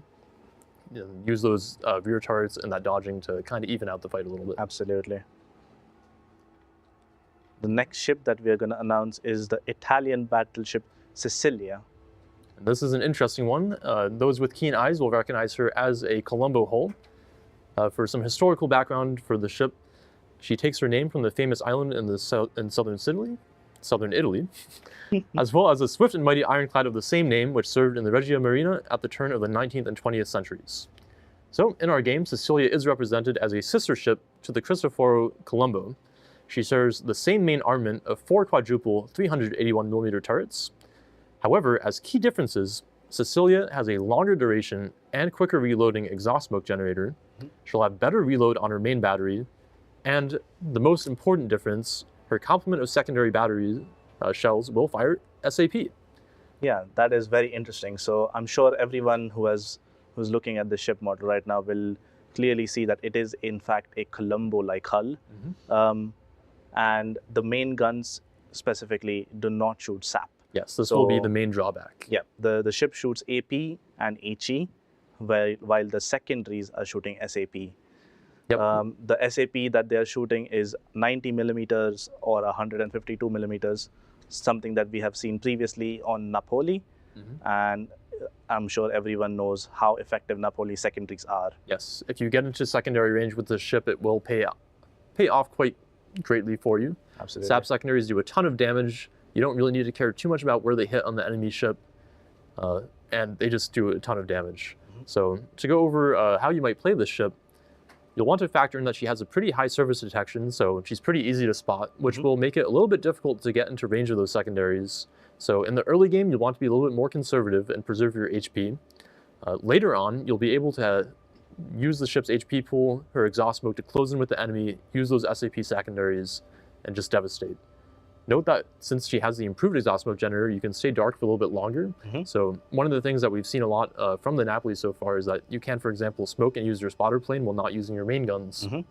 That will allow you a pretty good duration of time in which you can just use your secondaries and get some free damage out. Yep, this will be the same thing here. With the consumables it has, it does have the improved exhaust smoke generator, one that you would find possibly on the Giuseppe Verdi, which has a bigger bloom as well as longer duration. It lasts for 60 seconds with a 15-second duration. Yep, and note that while regular exhaust smoke generators have a 3-minute reload, I believe, this will come off cooldown in only 2 minutes, so you'll be able to use this more often for these secondary plays. She does have a standard heal, nothing too special about it. 80-second cooldown, lasts for 28 seconds. If you play battleships, you'll be familiar with this one.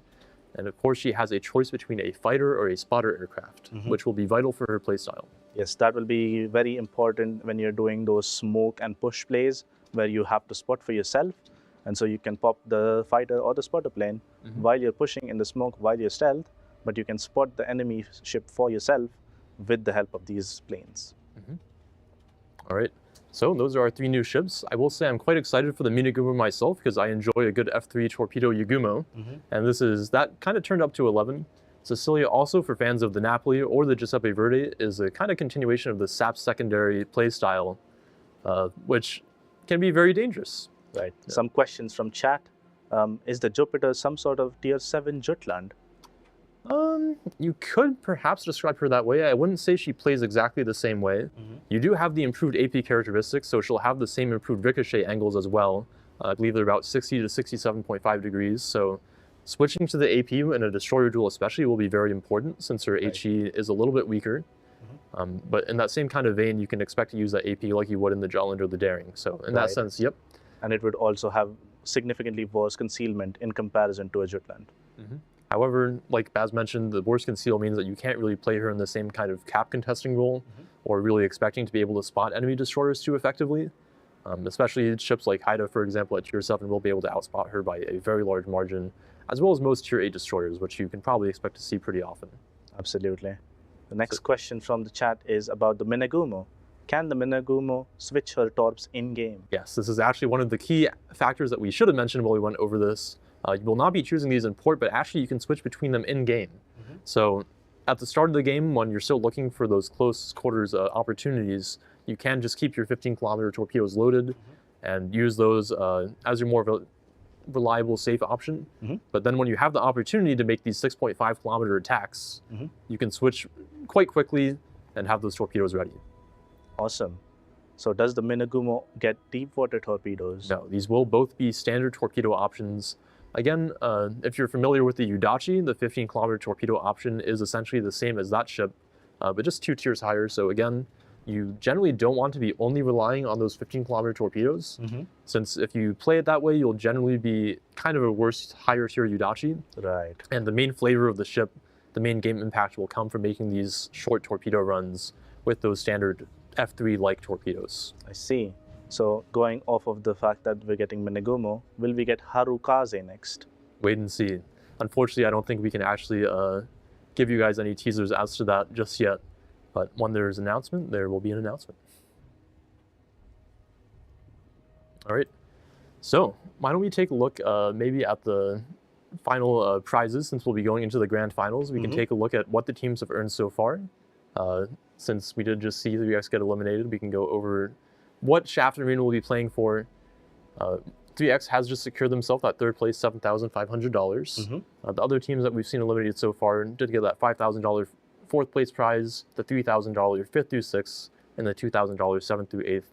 And now going into this next series, we'll be seeing Rain and Shaft play for the $17,500 cash prize. Yep. Is all they're playing for. Obviously, the second place will also get $10,000. However, I'm sure both teams want that first place and the win and having the bragging rights of being the best in the world. Yes, of course, both these teams have already come significantly far in this tournament. Number 2, not too shabby either. Only the best, second best team in the world, so nothing to shy away from. But of course, the $17,500 prize is a little bit more desirable. Yeah, so obviously now the grand final, maybe we can start talking about it a little bit. Yeah, I mean, what have we seen from these teams so far? We've seen Shaft and Rain a lot through the tournament so far, in EU regionals as well. They've played each other a lot. They're probably very familiar with each other's play style. Do you have any thoughts going into this? I have a lot of thoughts. I think both teams have been playing exceptionally well. We saw both of them play today. Obviously, Shaft beating 3X in a head-to-head, very impressive. Then Rain beating 3X in a head-to-head, also very impressive. Both of these teams are showing why they are the two best teams in the world. Definitely going through trial by fire. Both teams facing off against 3X, who I think we've mentioned a few times probably were in the past the favorites to win this tournament. Yep. But in these last few very close games in both these series, actually against Shaft and Rain, just dropping the ball a little bit and getting punished for it. So they will be third place, of course, and we can see in the past they have won a lot of previous international tournaments. COTS 11, COTS 13, COTS 14, and 15 all went to 3X, who in the past have been known as PTA or Penta, as well as Band CV. Right. So obviously Shaft and Rain now defeating the previous champions of King of the Sea internationals, and it is no small task. It is a very big achievement to obviously beat 3X at such a important stage of the tournament, and this will definitely solidify them as the best two teams in the tournament. Right, and I mean, Shaft and Rain have also faced each other quite a few times by now. I mean, did they play against each other more than once in the regional finals or the regional tournament for you? They played, the first time they played each other was the best of 5. The first time they played each other was a best of 3. Rain won that 2-0. Yep. Shaft then went into the lower bracket, where Rain ends up after losing a 2-0 in a best of 3 against 3X. They then go to the lower final, the lower bracket final, where it was a best of 5. Rain versus Shaft. This series went all 5 maps. Rain won the first 2, Shaft won the second 2, and it was almost a reverse sweep. And all 4 of these maps were incredibly close. They were marginal wins for either team. It could have gone either way. And then the final map was clinched out by Rain, and then they went on to face 3X in the grand finals of the European tournament and won that as well. Yeah, and of course Rain taking the sweep there against 3X in the regional finals was extraordinarily impressive. But Shaft and Rain so far proving to be very evenly matched teams, I would say. Absolutely, yeah. Shaft has been no slouch throughout this tournament. They have been playing exceptionally well. Their battleships have been landing excellent salvos. They have had great tactics. They've been playing just really good World of Warships. They've had no real big game losing mistakes. They've been playing very solid strats. They have a good understanding on the game, and they were reacting exceptionally well whenever they were facing weird things happening, maybe something catching them off. Right, and of course in the group stage yesterday we also saw Shaft and Rain go 1-1 with each other. So I would hesitate to call the ball on either of these teams. Why don't we go through a little bit of the stats here. Both teams actually opting to ban Des Moines the most often. Des Moines, I think, is a comfort pick for both these teams at this point. I think they both enjoy playing the Des Moines in the smoke. They also probably would like to play it around the islands on loop, for example. So it's definitely a ship that both of them would favor playing. However, it is also so good that they have to ban it. Yeah. And of course, banning the Des Moines out forces some more difficult decisions, like maybe taking Minotaurs, which we have seen teams pretty comfortable with playing, although we have had a lot of moments in the tournaments where Minotaurs have suddenly died. So that is one of the main downsides of bringing the ship, is that it is very, very vulnerable. While it does provide that same 10-kilometer long-duration radar, it also doesn't have the HE of the Des Moines. So banning it out can force teams to take a kind of weaker smoke cruiser and be forced to play around that a little bit. As for most pick ship, Shaft's going for the strong smoke play with the Harugumo, whereas Rain favors taking the Daring a little bit more often. Yeah, I think Rain favors the more dynamic, rotation-heavy play style from the Daring, whereas the Harugumo is a bit more static. It's a slower destroyer in comparison to the Daring, even though the Daring does not have a speed boost. You really want to pair that Harugumo with a cruiser of some sort, so that they are constantly in a smoke, being able to farm relatively safely, and then also add in that gun power that the Harugumo brings. Right, and we've seen that, well, the Harugumo with the unique upgrade does have, I believe, 6.6 kilometer conceal, which is substantially worse than something like using a gearing for a smoke screen. Generally speaking, the smoking destroyer doesn't really have to be making those face checks with enemy destroyers. Yes. So adding the Harugumo's gun power during the duration of a cruiser radar can be really vital in actually winning the destroyer trade or fighting an enemy smoke screen. So that's one of the reasons why we generally see it be one of the strongest smoke destroyers. And as for Daring, what do you think makes this one of the strongest cap contesting destroyers? It is quite nimble. It has pretty good concealment when you do have to make those face check kind of engagements. It also has a heal, as well as having those short burst smokes. So if you get caught in an unfortunate position where a destroyer has run you down and you're caught, you can use that smoke to get away, or you can use this smoke when there is a key moment where a ship has damage gone and add on some extra damage and set them on fire maybe and convert that kill, which some other destroyers may struggle doing. Right, of course, it has that high gun DPM. It has really good single-fire torpedoes, which can be instrumental in digging out enemy cruisers from rock positions. And even in torpedo rushes, having the single fires can be really important, since usually you'll be coming around the nose of an enemy ship. Yes. And being able to pinpoint those all 10 torpedoes instead of having to maybe wait to get onto the enemy's side can be really important. Absolutely. We saw this used to great effect in the previous game against 3X when the Rain played them. And he chose to not shoot all 5 of his torps, which is something not other destroyers can do. Right. Only Daring would have that option where it can shoot them one by one, can keep the last 2 for a different target, and absolutely was instrumental. I would say that was probably the key play for Rain in winning that map. Highest ship win rate, we've talked about this a few for both these teams in the past. St. Vincent, it does contend with the Petropavlovsk and the Moskva in that 1 of restriction pool. So when you do bring it, it's usually for a very strong push strat. Yes. And those can catch enemy teams off guard. Yes, absolutely. I think Shaft is definitely capable of making those plays. They have proven themselves to be a contender for one of those teams that is capable of making incredible push plays. And Vincent is a ship that definitely is something that you would want to pick when you're making these kinds of plays. Right, and then seeing Minotaur for the highest win rate ship for Rain actually kind of plays into their most banned ship being Des Moines, showing that they're very comfortable with playing that alternative radar cruiser, probably more so than their opponents. Absolutely. And usually able to get pretty good value out of the ship with the torpedoes, the high APDPM, and of course that stealth radar. Yep. I want to speak a little bit to our map bans and picks here. Absolutely. So Loop and Estuary are the 2 most banned maps from Shaft and Rain. Loop obviously is the map that has the shortest duration games in the tournament so far. We've seen like the average duration of the map being around 12 minutes, which is quite short in comparison to some of the other maps that usually last between 16 to 18 minutes in game duration. Right. This is usually due to the point gain from each cap being so high, and it is a 4-cap map, so having those early caps actually plays quite heavily into whatever team is holding them. Right, most teams opting not to go for that play style and instead just banning it out. Shaft here doesn't like to play it very often. It will be their most banned map. For Rain side, Estuary being their most banned map, we did see that 3X picked Estuary against them and did quite well on it. So it makes sense to see it as one of their most banned maps here. And in general, the 2 middle caps being very, very hard to contest, the side caps being important. It's just a rather complex map for most teams to play, I feel like. Absolutely, yeah. I think it's a difficult map to play. It's also very new. People are probably not very practiced on it. And that definitely plays into the factor that they are uncomfortable on the new map. And maybe they don't have as many strats or have as much strat depth as they would like. And as a result, it is a banned map for Rain. And then for the bottom here, we can see 2 of those maps being the most picked for both of these teams, both of these being very familiar. Sleeping Giant and Northern Waters. Both these maps have been in the pool for a very long time. They're very familiar to most teams. They've probably prepared a lot of strategies for them.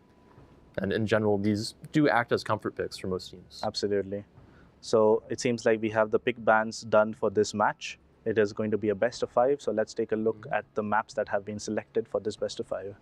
All right, starting off, we're going to be having the Faroe Islands. We'll be moving on to Warrior's Path, Northern Waters, Sleeping Giant. And then if we go to a game 5, we have Loop. So interesting, let's talk about the Faroe Islands pick to begin with. Faroe Islands obviously is a newcomer to the COTS map pool. And most teams are actually shying away from this one. Yes, I don't think we've actually seen it at all today yet. No. So this will be the first time we're seeing it today, and this actually is Shaft's pick. Yes, it will be an interesting one given the fact that both teams are not really, maybe not as comfortable playing it as some of the other maps. However, given the fact that they haven't played too many games on it, the strats that they have prepared for it will remain a secret until they get into the game. Right, and given that Shaft has picked this for their first game in the grand final, they've got to have something spicy. Yeah, I would assume so. It is a map that is largely dictated by either a home push or a control strat around the 2 caps in the middle. Right. However, playing for that middle cap in particular is incredibly difficult from what we've seen. The islands around it are really good positions for cruisers to hang out around, and there is usually multiple radars over it, which means once the cap gets flipped, it's usually not contested for the rest of the game. Yeah, usually we'll see B cap either be something picked up very late into the game, generally not played early at all, and the main action coming off that very far north A cap, or perhaps the home cap pushes as you mentioned. We have actually a few more questions regarding Cecilia. People have asked why we use USN 127mm guns as secondaries. I don't believe she actually has those. She does have, I believe, the same secondary layout as Colombo. I'm getting a finger? She does have 127mm guns. Well, in this case, the Italian Navy in the past, after World War II, actually did use a lot of USN equipment and systems since they didn't have a very substantial industry after World War II, of course. Most of those nations taking a while to recover economically. So in this case, the refit actually is inspired by the Italian usage of USN weapon systems. Right. And since we want Sicilia to be more of a secondary focused ship than Colombo is, the 127s are kind of a logical choice to replace some of those 90mm guns that you would otherwise find on Colombo. I see. That is very interesting. Right. Moving down the maps here, we have Warrior's Path for our second map, which we have seen quite a lot in the tournament so far. Absolutely. Again, you can see that west cap has been shifted a little bit further to the west. I would say this is probably a map that we're likely to see a lot of smoke play on. Yeah, we definitely will see some sort of smoke play on both of the off caps, on the 1 line and the 10 line. I'm expecting to see some sort of Haragumo, maybe gearing, depending on what teams are more comfortable bringing. And it depends on the bans as well, obviously, but we will get into that later on. Right. And for our third map, we'll have Northern Waters. Again, quite a familiar map. We see this quite often throughout the tournament. I would actually say this is probably one of the most picked maps as we've seen in the tournament stats. It's quite symmetrical, and why else might teams pick it? Yeah, both of the sides on this map are, relatively equal in terms of the islands that exist, and so teams are more than comfortable playing from either side because the map, the team that is picking that map isn't picking the side, so the enemy team is going to be picking the side. Right, and then Sleeping Giant we've seen also in the last series today, pretty much a lot of the same reasons as Northern Waters. It's very familiar for people. It's quite symmetrical. Teams generally understand how to play it. And then Loop, we've also covered quite frequently in the past, where this is that 4-cap map that ticks quite quickly. Tends to be shorter games that will be the random 5th pick for today. So why don't we go ahead and take a look at the bans for Faroe Islands, then we can get ready to get into the game. For Faroe, we have Shaft again banning Des Moines, Rain banning Gdansk. Interesting. I would like to think that this is a targeted ban, because Gdansk is a very strong ship on this flank, on this map in particular, maybe something to do with the home cap. I would expect to see a Gdansk trying to defend the home cap. Right. And it is a really good ship for that home cap play, as well as rotating towards middle and maybe providing the extra radar into the middle cap. Right, taking away that fast cooldown 9-kilometer radar, instead forcing Shaft to maybe play the Ragnar with the 7.5-kilometer longer duration, but longer cooldown as well. Maybe taking away that pushing option, like you said, with the Gdansk. Well, our teams are ready. Why don't we take a look at our first Faroe Islands game of the day in the grand finals. Go to the intro. Between the Norwegian Sea and the North Atlantic Ocean lies a subpolar collection of islands guarding the gates of Northern Europe. The seas surrounding this rugged volcanic land will erupt once again as 2 opposing fleets donate molten steel. Only one fleet can successfully tame this land. This is Faroe Islands. Faroe Islands is a 42 by 42 kilometer domination style map with 4 cap points running from the northwest to southeast. The A cap is in the top left, B is in the center, C is in the right, and D is in the bottom. The A cap lies far from each team's spawn. Ships heading this direction will be forced to expose their full profile to potential enemies along the way. With nearby islands providing refuge to radar cruisers, destroyers must play cautiously. The B cap sits in the direct center, the remnants of an extinct volcano. Bordering the caldera on all 4 sides are narrow waterways in and out. Fleets must commit significant resources if they wish to take and hold this crucial territory. The C and D caps serve as home caps for each fleet. Though easy to take, the islands between them will serve to mask the advancement of friend and foe alike. Will teams opt to blitz their opponent by directly assaulting their home cap, or play it safe and fight for more map control? The four corners of Faroe Islands consist of land masses which serve to funnel ships into various choke points. Battles on this map will resemble the molten forces that forge them, fiery and fierce. 18 ships, 2 teams, 1 victor. It's time to play Faroe Islands.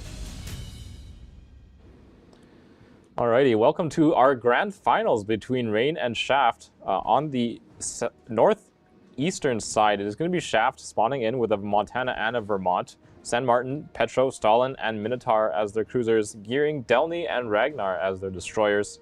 In the southwest, Rain hot off their win against 3X. They're going to be bringing in Ohio and a Conqueror as their battleships, a Petro, a Minotaur, and 2 Marseilles as their cruisers, a Haragumo, a Daring, and a Ragnar as their 3 destroyers.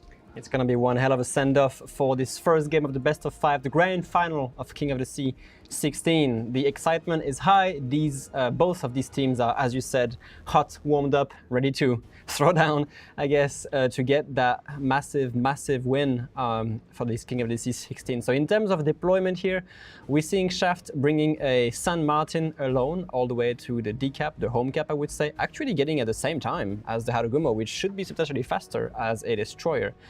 This map is weird, I would say. It's the first time it is in King of the Sea, so either teams have great experience playing it. Yep, and we are seeing actually Rain bringing out the 2 Marseilles. They played against the heavy Marseille comp in the hands of 3X earlier today, obviously a nail-biter of a game that one was. Definitely. And they brought the 2 Marseilles themselves over to this A cap. They're going to be heading out towards this line. Interesting note about this A cap, this little kind of cone of an island on the edge of the map that kind of barely sticks out into the cap does provide a pretty good amount of safety for cruisers to play. And if you can put a lot of DPM there, especially the bow-on engagements can go the way of your own cruisers without too much support. I mean, it's a double Marseille, but it's also Daring, Ragnar. Daring actually smoking up the Ragnar right now. Of course, Daring having much better concealment compared to Ragnar here. Torpedoes being in the water, Bison will have to be careful not to eat them. He has Hydroacoustic running, he's gonna see them, but this could be really dangerous. He sees the torpedoes, turns away from them. Going for the turn out here. He is going for the turn out. I mean, he should be okay, he should be fine. These torpedoes are not substantially fast, and him running Hydro gives him ample time, and also him turning away from it prevents him, allows him to dip really, really fast out of the Minotaur's radar here. Yeah, so maybe a little bit of luck there, but Bison's going to be able to escape that radar range without too much damage. They will radar themselves. That's going to be the Petrol radar. Artorias in the Petrol making a pretty aggressive push up onto the second rock here. Doesn't have angles on the Minotaur though. Normally we see cruisers parked in the rock behind him where his Ohio is actually now sitting. That's correct. I mean, this is actually going to allow him to get tremendous pressure on Shaft's position. Massive hit. Give me a second. What is Astoris running? He's not running the legendary upgrade, but still, these AP shells from Petropavlovsk do not mess around, especially against a light cruiser like Minotaur. And every time that Minotaur gets spotted, he has to be so scared because there's 2 Marseilles on his flank, Gangberang and Lucar. And look at this, Rain gets complete domination over A right now. They have nobody to actually counter radar, both Bison and Antaro just getting into Alpha and making sure that they're going to get the cap very, very early. Yeah, and this is a map where, like like Gang said before during that interview, they do kind of favor having those torpedoes, allowing them the crossfires into the smoke screens. But Faroe Islands is this strange map where you really can't get those kind of crazy angles, cross-torp angles with your destroyer. So Bison's actually playing a Daring this time. We see Shaft pouring a lot of blind fire into this A-cap, just trying to contest it. They know if... look at where both Marseilles are, actually. Yeah. What is going on here? They've pushed themselves onto that island there. Safe for them to stay there and really well sheltered against enemy destroyers spotting them even. It's very difficult to spot. They're going to have to contend with Gassando though. Gassando is an amazing battleship player, a great shot, and you know, eventually this gearing might get eyes on Gangbarang here and Lucar, and this Vermont will make sure that they are kept in check, because these Marseille actually provide really, really rough crossfire on this Minotaur all the way to the B5. Yeah, and we see Medusko in the Ragnar here. Obviously, both teams bringing in a Ragnar. Gdansk banned out, obviously, so Ragnar, the next best option in terms of a radar destroyer. He's going to be stepping onto that B cap. I don't think there's anything really from the side of Rain that's able to contest that. Now, Artorius has radar on cooldown for 5 more seconds, but it's not going to be enough. Even if he radars it, maybe Malimu in Ohio will have a shot, but I don't think it's going to be too little too late. These caps take only, what, 40 seconds to be captured? Yes, so the looks reaction like he's time going to is hold on really- to that radar, as you said. Yeah, he does. And we're just going to play from a 2-2 position. Ooh, San Martin from Shaft being caught by this smoke train here. Harugumo, the real ship Shady, taking a lot of damage. Kimilele is just sending it right now versus a Conqueror nonetheless. They might be able to kill the real ship Shady perhaps, but this San Martin is going to get traded out. This is very, very aggressive from Shaft early game like this. Maybe not expecting to see a Harugumo Minotaur. Gunner Dad Caster obviously firing AP at the San Martin. He does not have the armor to bounce these guns. I mean, Kimilele does run that combat instructions proc. Another only 10 seconds until his next heal. 20 seconds, sorry, until his next heal. 10 seconds until his radar. He's doomed anyway. Trying to get that Harugumo relit so he can get those shell hits and recharge his next heal and But maybe even take then- out the Harugumo. Even but then, he's gonna go down. That he's is dropping so low so quickly. Such an aggressive push early on. Shaft is gonna not only lose the San Martin here, but expose completely the Montana now to this Harugumo Conqueror Minotaur team up here. Yeah, and Montana is a very tanky battleship, but against a Conqueror. Ooh. Formazing getting a little bit of punishment here from deepest dungeon on the Montana, but nothing he can't heal anyway. So very aggressive play coming out of Shaft, trying to remove that Harugumo from the game. And as like we've mentioned so many times before, Harugumo is kind of the linchpin for Minotaur to be able to play the game. So that's true. Malimu is going to be under a little bit of pressure here. He's being found by Ragnar, which is really, really annoying. Ragnar obviously having these big guns for a destroyer, very accurate, very good pen, very good fire chance. So Malimu has to disengage out of this, because even though he's in Ohio with 40-second reload heals, a Ragnar spam is going to hurt you on the long run. It looks like Eobard's Delny as well, contributing in towards the damage, and especially when you're dealing with those fires, having 2 gunboats firing at you, just constantly relighting fires. Malimu has been able to hold on to his DCP for now, but I'm not sure if he's actually able to go dark, because yeah, he keeps being lit on fire over and over again. Now it's only fire damage, mind you, so he can out heal his he can heal this pretty heavily. Yep, and he is running that DCP now, the 30-second DCP, thanks to that DCP mod in slot 1. Stalingrad so very being long. a little bit too frisky here, almost getting citadel by these Ohio guns. Yeah, some aggressive plays here from Shaft as well, but you know, I don't know, this Montana, yeah, deepest dungeon, they're pulling him out, which is a bit scary, because now that this San Martin has basically died, usually you see San Martin kiting away. Yep. They just send him right in. And this is actually going to open a lot of map for Rain, and eventually maybe even snowballing onto the Stalingrad being crossfired or at least stuck. Malimu, on the other hand, not doing too hot himself, does not have a DCP for these fires, but he is running one of those fast reloading heals, so he'll survive for a little tiny bit longer. Ragnar doing an amazing job on Shaft's side just to keep these guns firing. They want to get Malimu out of this. He doesn't have a heal anymore. He's on 6k HP for 40 more seconds. That's all he's gonna get. I think they're gonna be able to get Malimu out of the fight here. Yeah, so Shaft, with the loss of their San Martin, shoving heavily in towards the middle of the map, trying to pick up kills wherever they can. But look at what's going on here. Double Master Rush on the Minotaur here. Shaft, Zeal trying to run. The Gearing not having a smoke for another 20 seconds. They're going to be able to kill this Minotaur. Yeah, both long of them range Marseille. fire coming in from the Petro as well, but the 2 Marseille is the real problem for this Minnow. Yeah, that overmatch is really, really rough. He's getting lucky right now. Still not finding the Citadels through that rear of the Minotaur just yet. There's one. Here's the smoke coming up from the Gearing. He is dark. Not enough to kill Zeal 2, but look at this onslaught here. Both Marseille being punished a little bit though by the Petropavlovsk from Dino Gaming here.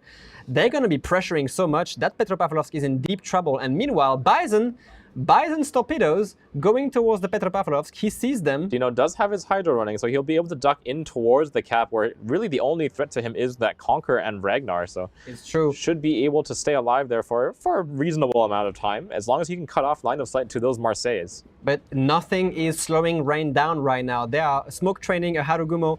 Minotaur is maybe even about to spot this Ragnar. Harugumo torpedoes about to cut. He has no choice but to turn away into IGN torpedoes. Yeah, I think this Ragnar is going to be going down here. If not to the Torps, then to the Minotaur fire. Amazing oh my dodge, God. amazing dodge, but crazy dodge. That leaves him completely exposed to the full duration of a Minotaur radar plus the real ship shading here, even though the Ragnar burns and he's his going to try to radar. do his best to trade HP into that Harugumo, stay angled to the Minotaur, pop his own radar, and get the damage into that Harugumo. If he can make this a trade, that would be a best case scenario for Shaft. Not enough. I mean, yeah, they're actually going to be able to trade this. Really well done from Shaft here. Ragnar completely caught into this mayhem. Without that Harugumo, Minotaur suddenly against the Montana. We're going to see predictions soon here. There is a 62% prediction that Rain wins this grand final with only 38% on Shaft sides. Considering what's happening right now, both teams are down a ship and they both have 2 cap control. So this is still pretty tight, I would say. Yeah, it's a very close game. It's hard to say which way it will go, but Deepest Dungeon in that Montana?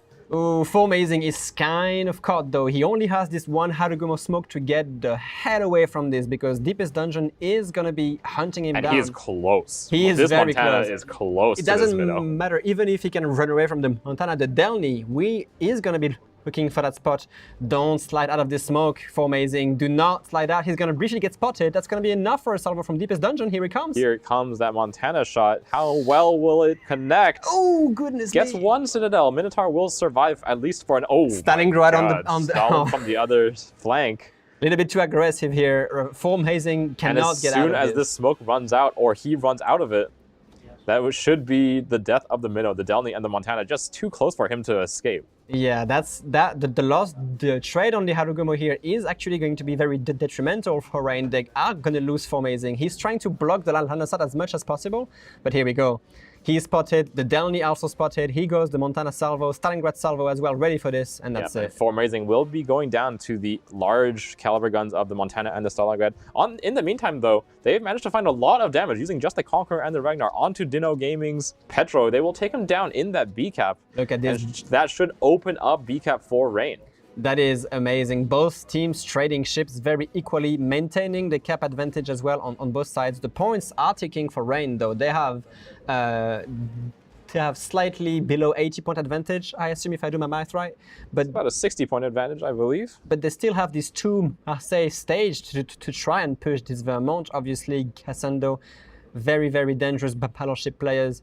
I like this position from Marseille because they have a lot of crossfire from this island here. Yeah, and especially against the Stalingrad of No Name Lord, it's going to be so difficult for him to get his way off of this rock or even just block line of sight on anything because he's just getting farmed down by Dastard's Conqueror. And when you're in a Stalin, those Conqueror HE shells? Yeah, they're going to be really rough. Gangbarang trying to get some pot shots here with the engine boosts, poking out, reversing, getting some damage, getting back into cover.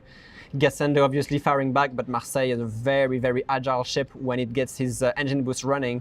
They even have Artorius here, very, very deep into Shaft's position, ready to basically red out this Stalingrad again, I assume, and get even more damage on it. No Name Lord, as you said, under more pressure from the Conqueror.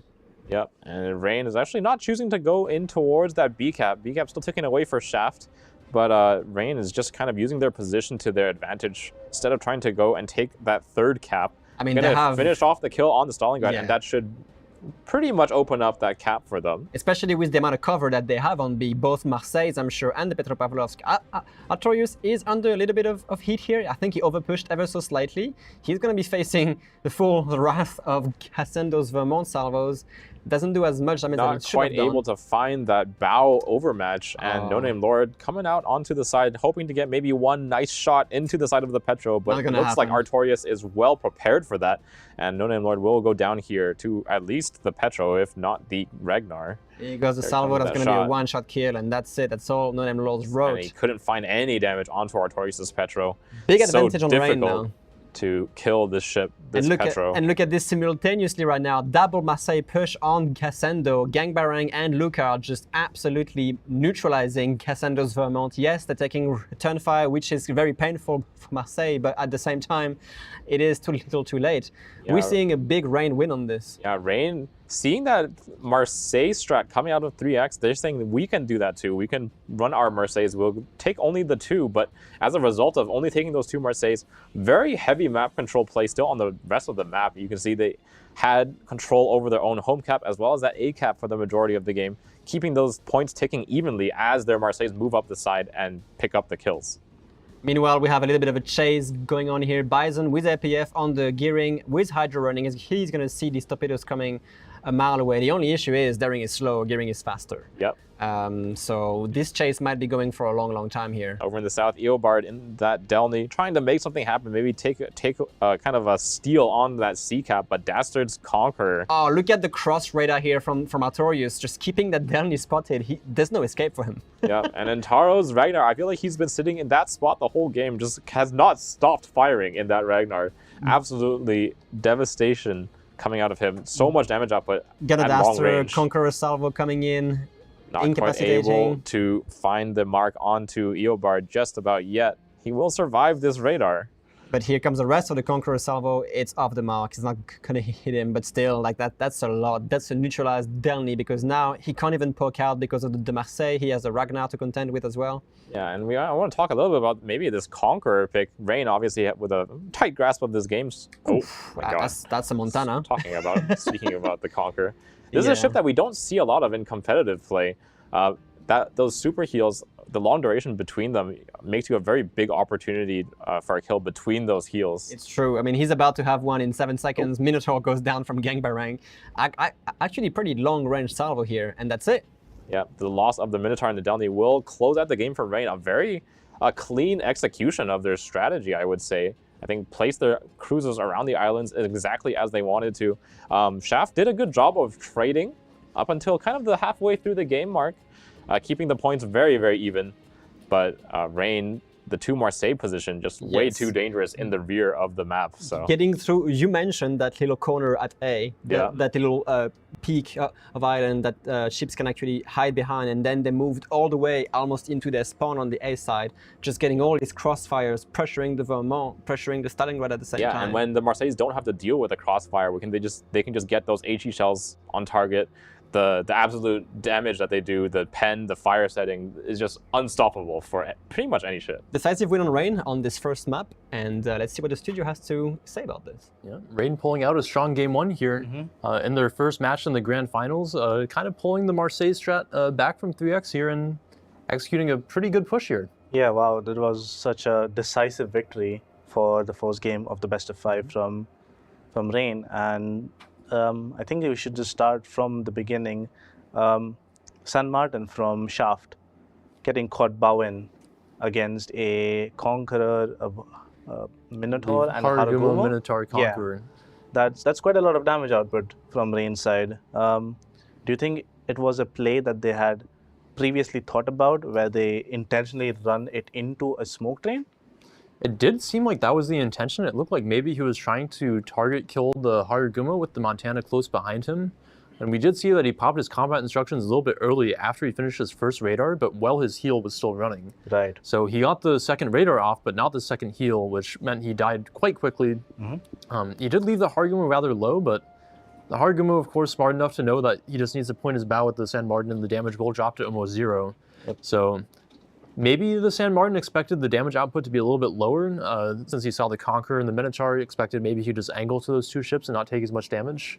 But not quite working out from him, trading the ship for 0 there, and kind of opening the door for Rain to just make that home cap push. Yeah, exactly. I think given the fact that Rain had a small point advantage after getting 2 caps for each team, they tried to maybe make a play that didn't work out, and then really opening the door for Rain to make that play into their home cap. Right, but we did see, I think, a couple of counter mistakes from Rain there, actually putting their Ohio into the middle of the map and B there. Yeah. Not really respecting, I think, particularly the Ragnar damage output, and actually losing it for not much in return. Yeah, I think that may have been just a poor call, or maybe some poor decision making from Rain's side.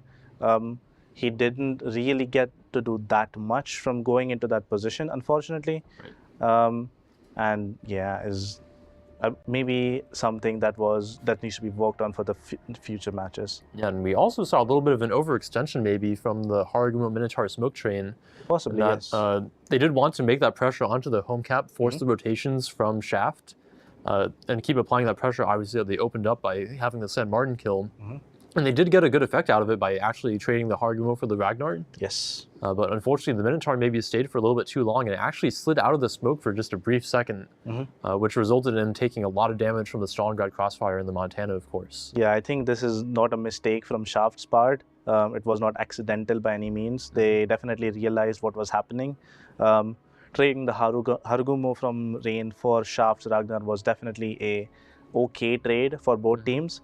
However, when they realized that the Minnow was still in that smoke, they immediately reacted with the Delny, essentially just running the Minnow down, because the Delny is significantly faster than the Minotaur and will not ever be able to escape hard spotting. And of course, with Minotaur only having armor-piercing ammo, the Delny can be quite safe by just pointing its bow at it and letting its team do the damage. Exactly, and he was crossfired by a Montana and a Stalingrad from middle.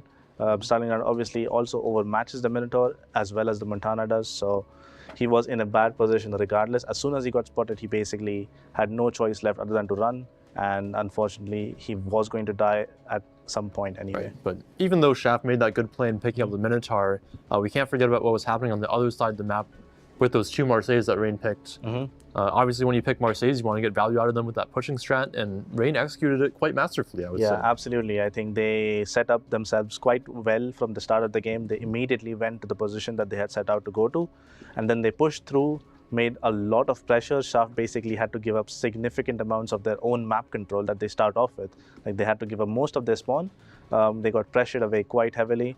Them obviously almost killing the Minotaur from Shaft, and then essentially making sure the pressure was enough that the Petro and the Stalingrad in middle from Shaft also went down because of it. Right, and of course, with the Des Moines being banned for this map, Minotaur being the replacement, taking Marseilles makes a lot of sense since they overmatched the Minotaur, and we did see that come into action with that Minotaur being forced so far away and eventually just dying to that massive AP threat.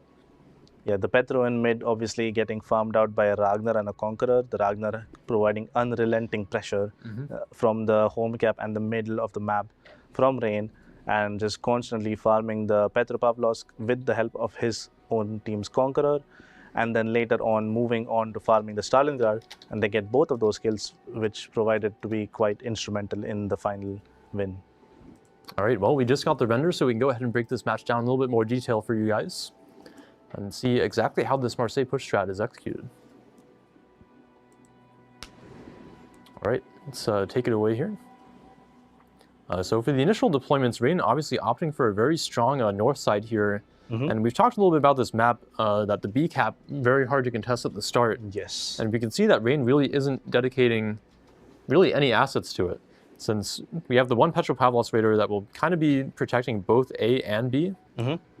But otherwise, no destroyer dedicated to contesting it, whereas on Shaft's side, they've actually opted to put a Ragnar, a Stalin, and a Petro kind of in this middle position. Yes. So that takes a lot more assets away from both their home side and their A flank.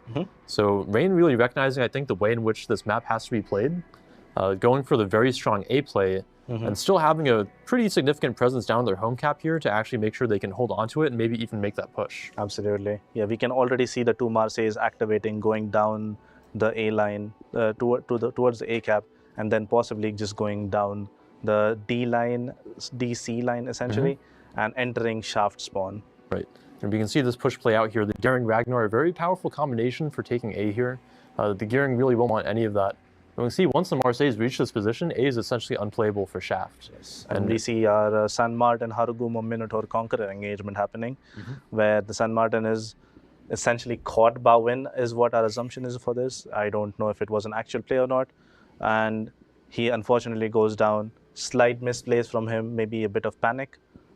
Yeah, if we go back just a little bit, we can see he's maybe going, planning to go for the rock here, but perhaps just gets caught here, not expecting the Harugumo to be pushing bow into him with the smoke, and will just end up going down here to that sustained firepower.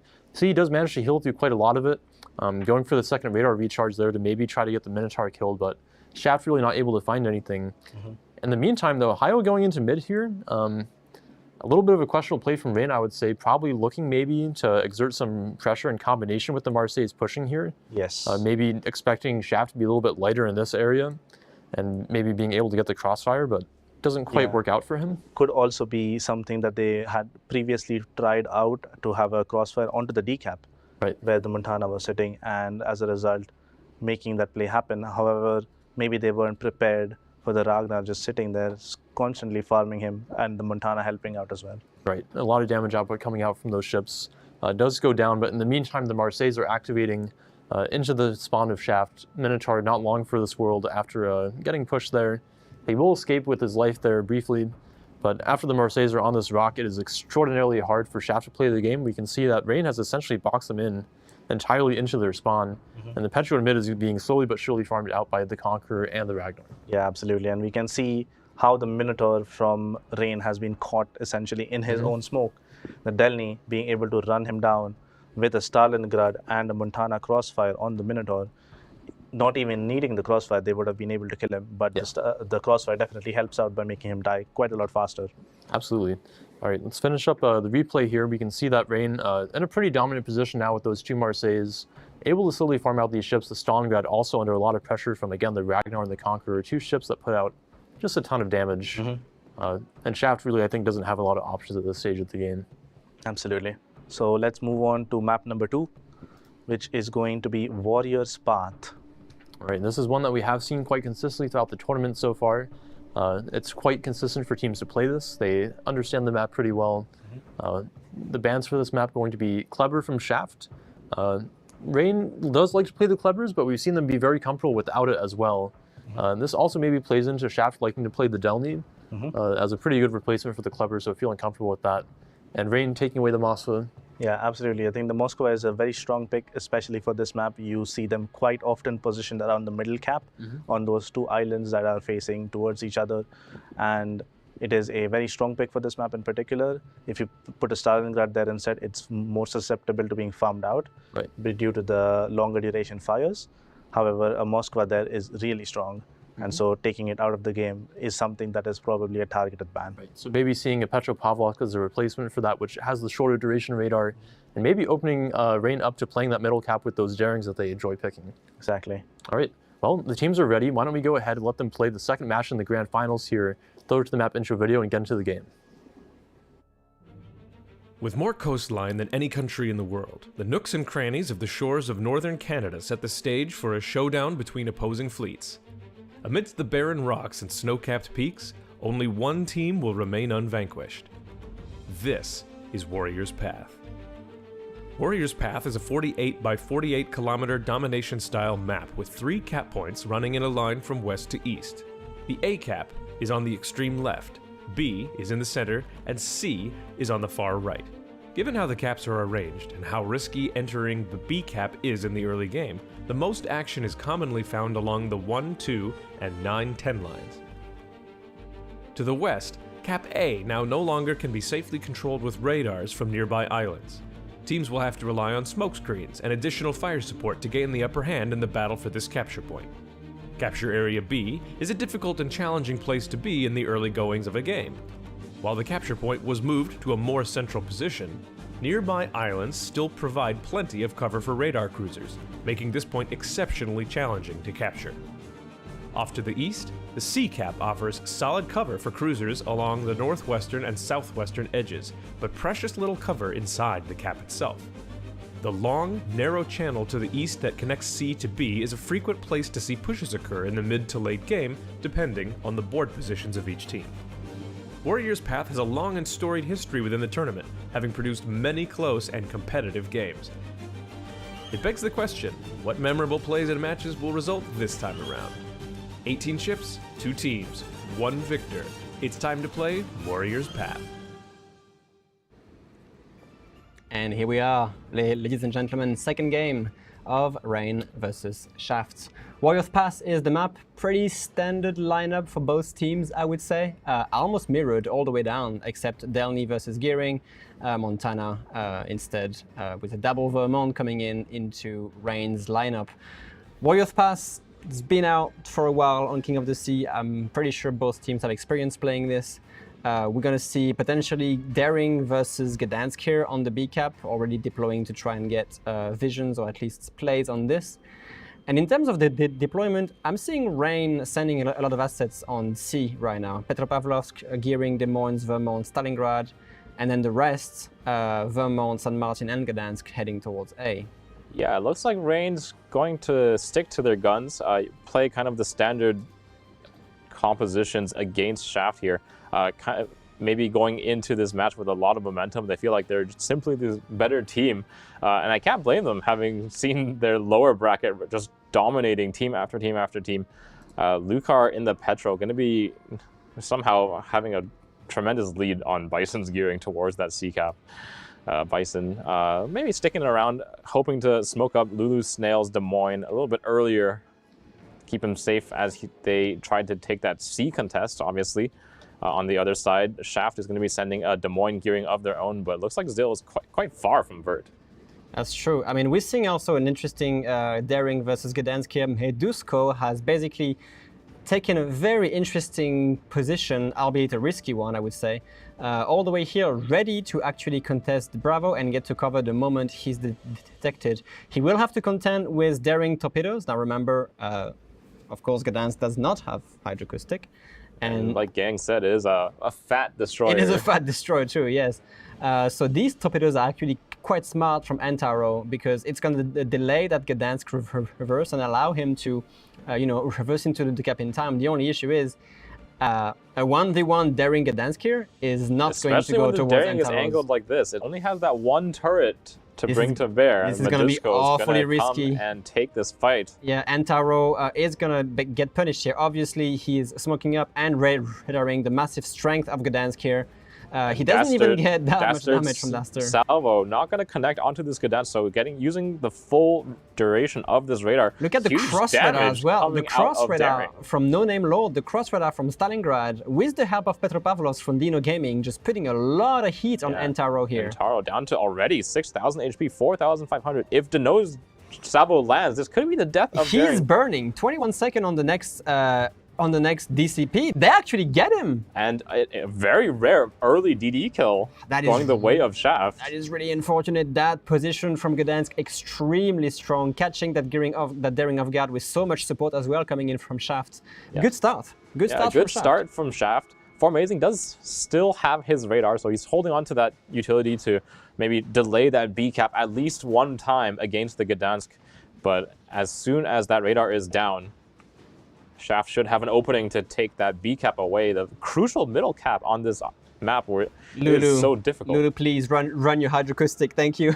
I was about to say, we're seeing gearing torpedoes coming in, and he activates that hydroacoustic just in time the moment Bison sets the smoke screen here. He sees them, he's going to dodge them, but yes, basically similar things happening. Look at the position of both teams. Petropavlovsk on Rain side, Petropavlovsk on Shaft side, Montana, Vermont, and 2 smoke train with gearings and Des Moines. This is like a mirrored deployment right here going on around C. Yes, Bison staying ahead of his smoke screen and just kind of having that little bit of an angle onto No Gaming's Petro has a little bit more spotting on their side. Lucar, on the other hand, remaining unspotted this entire time. So Zill is just going to have to blind fire the smoke screen with his buddies. Not only Shaft got the point advantage, the killer advantage, they're also going to get the point advantage. Formazing here used his radar, meaning that the only ships actually able to spot Medusko here is the Petropavlovsk. He has radar ready and the range as well, but I don't think they can use it. He knows that, and with the very short duration of that Petro radar, Stalingrad would have to come out pretty far to get a shot onto Medusko's Gdansk. So B-cap going the way of Shaft, start to pick up those points here. Already on a 100-point lead thanks to that early kill. That's true. I mean, look at taking away to a larger one. Look at this torpedoes trading here. Bison's going to be in a little bit of trouble. Lots of RPF torpedoes here. Same for V3RT. Yeah, I mean, this is very conservative sort of plays here. Bison, got to be careful with that reverse.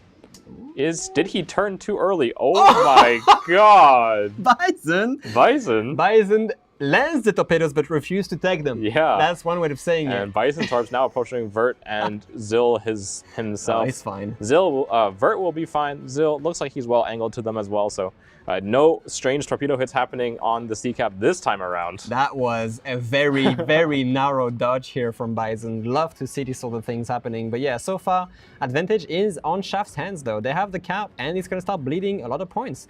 Let's see what's happening in Gangbarang here, getting in the Alpha cap. He's not spotted. Kimilele's San Martin not quite in range to get that radar cover over this cap, and Gangbarang will actually just run his radar to push the Delny away himself, so should be able to take away this cap start getting some points on the board for Rain, because so far they have not found a single one. Oh, Airboard here having to be a little bit careful about these Gdańsk torpedoes. He should be safe from them. Can we say the same about Kimilele though? Kimilele, look, no, they died off. Not enough range on these Gdańsk torpedoes. I think they have, what, 10 kilometers? Yeah, they're quite short torpedoes. The Delny obviously doesn't have long-range torpedoes itself. And look at what Rain is doing right now, pushing the Petropavlovsk into Charlie versus the Des Moines, forcing Zeal to open up. We're going to have predictions soon as well. 53% versus 47. Is this the closest? I think that's the closest one. And Shaft, despite Rain picking up that first game in dominant fashion, apparently you guys, the viewers, still kind of slightly favor Shaft. For a grand final, it's still pretty good to see this. I feel like I'm talking about presidential elections at this point. But yeah, we see Lukar just forcing his Petropavlovsk into Charlie, forcing Shaft to use the smoke train on that Des Moines to make him go away. And they're basically going to allow Rain to actually get that cap. Yeah, Deneau Gaming probably not gonna be able to do the same thing, because Lulu Snails Des Moines has a much better firing angle into that Petropavlovsk position. Bison also very, very close to this Petro. Yeah, I mean, the radar is on cooldown as well on Deneau Gaming. He's not going to be able to see these gearing. The question is, Bison can land torpedoes, as we've seen. This Petropavlovsk could be in a bit of trouble. Gearing cannot launch the torpedoes one by one, obviously, but still. And look at what Bison's just holding out until his torpedoes reload. He's just chilling. Look at what's going on though. Lukar being forced on that Petropavlovsk versus Petropavlovsk engagement, because Deepest Dungeon from Shaft is just pushing in versus Malimu's Vermont here. We might see a ram. We might see a ram going on right now. They're gonna try to trade that that ship, but the only issue is the Vermont has much more HP than the Montana, so depending on how the ram occurs, Malimu might survive again a battleship ram in this tournament. So Deepest Dungeon, I think he's gonna look for the ram here against Malimu's Vermont and maybe a shot into the rear of Lukar. The best he can do is just to get one salvo out onto the Petro before taking the ram with the Vermont. Bison's torpedoes coming in really hard on the Petropavlovsk. Dino is gonna take potentially 2 torpedoes. And actually, Deepest Dungeon is going to avoid the ram. They'll just drive right by each other. Deepest Dungeon now in a world of danger. What is going on? That is really bad. I mean, Malimu is broadsided to these Montana guns. This salvo from the Montana could actually be really hard. He can actually find an angle on that Citadel here. Yeah. Deepest will find a decent shot from his front guns, but his rear guns do nothing at all. No Citadels coming out of those rear guns. Malimu is going to survive and take away Montana's life. Oh, that is really, really interesting. The ram not happening, and this Montana basically going down, leaving Malimu on decent enough HP, actually. 34k is plenty decent. of HP remaining on that Vermont, and Lukar's Petro with a big HP advantage over Deneau's Gaming, thanks to Bison's torpedoes. That's correct. That's correct. And now a hail of fire from Bison's men guns, Lulu Snails, the Des Moines, Dino Gaming potentially being spotted by the radar as well if he goes down from Lukar. What are we seeing on A though? Lots of action going on at C right now, but let's pay attention to A. Yeah, it looks like Shaft has kind of regrouped here into the smokescreen, start to make a push onto that A cap finally against the San Martin and Gdansk of Artorias and Gangberg. Not actually a lot of damage output on that side. That is a gamble on the half. Eobard though, that is a gamble on the half. He takes the torpedo. He takes the torpedo. Rain again and again and again. These torpedoes being put to work. Were these Gangberg's torps or San Martin? these were gangs. It felt like a little bit too little damage to be a San Martin torpedo, but Eobard will just eat the torpedo. He has a Delny after all. Pretty decent HP pull on that destroyer, and he will take away that A cap finally. 2 caps going to be taking away for Shaft. Shaft finally getting the second cap and trying to fight back this slight. I mean, they do have the cap advantage, the point advantage, sorry, and now they're going to emphasize this pressuring Rain onto making a move at this point. And Deneau Gaming's still surviving for now. Lots of pressure as well being put on Lukar. These gearing Des Moines smoke trains here being really, really rough. Bison taking a bit of damage here from that Deneau Gaming radar. But eventually, it's only a matter of time before Deneau goes down, right? Yeah, but if he can force gearing, if he can force Bison into that smoke screen a little, he'll at least break line of sight for a second, but I don't think he's going to be able to. The Petropavlovsk Lukar from Rain is just hydring him for 80 seconds more, so Dino is not going anywhere right now. At the same time, we see 4 Amazing here taking a bit of a beating from the Vermont, from Cassando. They have staged the Stalingrad here from Rain, right next to the doors of Bravo. Really risky position in my opinion. But let's see how this works for Rain at this point. Yeah, I think Shaft, if they can make a quick rotation here, this Stalingrad position definitely not very safe for Formazing. No, not safe. They're going to have to be dealing with long-range salvo from Gassando. Actually, a pretty decent chunk out of No Name Lord Stalingrad, just AP Citadel through that kind of rounded bow of the Stalingrad, and here comes Gassando's salvo. Incoming, second one. 52,000 HP is still decent, but I mean, depending on how these salvos lands, it hurts. It hurts a little bit. No Citadels through the bow, thankfully, but a pretty decent chunk of full pen damage, and Medusko's Gdansk going to be happy to farm the Stalingrad at this range. Dino Gaming cycling through his repairs here, trying to survive on basically just cycling heals, cycling DCPs. He is going to be able to survive this. And he will finally be able to go dark in about 10 seconds here. Lucar's Hydro is going to go down, and he's broken line of sight with Bison, so he's going to buy himself a little bit of time here to run that heal. Yeah, and Luca is going to be suffering from the exact opposite, essentially being hydroed by Dino Gaming here and farmed by Zeal 2 in his Demon from a long range. Yeah, that Stalingrad learned his lesson. Formazing on 20,000 HP right now, not ideal at all. They cannot push it into Bravo because Medusko on the Gdansk is staged to basically perma-spot her the moment she does that. Malimu and Formazing unable to find their way out of these islands. Kind of stuck here in that Vermont and Stalingrad. Ooh, as Shaft still ticking away on those 2 points. About 130 point lead now for Shaft, going into past that 750 point mark. Gangbarang in the Gdansk, challenging the San Martin's radar here. He burns it, obviously, but he's able to accelerate right in time, and it's just San Martin AP on an angled Gdansk. It should be fine. Yeah, meaning that the moment this San Martin cycles his radar, it's free for Rain to grab. And Kimilele in that San Martin has not really been able to find a consistent target for his shells. He's not going to be able to use the combat instructions to recharge that radar really quickly. Oh, Artorius though is going to be under Vermont salvos. He doesn't have the armor at all against this. This salvo could be a little bit rough. Oh, only 2,000. That's one shell lands and it overpens that rear. Kimilele trying to land some shots on Artorius to recharge that combat instructions as Gangbarang walks onto the A cap. Look at what's going on. Gangbarang reversing into the cap, getting alpha, but he has no idea that Medusko is coming in with his own Gdansk and his own radar. They have about the same HP, but this could go both ways. Here goes the Medusko's radar. Dino Gaming finally goes down. Finally goes down in that Petro, and looks like Stalingrad as well from Rain as well. Medusko is going to be able to find the reset on Gangbarang's Gdansk, and I would imagine they just continue blind firing him here. Yeah, they will. He's only on 7k HP now.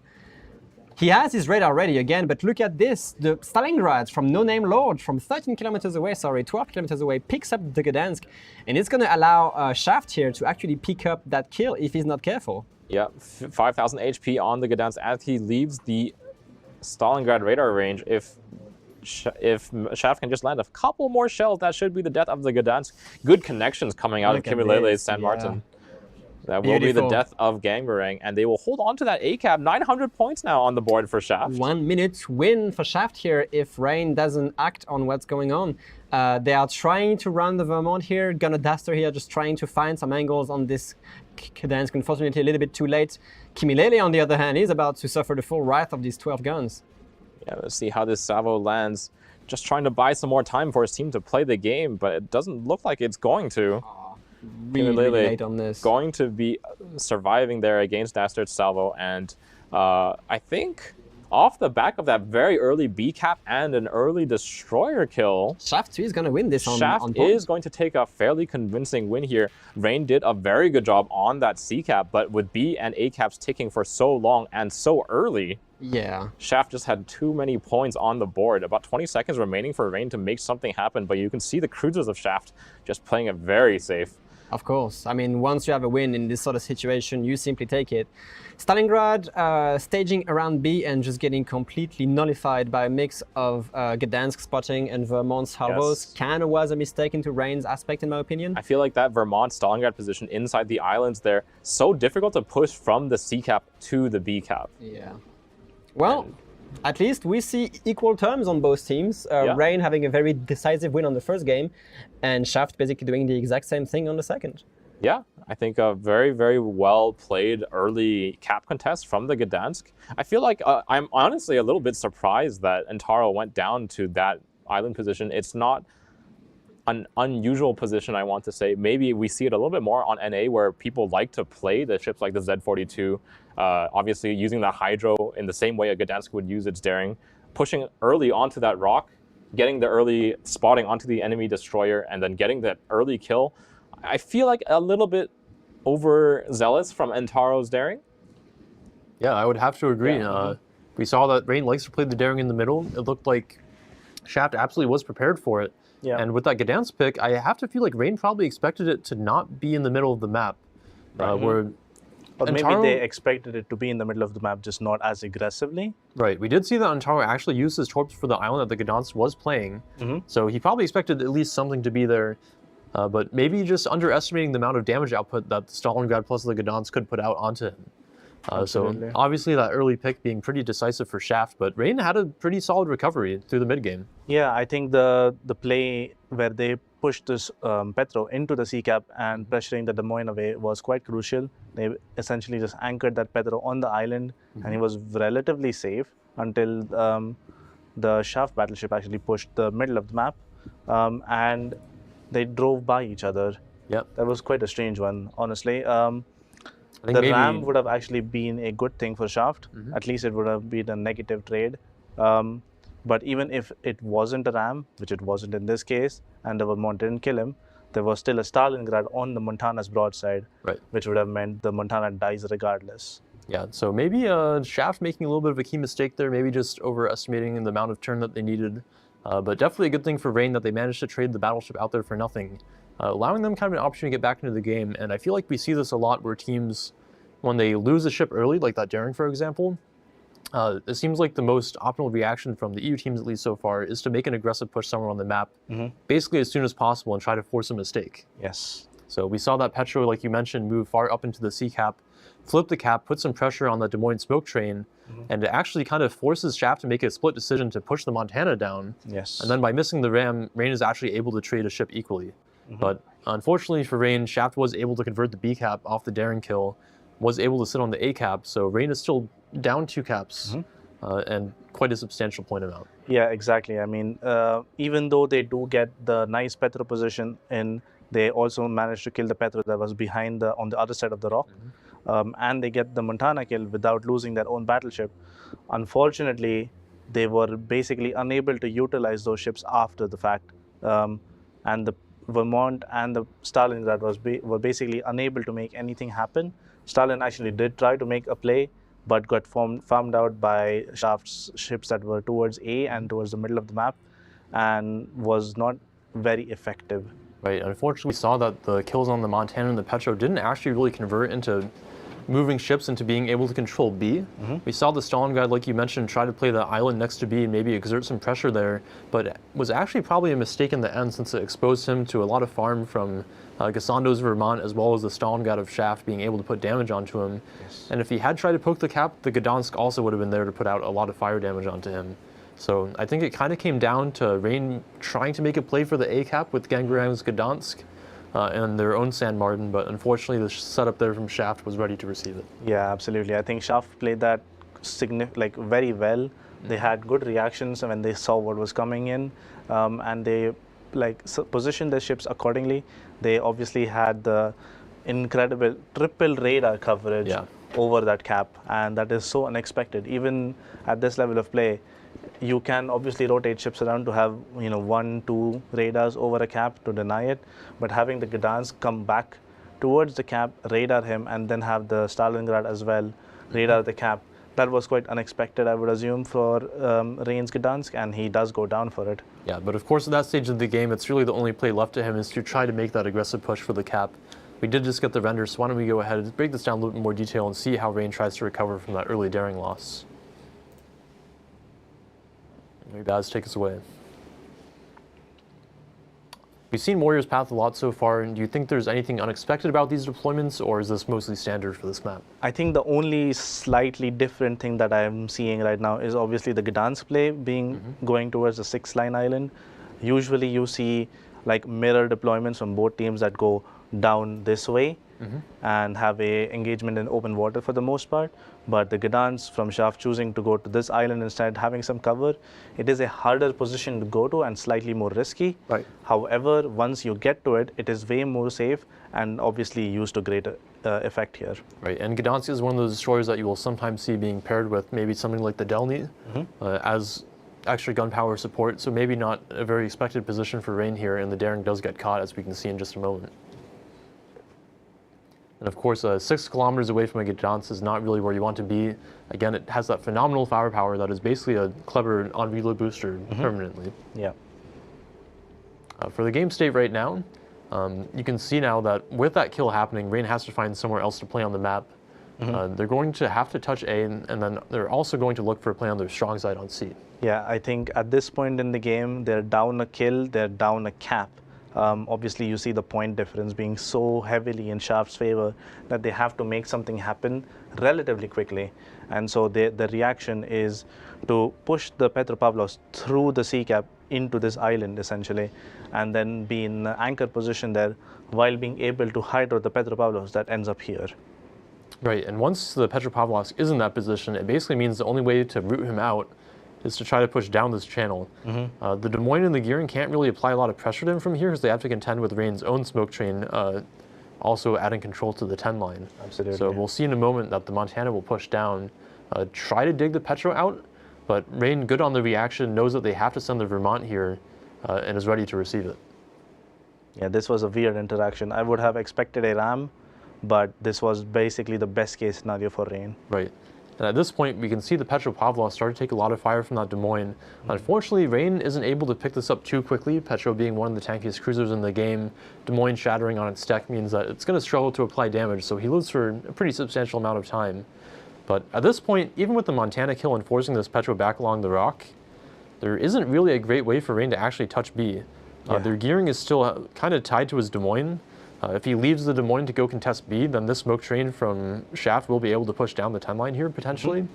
So really the only options that Rain has is to try to make a play for the A cap, or to push the Stalin onto B, which the Stalin does attempt to do so. A little bit of an attempt there, but again, the Stalingrad is ready to shoot him from here.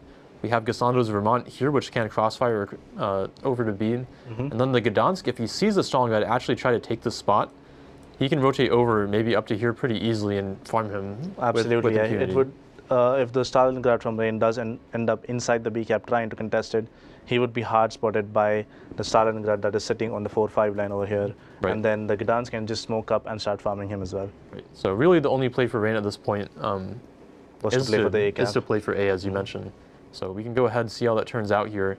You can see that Shaft is pretty well prepared for it. The Gdansk does go to that position, starts putting a little bit of farm on the Stalingrad, but can rotate back very quickly as soon as he sees Gangrang try to take the A cap here, and with somewhat predictable results. Yeah. What's critical to notice here as well, the Stalingrad started off on the D-CD lines and then ends up way closer on the E line, where he has range over the A cap with his radar, which is essentially what got the Gdansk killed from Rain. Yeah, Gangrang definitely not expecting that extra radar there, was not able to tank it and does end up going down. So excellent repositioning from Shaft here. A very strong early pick there. Usually you don't see this happen. It's very rare for teams to lose a destroyer this early to something that's not torpedoes. So very well set up from them, and taking a game off of Rain here in game 2. Absolutely. Let's head on over to map number 3. As the series is now tied 1-1, the third map is Northern Waters. And this map is one that we have seen somewhat consistently does end up being one of the most picked maps in the tournament. It tends to have a pretty average game duration. It's pretty symmetrically balanced for both teams. And depending on what you're looking to go for, you can do a variety of strategies on this map, whether you want to play for B or the side caps or maybe make a strong push. I feel like there's a lot of options. Yeah, this map has definitely been part of King of the Sea and the competitive scene for quite a while. Both teams will have played it quite a lot and have, I'm sure, a depth of strats, vast variety of strats. Curious to see what they intend to do with the Harugumo ban. Harugumo ban coming out of Rain, rather interesting. Yeah, I think we have seen that Shaft kind of likes to rely on these smokescreen plays. I think when Harugumo has been available in the past, they've used it to some pretty good effect in combination with their Des Moines, and Rain, I think one of those teams that prefers to take away the strong smoke options. They like to play a little bit more dynamically. But Shaft actually being the ones to ban the Mosso this time, I found to be a little bit interesting. Yeah, that is definitely an interesting ban from Shaft as well.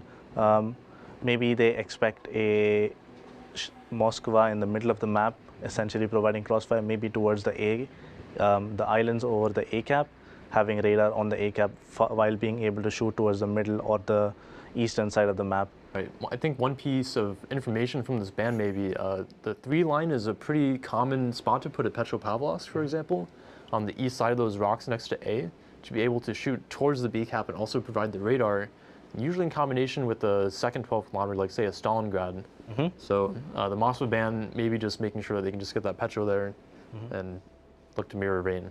Absolutely. It seems like the teams are in fact ready. So let's go over to the map introduction video and go into map number 3. In the southern Arctic Ocean lies an archipelago of Caledonian granite. Frigid and foreboding, these frozen rocks and sparse fauna will shortly become unwilling witnesses to the rigors of naval combat. This is Northern Waters. Northern Waters is a 42 by 42 kilometer domination style map with 3 cap points running in a line from west to east. The A cap is on the left, the B cap in the center, and C is on the right. Capture Area A is isolated from the map center by 2 large islands along the eastern edge. These islands provide limited cover for radar cruisers who may want to deploy nearby, while a narrow channel connects the cap to the middle of the map. In the center of the map, Cap B contains hard cover in the center of the cap for intrepid destroyer captains hoping to secure control. Just like the A cap though, there are islands along the eastern edge that provide at least some cover for radar cruisers to defend from. The scattered islands in and around Cap C create challenges on both offense and defense. Not only do they constrict the movement of battleships in the area, they provide places for lighter units to take shelter behind and launch ambushes from. 18 ships, 2 teams, 1 victor. It's time to play Northern Waters. Alrighty, welcome to Game 3 between Shaft and Rain here. Rain sticking to their guns, 2 Vermonts on their side. Des Moines, Petro, Stalingrad, and Marseille, their 4 cruisers. A Gearing, a Yuying, and a Ragnar as their 3 destroyers. On the side of Shaft, spawning in the south, Montana and Vermont as their battleships yet again. Des Moines, Worcester, and Petro, their 3 cruisers. 2 Gearings, a Daring, and a Gdansk, their 4 destroyers. So Shaft choosing to bring in the Worcester this time. Interesting pick. I assume that the Worcester actually can play a little bit more safely in smoke due to the stealth firing penalty. I believe Des Moines is something like 8 kilometers, while the Worcester is way less. So maybe Shafts kind of wants to try to have this more like smoke train aggressive plays on one of the cap that they're going to send it to. And we did see Shaft actually did ban out the Mossa, if I'm not mistaken. So taking away one of those long duration 12 kilometer radars, allowing the Worcester maybe to play a little bit closer. And it looks like look at what's going on. Both teams are actually going to take a bit of a smoke play on the B cap. Yeah, they do. I mean, they are both sending a Gearing with smoke to smoke up, of course, their supporting cruisers. Worcester versus Des Moines, especially with both Vermont, Gassendo, and Marimu are about to help out on this. This will be very interesting. I feel like I have to favor the Des Moines here. That extra kilometer of radar, especially when you're playing smoke versus smoke, is absolutely crucial. And the AP shells. It's all going to matter about the battleship salvos here. At the same time, Shaft is sending a lone Gdansk very aggressively into the cap.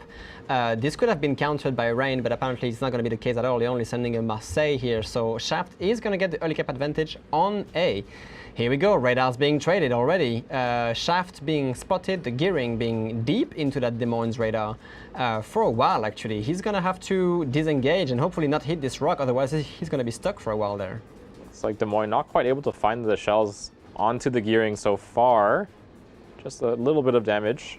And Kimulele has actually drifted into the smokescreen himself. Des Moines still does have HE loaded, obviously, so not going to be able to immediately punish the Worcester, but...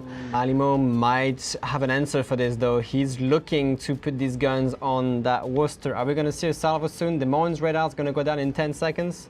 And Malimu does not seem to have noticed or cared about that Worcester. Very interesting. Or the Gearing, for this matter. We're seeing a lot of trade not really working in Rain's favor. Yeah, Flowbit's Gearing at the tail end of that radar. Spoke too soon. Here comes a salvo on Kimilele. I don't think he sees it happening. Ooh. Kimilele reverses away from that. That's pretty good. We also see some long-range gearing torpedoes about to come on Gunnerduster's Vermont here. I'm not sure he has the speed to evade. It's only one, but still, always matters. Yeah, those were fired at the very beginning of the game. Just barely manages to range to Dastard and connect. Look at they run out right behind him. But look at the little thing that Shaft didn't expect. It was Astorius Stalingrad here, keeping flow under radar for a while and actually putting that gearing down to 10,000 HP. Yeah, really good damage output onto the gearing, but actually Gassando lands a big chunk onto Ship Shady, evening up that gearing HP. Oh, wow. Was it his blind fire? I believe that was at the tail end of Kimilele's Worcester radar. Obviously, that Worcester radar lasts for such a long time. That is ridiculous. Shaft losing a bit of HP on the daring here. I believe the Petropavlovsk radar, of course, forcing Ebert out of sea here. They do have Enta here with the Ragnar, having another radar in 40 seconds to try and prevent that daring from capturing Charlie, or at least recapturing Charlie from range control. And that first radar from Zild 2 does manage to catch Bison's Yuyang, who is on his lonesome out here on the 10 line. Probably looking for some torpedoes. He is indeed. Bison will be able to get out of that radar fairly quickly here, but look at where they're putting the Petropavlovsk. Gangbarang pushing in hard. At the same time, the real Ship Shady being caught here by the Gdansk radar on 7k HP and with a lot of shells going his way. He really does not have a ton of room to maneuver, but I don't think they...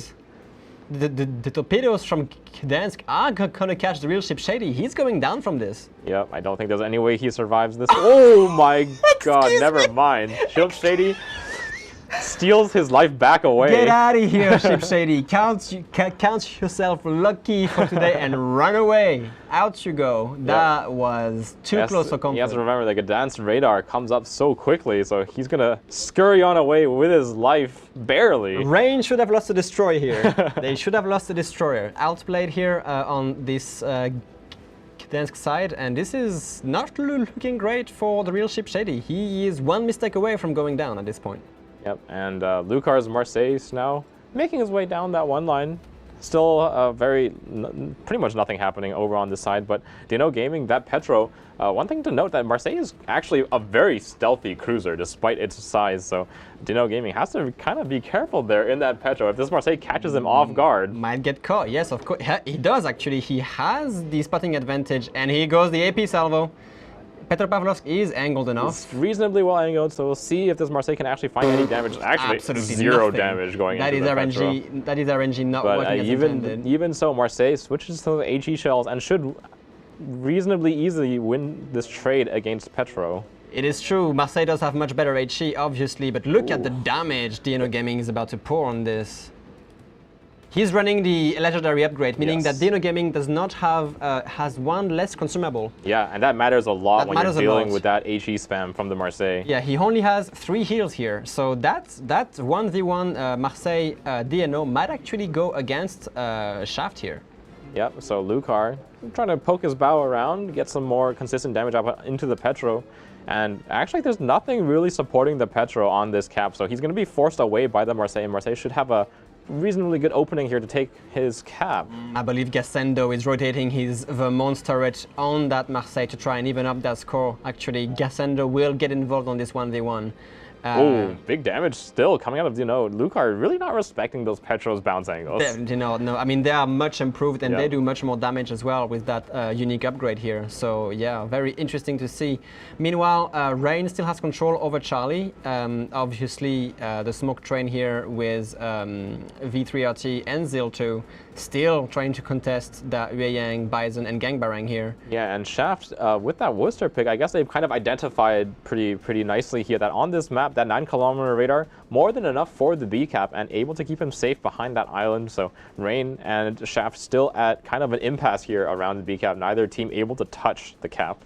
That's true. I mean, the point difference is not that big, actually. Lucas still trying to pick a fight with that Petropavlovsk, and here goes the Vermont guns.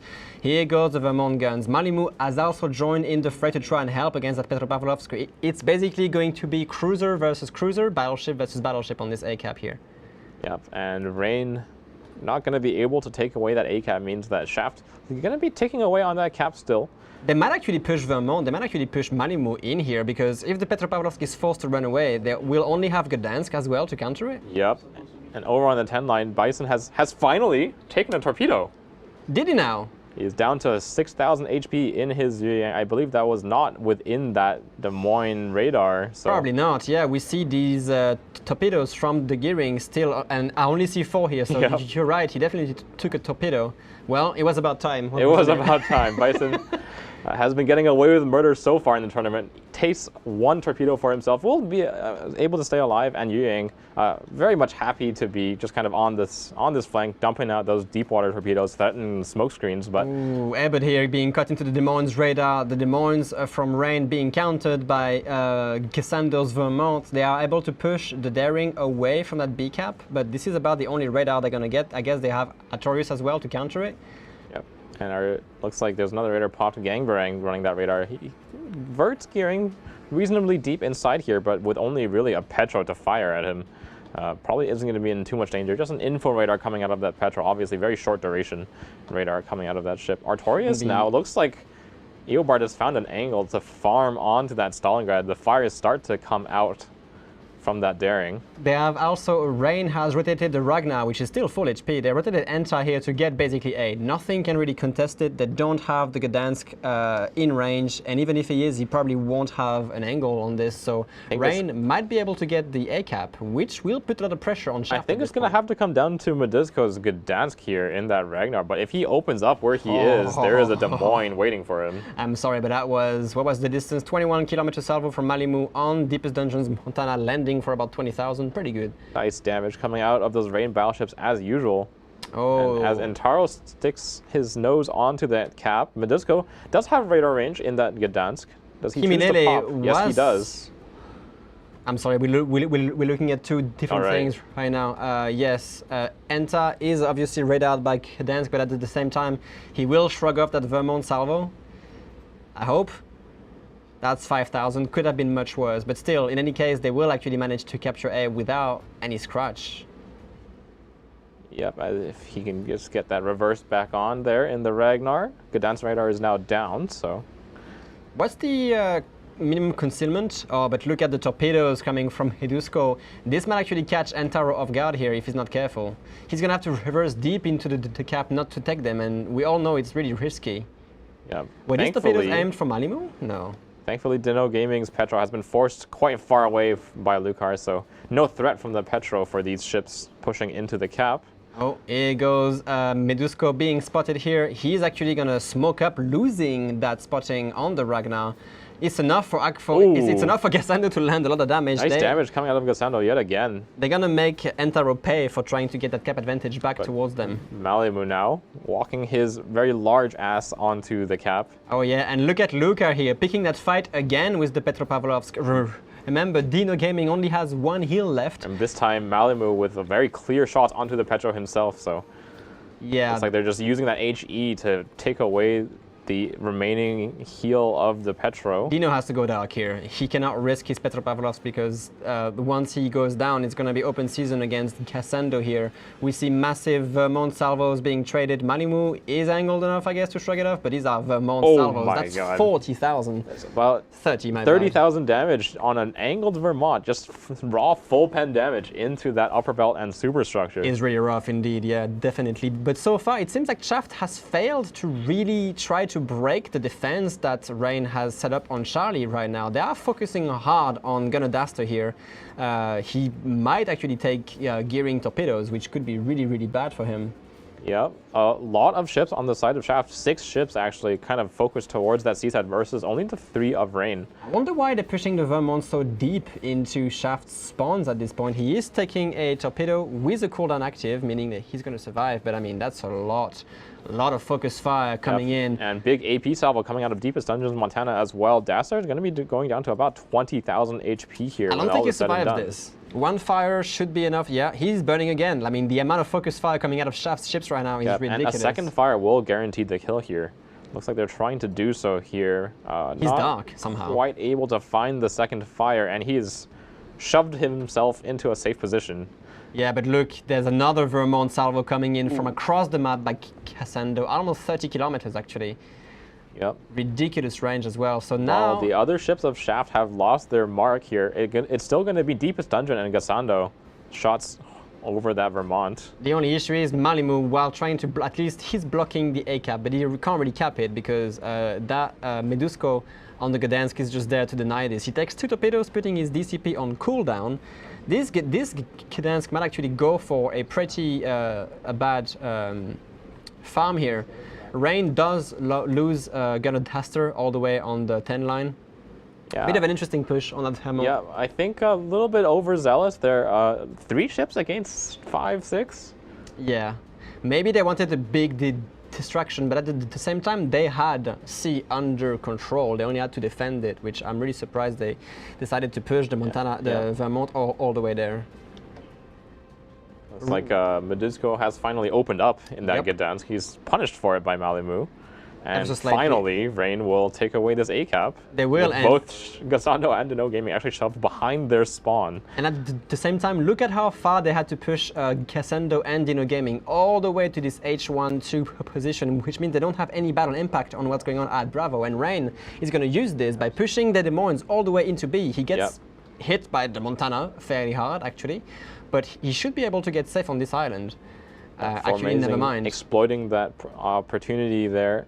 I believe Gassando does not have his spotter up, so I don't think he should be able to have the range on Formazing if he wants. And here comes the shot from Gassando. A very long-range shot. Yep, on that broadsided Des Moines, Formazing in a wall of trouble. If this connects, it could be a kill. It looks like they're a little bit late. At this range, it's very difficult to predict.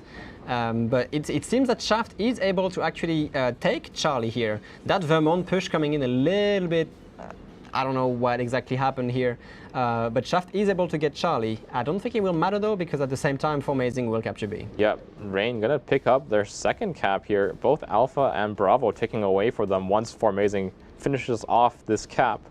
And it's gonna happen in the next 2 seconds here. Formazing taking away that B cap. So 2 caps taking away for Rain, and they have a very slight point lead currently, 20 points advantage for them, and it's going to start building up but as look at both teams cross that 700 point mark. I believe Shaft is going to start hunting for that Petropavlov's. Gangbarang is kind of caught. He's facing Worcester farm, he's facing the Gearing as well. He has another Daring and a Gearing pushing on his side. And Zil 2 with Zil 2 as well. Des Moines about to have the angle to fire at him. But Zil 2, I feel like one thing to note here is that Shaft is still on the back foot here. They will try to extend the game by picking up the kill on Gangbarang. But I think it's a brilliant move because he's blocking the C cap. He's not capping him a full, but he's denying, he's emphasizing that double cap, actually. He's just building up that point lead as much as he can. He knows that his life is kind of forfeit here. It is, definitely. So he's just going to try to widen that score gap as much as he can, both by staying alive and by touching that C cap momentarily. And Zil 2 is in that Des Moines, full HP in the back of the map. I feel like maybe a little bit too passive there.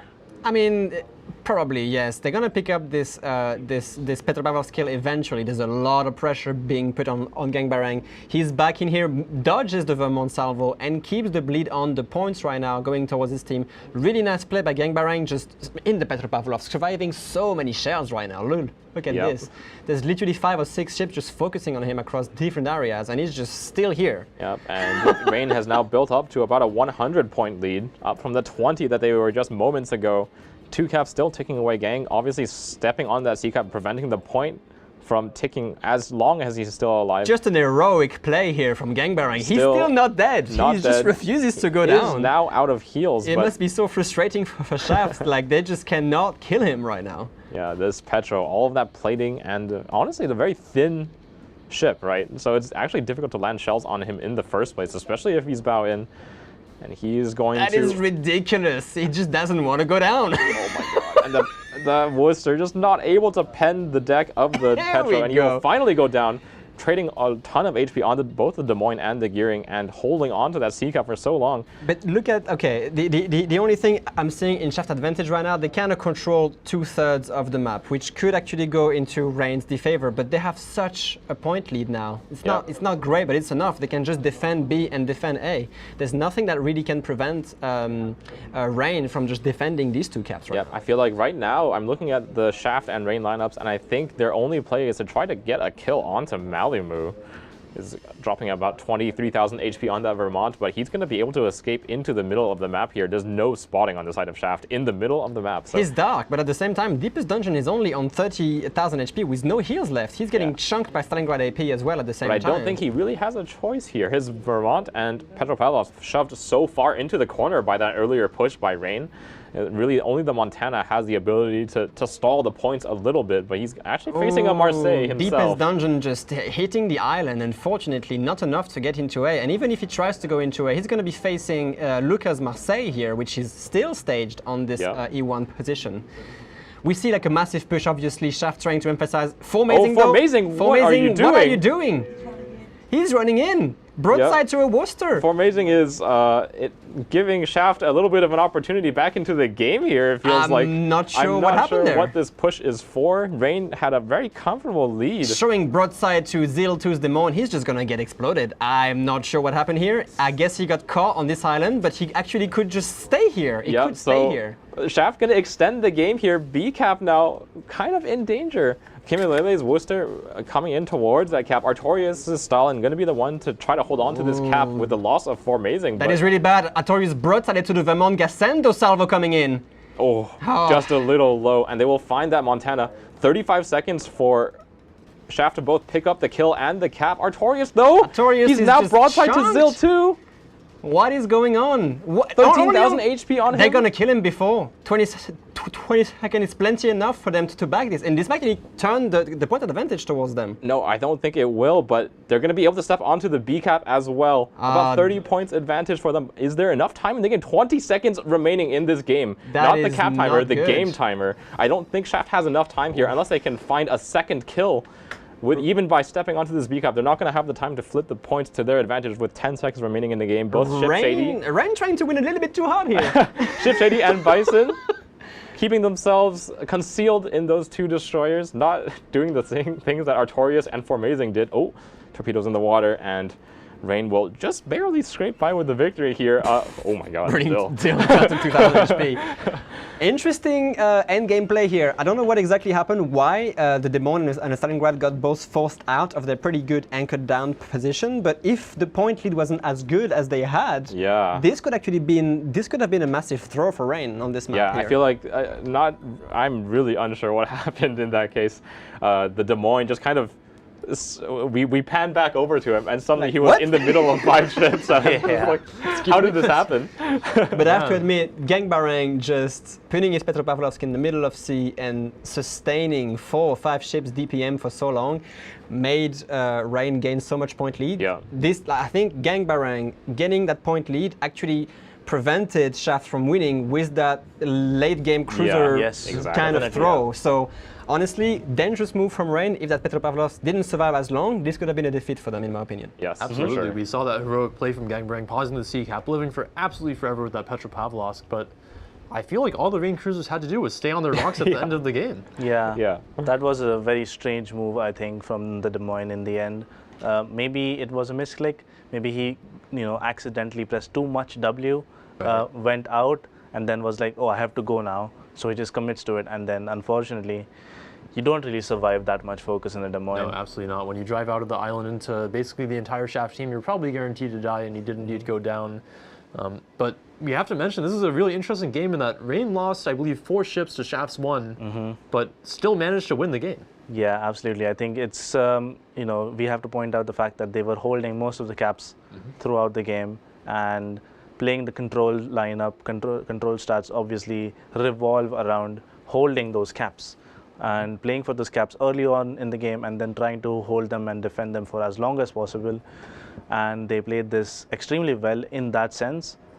Losing the ships can be, debatable. Maybe it was personal mistakes, maybe it was, some strategic errors, but in the end, holding those caps definitely paid out a win for them. And we actually saw some really interesting movement on this map as well, where Rain kind of started the game with 8 of their ships towards the middle on the east side of the map, with only the Marseille kind of solo towards the A side. So going for the very heavy BC, but as the game developed, we kind of saw it turn into Rain playing the west side of the map and Shaft playing the east side. Yeah, I think Shaft got an early A cap and then they basically just abandoned it, while there was a big mid play happening.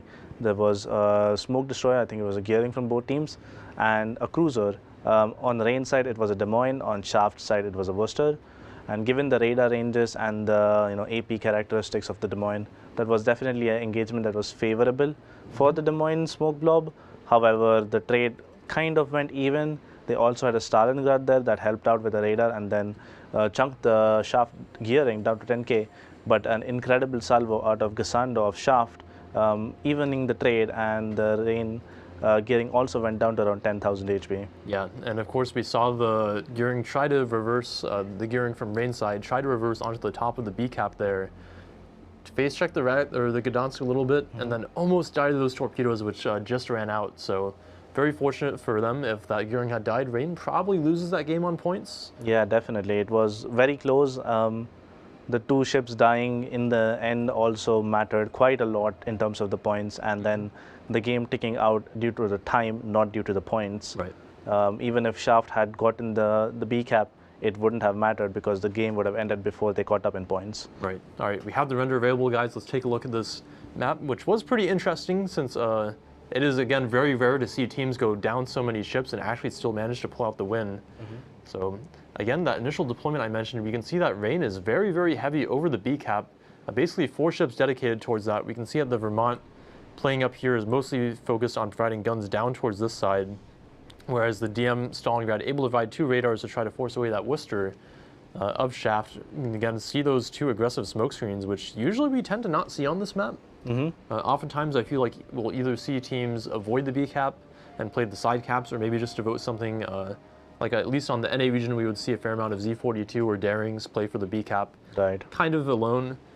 It is very common to see Petropavlovsk take these islands. Absolutely. Which we did see the Shaft Petro kind of play that angle, but Rain looking for a little bit of an unusual deployment here, with the YY taking out the 10 line, the Petropavlovsk going to move out to the C cap island, and then of course this Ragnar here to secure the early cap.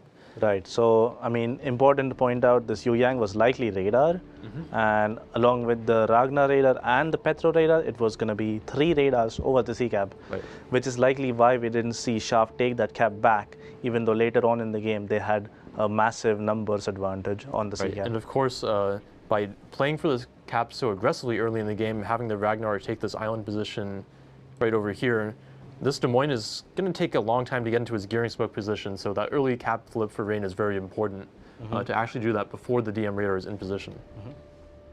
As the match develops, you can see the gearing trade in middle there. He does try to get the cap, actually almost gets it, but the Gdansk rotation is pretty timely from Shaft here. Again, those torps barely time out, and the gearing is going to hightail it out of there. Barely live, yeah. And from this stage, we can see that the Marseille activates. He's going to go down, take this rock. We see this rock on the 1 line here be very important for controlling A, since once the cruiser is there, it's very hard for anything to touch the bottom of the cap here without dying. Yes. And Petropavlovsk versus Marseille, I would say it's pretty favored for Marseille. Yeah, absolutely. Marseille is able to pen quite a lot of the Petropavlovsk armor with HE, as well as having amazing AP performance. So if the Petropavlovsk ever accidentally gives it broadside, it will get punished for it. Something to also note here, the Petropavlovsk was running the legendary module, so it loses the charge of all of its consumables, meaning that it is less tanky in terms of the HP. And as a result, the Marseille was providing even more pressure onto him and made him leave as fast as possible, basically. So this is definitely a vital moment for Rain here, where they managed to push the Marseille down. You can see each team has kind of drawn their lines around B and C here, but due to Rain's stronger early play on C, they actually control that cap. And meanwhile, the one ship that Shaft has left to defend A is basically being forced out by the one ship that Rain has dedicated to that cap. So in this case, the overall game state is actually going to start to favor Rain, at least in terms of control. Yes. We can see that the Ragnar will actually start to rotate all the way across the map here to make sure that he can go to A in combination with the Vermont and actually be able to control that for Rain. And I would say this is probably the winning move for Rain here. Yeah, definitely. This play around A is definitely the decider, I think, for them. I definitely agree with this. The fact that the Ragnar rotated over, they actually compensated for by moving the Stalingrad over to this side of the island, so they would have shots down towards the 10 line.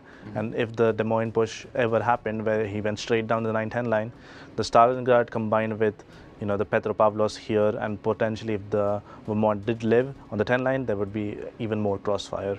Right, and we can see that actually as the game develops here as well, Shaft's Montana ends up leaving the seaside a little bit as these rotations happen.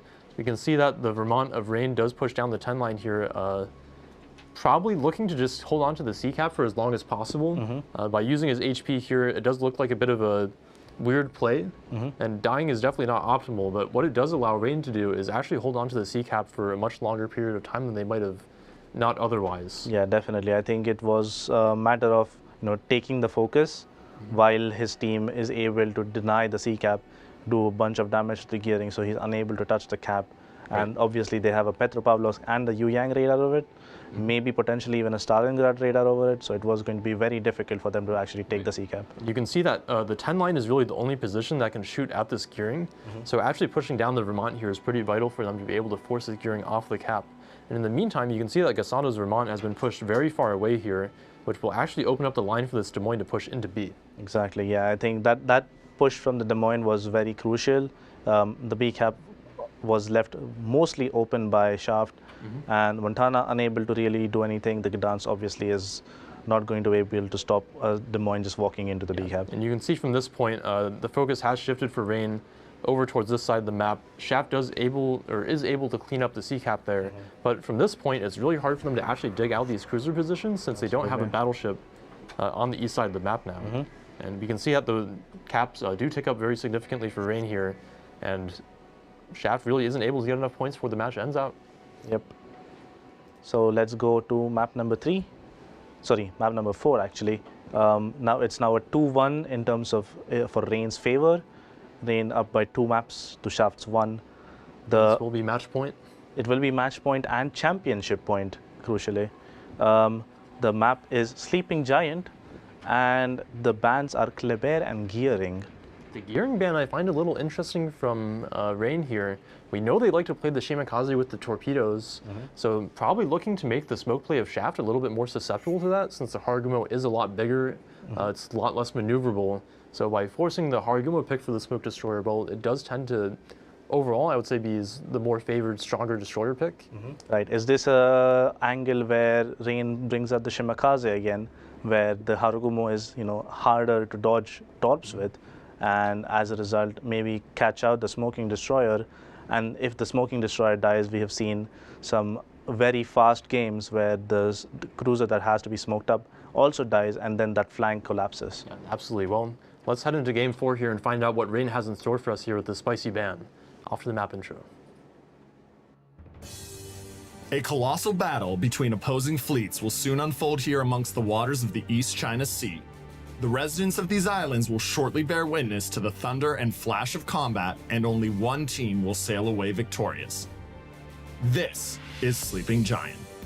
Sleeping Giant is a 48 by 48 kilometer domination style map with 3 cap points running in a line from west to east. The A cap is on the left, B is in the center, and C is on the right. Cap A on the left is fraught with danger. Previously located in the Thunderdome, the new cap location has an island on the left side that provides limited protection for both teams, while on the right side, the Thunderdome can provide cover for radar cruisers. Any team looking to take the cap will now have to gain control of both sets of islands in order to hold it. In the center, capture area B is just as perilous, as it is now smaller than it used to be.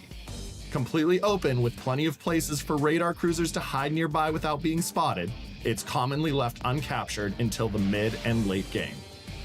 Cap C on the right may be the most treacherous. Originally centered on the set of 4 islands to the left of the cap, which provided some cover for a daring destroyer player, the now wide open cap will be challenging for even the most skilled of teams to contest and hold, unless they gain control of the island chain near the center or the ocean of the 10 line. 18 ships, 2 teams, 1 victor. It's time to play Sleeping Giant.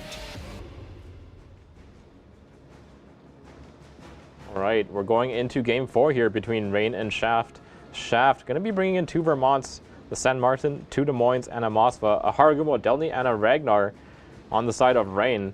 Looks like they've kind of found their comfort picks here. 2 Vermonts, 2 Des Moines, and a Moskva, a Shimakaze, 2 Harugumos, and a Gdansk. 3 fat destroyers on the side of Shaft. Fat Hargamo, Delny, destroyer, and yeah. Ragnar. Indeed, from Gangbarain's own words. Yeah, very interesting. Deciding game here for Rain. If they win this battle, they are the King of the Sea champions for this tournament's 16th edition. We already see Bison in the Shimakaze. Let's see what happened with that. We have a Gdansk from Rain as well, reversing into B, and so far it seems that Shaft is not sending any destroyers towards Bravo. They have a destroyer disadvantage in terms of numbers. Rain is bringing 4, Shaft only 3. But that allows us also Shaft to have like an additional radar cruiser as well in play. And that Moskva obviously was banned out a couple of times today. So powerful on this map in particular. That Sleeping Giant position on the 4 line against the Thunderdome. Very, very powerful for Moskva. Indeed. We're going to see the classic Harugumo Des Moines smoke train here being deployed around Charlie. Only really going to be contested by a rather similar Harugumo Des Moines from Vortex here and Zil 2. With a Ragnar though, Kimilele actually from Shaft taking a very dangerous position but also very aggressive on B. Potentially contesting Gangbarang's Gdansk here, but this position, we've seen what happens on Des Moines numerous times when they try to go early through this cap. They eventually die. Yeah, Kimilele is going to be taking this kind of gap between the islands here. Bison, don't. Bison, please. You can't keep doing. You can't keep doing this, Bison. Delny avoiding these Shimakaze torpedoes, spotted actually by Bison. For now, of course, yes. But I was seeing this wall of skill torpedoes, going in, and I was like, please, come on. Yeah. Is Bison gonna be in the path of these Delny torps though? It looks like he will. Okay. He There already is avoided a nice gap in those Delny torps. He sees them, and he's gonna avoid them. He'll avoid them nicely. Ooh. Yeah, nicely, kind of close barely. enough, but nicely, yes. Dino Gaming's torps in that San Martin, obviously having those torps of its own as well. That's true, but I mean, the water. The San Martin does not have radar coverage at all on A, and neither does. Oh, the Moskva actually has. No Name Lord has radar coverage of Bison, but he's not going to use it for some reason. Oh, he does. Okay, he just burns it. So Bison has to run. And he might actually get met by a lot of return fire here. Yeah, Delny and San Martin, lots of damage output from these two ships if Bison cannot angle to the San Martin, but I think he should be able to. Only one salvo from Delny. I guess they didn't have time to really get their marks on Bison.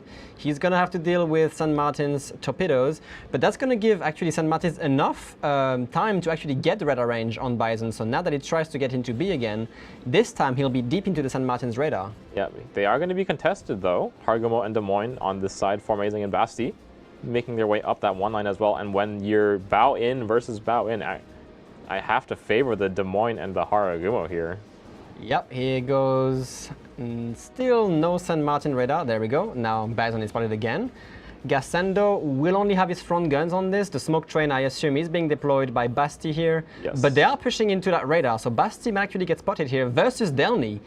Delny might be in deep trouble here. He is spotted. Delny actually just gets hardlit himself, Basti. I wonder if he's just going to accelerate forwards into the Delny, because I feel like they should have a bit of a DPM advantage here. As long as Basti doesn't broadside the San Martin, which he actually is. Formazing spotted, actually. Formazing spotted with Gassendo looking at him. Formazing does not have the proper stealth fire penalty via smoke. Yeah. He is dark now, but it was a little bit risky. They're doing good damage into Eobard for now. They are, But yeah. Gassando looks like he didn't have a shot ready, so Formazing will live for now. Meanwhile, Bison is capturing a uncontested this time. All the radars are on cooldown or they don't have any range. So Rain will actually get the first cap of this game, putting Shaft at an early disadvantage, especially with how much damage Delny has taken.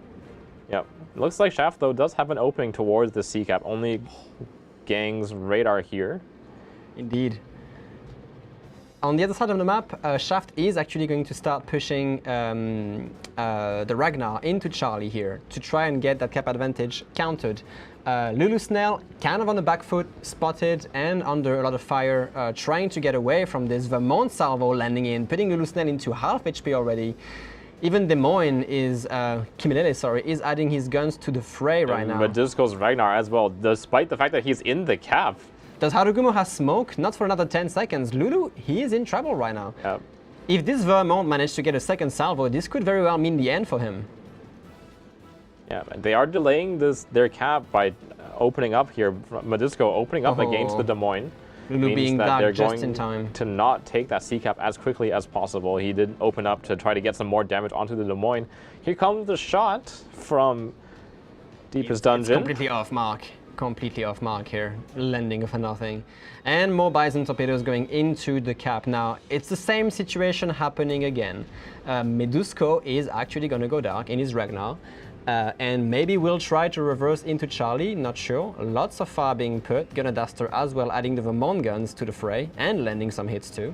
Yep, and if Medusko reverses here, there are Harugumo torps in the water. No. Not again. You see, Rain has really practiced these strats. They know exactly when and where to torp. As soon as those radars go down, they know, yeah, I think these EDs are going to go back for it. There is no way he takes these torpedoes again. One torpedo might not kill him, mind. Oh, if he takes it midsection though, those Harugumo torps have a lot of damage. These are Shimano. Oh, wait, it is Harugumo, not Shimakaze torpedoes. I'm sorry, I'm being confused here. I'm so used to Bison landing torpedoes that actually he's going to take one. Oh my god, he just reverses in time. He'll barely dodge that Harugumo torpedo. We see the prediction here on the screen. I don't really need to say them out loud. You guys have eyes. 58% for Rain and only 42% for Shaft. These predictions have gone down for Shaft significantly since the last game. Earlier was a little bit favored actually by the viewers, owing maybe to the fact that they started in the upper bracket, obviously. Rain coming from that lower bracket from an earlier loss to Shaft. Look at Gangbarang here, coming in with the Gadans to try and counter that C cap. Medusko will actually get the cap in time and run for his life. Which is going to be a little bit risky now for Rain because they are going to struggle to try and get that C-cap back, especially with the smoke train from Zil 2 coming in. Yeah, you can see the positioning of the smokes here. Aggressive smoke, actually. Bert and Zil in that Harugumo Des Moines much closer to the cap than the smoke screens of Rain. Obviously, Lulu's Nail suffered a little bit in that first smoke, got a lot of damage put onto that Des Moines, so he doesn't really want to take those radar versus radar checks anymore. Yeah, so far Rain has control over A and there's nothing really Shaft can do about this. Now that they've equalized the caps, I guess they are stopping the points from bleeding, but we're almost looking at a 90-point difference right now in favor of Rain, which puts tremendous pressure onto Shaft here. Medusko with more Harugumo torpedoes going towards him. Is he going to take another one? I think these are Gdansk ones, so they don't have the range. Sorry. Right, these are Gdansk, not Harugumo, but a lot of torpedoes actually being accurate in terms of very accurate on these torpedoes so Scary. far. Haven't seen the same magic out of Bison's Des Moines just about yet. He's making his way over towards that C cap though. He has made his way all the way from A to C. He's gonna add in his torpedoes to the mix here against this Vert Zil 2 smokescreen, the Harugumo in Des Moines. Only 15 seconds left on the Des Moines radar actually on Zil 2, so he's going to be out of Hydro for a little while with only the Harugumo screening these torpedoes for him. And Bison looks like he's turning for the torps now. Now, does he have a decent APF prediction? The wall of skill is in the water. Plus, look at the Harugumo too! Real Ship Shady has also reloaded and has sent the TRB'd Harugumo torps in towards that smokescreen as well. This entire cap is how many is that? Covered 27 torpedoes in the water towards the smokescreen. Oh goodness me, this could be really bad actually because these are actually good for both the Des Moines and the Harugumo here. So look at this just nasty cross torpedo right now. Radar being burned though. And Bison and Ship Shady are deep in this radar. Oh, they're deep into it, yes. Really so scary Bison right now. Going to be probably the main target here.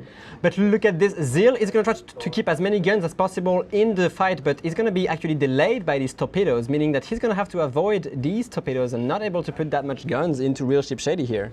Yeah, I think looks like they're going to be okay against these torps for now. Vert, just barely squeaks by one of them. Zil, too, does see this set from the Shimakaze as well.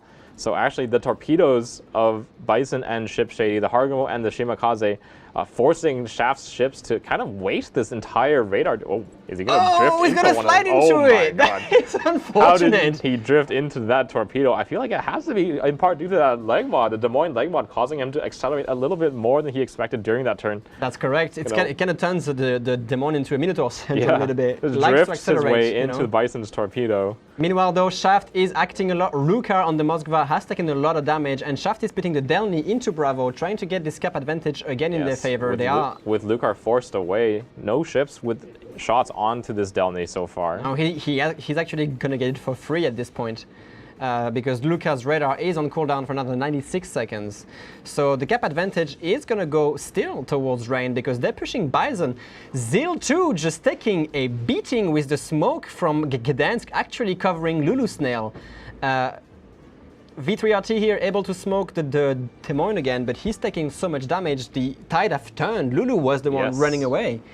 And now it's Zeal 2 down to 6,000 HP. Is that 2 fires ticking away on him? He has his DCP ready now. He has his DCP up, so he should be okay, but he is down to 5,500 HP. He does have 3 heals remaining, so he should be able to recover, but it'll take him a while. It's true, yeah. Shimakaze being blind fired managed to actually get the cap here. These torpedoes are going towards Deepest Dungeons Vermont and also Kiminile's Des Moines right now. But yeah, the cap advantage instantly flipped back towards Rain. Like, is Medisco slowing down? I am not sure.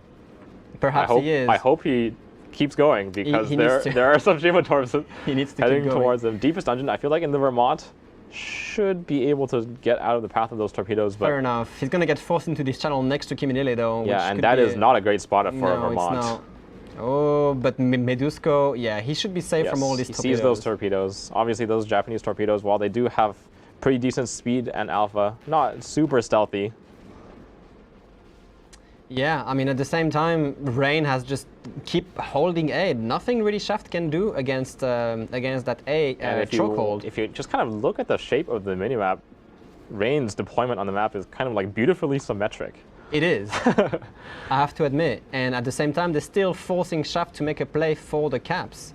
The point advantage is climbing big time now with this double cap advantage for Rain. Yeah, 4.5 minutes until Rain ticks over to 1,000 points. Shaft is sending a lot of ships into this B cap, but they already own this cap, so they actually have to just be looking for kills. Yeah, they have to move, and they have to move now, actually, because that point difference is going to tick really, really quickly. I'm unsure why they're sending Deepest Dungeon. I guess these torpedoes forced him in here, and now he can't really get his guns onto the sea side of things. This is looking awfully bleak for Shaft. Yeah, I'm just kind of looking at the deployments here. It's going to be really difficult for them to find any sort of hold on the map. Looks like Eobard's Delny is making his way towards that sea cap, maybe going to try to contest it alongside those DD friends of his, the Ragnar and the Haragumo. Yeah, but at the same time, if Medusco in the Ragnar tries to go towards C, he's going to be met by Lulu Snail, Shimakaze, Bison, and Gangbaron and Gdansk. So C, like both C and A are just completely held by Rain. I'm not sure how Shaft can do it.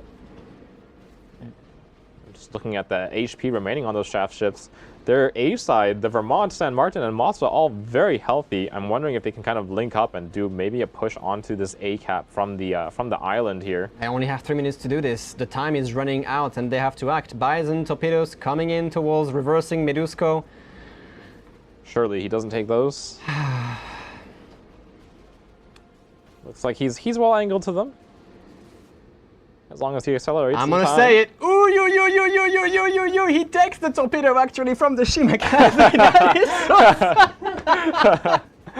and again, here we go. and again. Bison landing those torpedoes. Ragnar obviously does have heals to recover from that. Is running his final one here. 7,600 HP remaining on the Ragnar. And the Hail Mary from the Delny here, getting in there, is gonna be facing so much trouble here. The Gdansk, the Shimakaze, the Haragumo, Lulu Snail in his Des Moines here. And that Des Moines radar just covering the cap.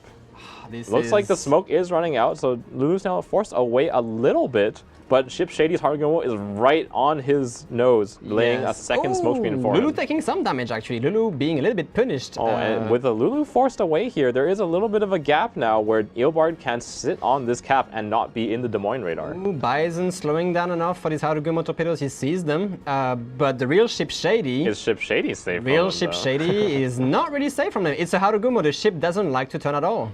Yep. Eobard not going to be able to take this cap. Bison actually just hard lighting him in that Shimakaze. Obviously very, very stealthy. Not something that we've really seen them utilize so far. Not having really needed to. No.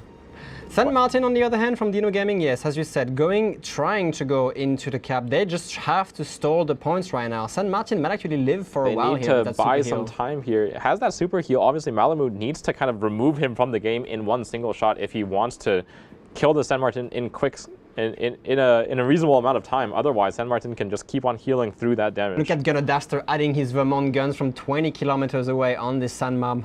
hot in here. This is looking really, really rough right now for Shaft.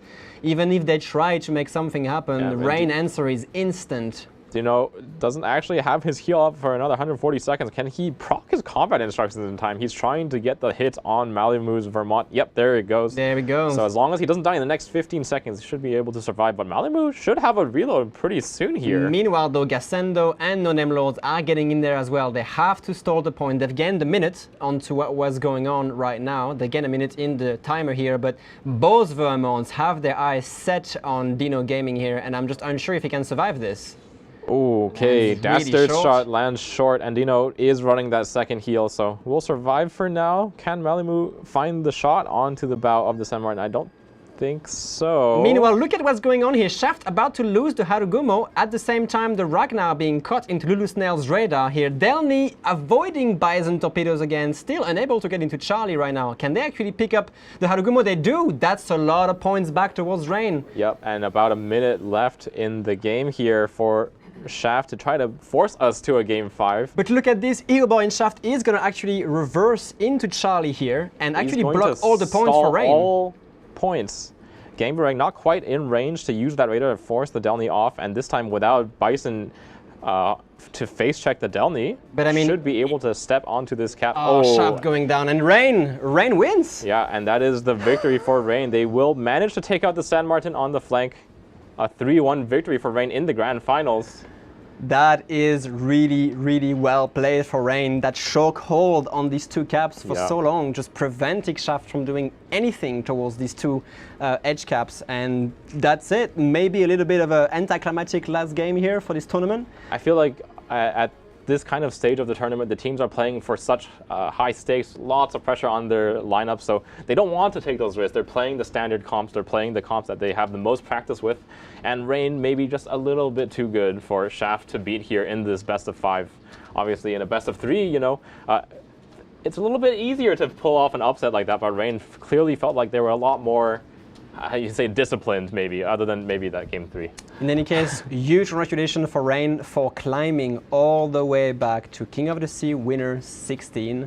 Yes. Really, really well done for them. They have been exceptional during this tournament. They've showed exceptional mettle against, as we said, the Nemesis 3X, managing to break a pretty horrendous lose streak and actually going all the way back to winning this tournament. So a very nice, happy ending for Rain. I'm pretty sure the studio will have something to say about this game. Yeah. In any case, that was the casting from us. Yes. It was a lot of fun casting you. A lot of intense fun, I have to admit. And yeah, let's see what studio has to say. Thank you, gentlemen. Huge congratulations to Rain here for their grand finals win in the internationals after, like Gang said, a 2.5-year journey to internationals here for them. And what a journey it was for them through the losers bracket, both the regional tournament in EU as well as in the international tournament here, beating out their nemesis 3X 3 times? 2 times? Yeah, twice. Twice, once in regional finals, again in the losers bracket here. And each series against Shaft, such hard games for them. Yeah. But in this last series here, just closing it out with pretty convincing fashion. Yeah, the last game was very convincing. They had a chokehold on the game from pretty much the start. Shima going for the early C cap, then rotating all the way over to the A cap. Sorry, it was the other way around. Yeah, the Shima going for the early A cap, then getting it, then rotating all the way to the C cap, then playing with the steam, trying for control, getting the cap, and then holding on to it for most of the game. They had a pretty significant point lead to begin with. They had around 100-point lead once they had the A cap, and they just held on to that point lead, and then they had the cap lead for most of the game, and it was a convincing control victory. Yeah, I think like our casters mentioned, both teams playing lineups that they're very familiar with, that we've seen before.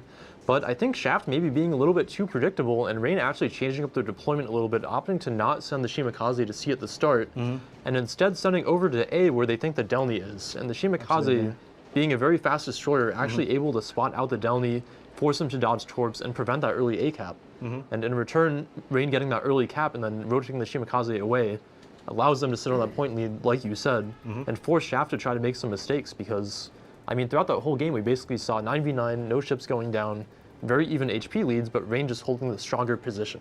Yeah, exactly. I mean, this was a, play by the book kind of game where no team really had any big mistakes happening.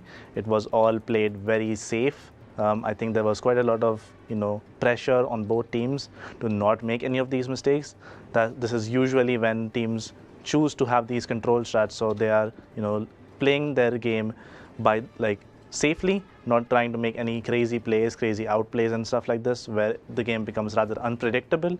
Right. And due to Rain's early cap lead and then playing it safe, they definitely had the advantage throughout the game, and they realized this quite early on and played to the advantages that it provides. Like you said, I think absolutely textbook play here. I think we have a couple of interviewees to talk to. So why don't we go ahead and have a conversation with them and see how they feel about this grand finals win for them after such a long and hard journey. If I can find the voice channel. I don't think the interview is we're ready yet, so we shall wait for it a little bit. In the meantime, just to talk about this series a little bit and Rain's history, in previous tournaments in King of the Sea, we've seen them come to the internationals quite often, but this grand finals win has eluded them for a pretty significant amount of time. Yeah, absolutely. I think internationals win, this is the first time Rain is winning it, and it is a long time coming for them. They have been trying for it for quite a long time. They've always been in the internationals, almost always making it to the top 3 of COTS regionals, and making deep runs in tournaments is something they are very consistently doing. Yeah, I think Rain very often considered one of the best teams on EU, very consistently second to 3X. But in this run, actually defeating 3X both in the regional finals and again in the losers bracket here, slaying their arch nemesis, taking down the Beast 2 times in a row, and then going on to face Shaft, who also had a very phenomenal run that I think showed a very huge improvement from the previous tournament runs as well. Absolutely, yeah. This was an amazing run by them, and honestly, congratulations. It was an amazing tournament from them. Congratulations on being the best in the world and winning King of the Sea Internationals. All right, I think we're ready to talk to Gangbrang and Bison now. Bison, I think one of the stars of the show, so very excited to get their thoughts on the tournament and their insanely impressive run here. Hello, gentlemen. Hello, Mr. Gaishu. How do we feel, boys? Oh, we feel pretty fucking good, man. Yeah. Congratulations, that was amazing. You are now the best, the international COTS champions. Yeah, we did it. We actually won EU and internationals. Yes, both glorious. Both tournaments under your belt now. Bison, with the insane torpedo plays throughout the tournament, what's your secret? I just torped the arrow, bro. I don't know. RPF torping. RPF torps, a little RPF I just take the skill and I torp the arrow all day. Awesome. Well, we knew we had to pull the Shimmer, man. We have the mental upper hand when Bison roams the server with a Shimmer. It's literally just Shimmer and Bites, man. Like, whatever. The mental game diffing them. I mean, we saw some absolutely great timing torpedoes when hydros were running down as those fat destroyers entered the cap. So pretty phenomenal timing overall, and use that to great effect. You guys, obviously, I would expect put a lot of prep work into this. How does it feel after all this time to have done the work and actually gotten the results for it? Obviously amazing. I mean, like none of us are fully committed for the game. It's a hobby, and then if you commit the time outside of the game for something like this, and it finally pays off, and it's obviously even tastier afterwards. And I mean, the goal was clear from the get-go: beat 3X. Very interesting international final now, to be fair, with Shaft. Pretty cool. Yeah, and all of our goals have been reached and even further. Like, we came further than we probably expected ourselves, to be fair. Yep, and again, huge congratulations to you guys for the grand finals here. In game number 2, I think one moment that I actually wanted to ask about at the end of the game, the Des Moines and the Stone guy leaving the rocks, that kind of felt like a little bit of a nail biter. Did you guys... Yeah, they panicked. I mean, obviously, like, the Des Moines can die with the points we had, but he panics and runs out, makes it easier to kill him.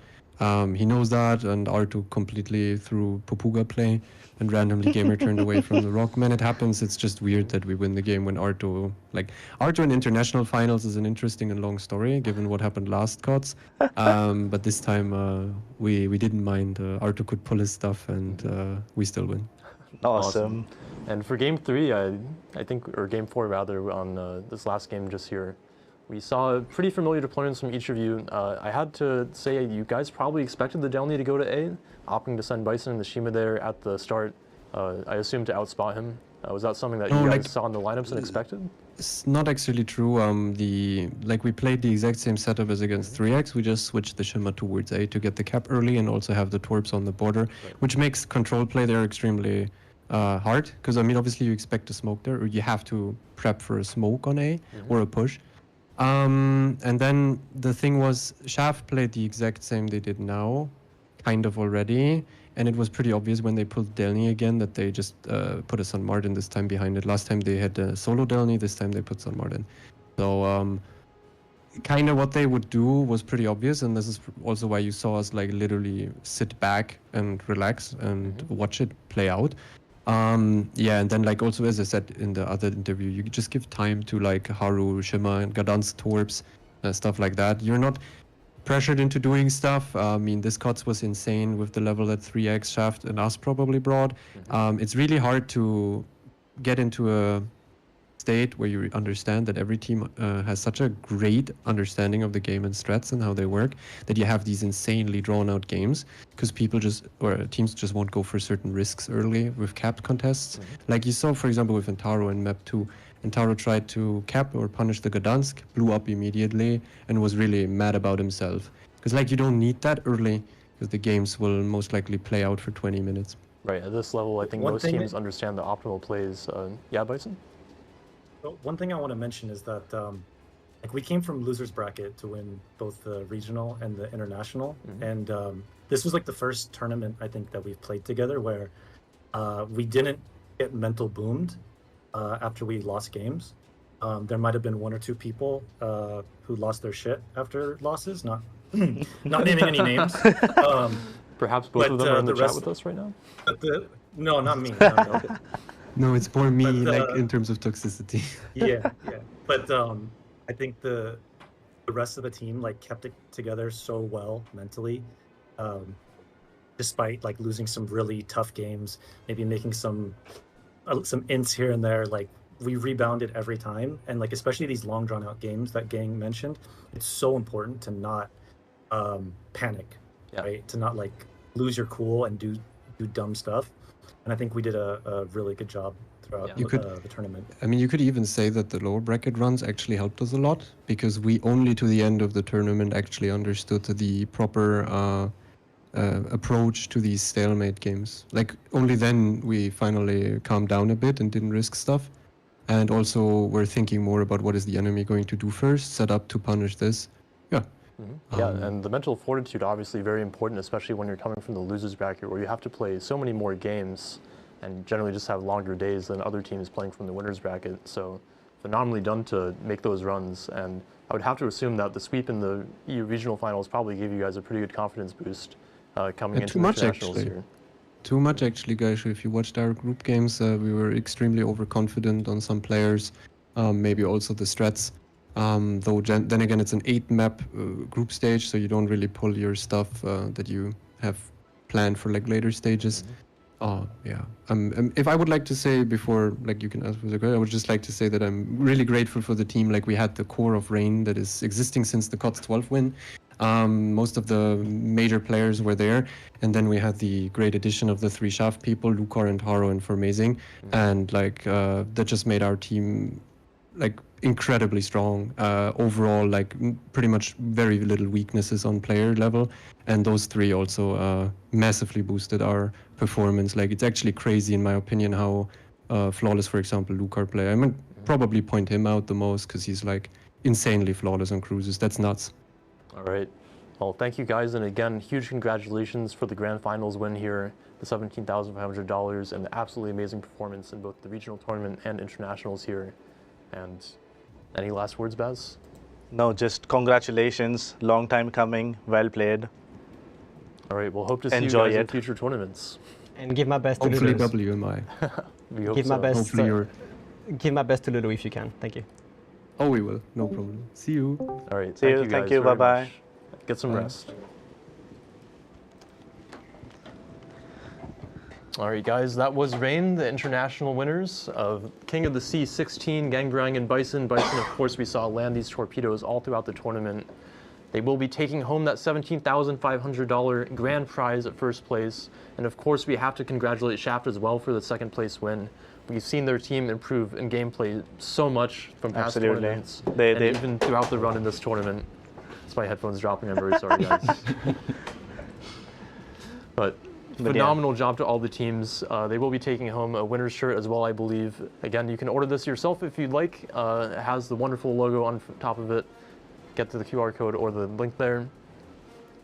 And yeah, I think just great tournament overall. I had an absolute blast being on the analyst desk with Gaishu this week, previously with Bin, and I hope that you guys enjoyed our analysis and all of the things that we added on. And just thank you for having me. Huge thank you to our casters as well for casting so many games and bringing such phenomenal energy. I mean, we've seen some of the craziest game in King of the Sea for a long, long time. And I was really happy to be a part of this. Also, I have to thank once again the entire production team around us. We have Seraphice in the room with us for the organization. We have a lot of people from the Belgrade video team helping us with the live replays and the scene transition. We have a lot of people in this room with us as well, helping us having this stream as soon as possible. And I guess we have to say a big thanks for them, because they are carrying the stream as much as we are too. For sure. So credit where is due. Thank you for these people. For every person there is in front of the camera, there's another 2 behind it. That's correct. It's almost intimidating to some aspect. And of course, thank you for our 2 amazing hosts and analysts as well for basically breaking down these pretty intense games into understandable aspects for our viewers. So. All right, and not only for stream production, but also behind the scenes for tournament organization, there are a phenomenal amount of individuals who put in the work to make King of the Sea run, and we have to give thanks to them as well. And hopefully they won't troll me too hard with the names. Here we go. For the coordinators, we have from the EU region, Finkso, M. Jester, Reedemel, Stewie as well, builds the website Wows Tournaments and puts a phenomenal amount of work into that. So thank him very much. From the NA region, we have Frice, Mini Hannibal 65, Senti PRPR. From Asia, we have Swordmaster PRPR, The Azur, Tier XTV Aquila, and Yukimiku L. And for our adjudicators, we have ADM Dude, Mega Galade, Mega Harlequin, Tanoji Kotaro, Duck Duck, Felix Argyle PRPR, JDS Nagato, It's a Game Thing, Admiral Quirt, Eustasian, M. Dragic 4, The Big M 145, Ustaji, Yuzura, Painzer, Track, and Tataro. Painzer, Track, and Tataro put in a lot of work for the streaming end, and Track and Tataro specifically for the mod pack that you see on our casters' PCs, and does a phenomenal amount of work in terms of improving the visual aspect of the tournament. So thank them. That replay render that you see between the games to help us cover for the teams getting ready and so on, and providing a better insight into the game, that's the work of Track and Tataro for the most part. So again, phenomenal thanks to them for their work there. For our referees, we have Albedo is my waifu, Floppies, IADX, who makes all the cursed stickers that you may see in the King of the Sea Discord.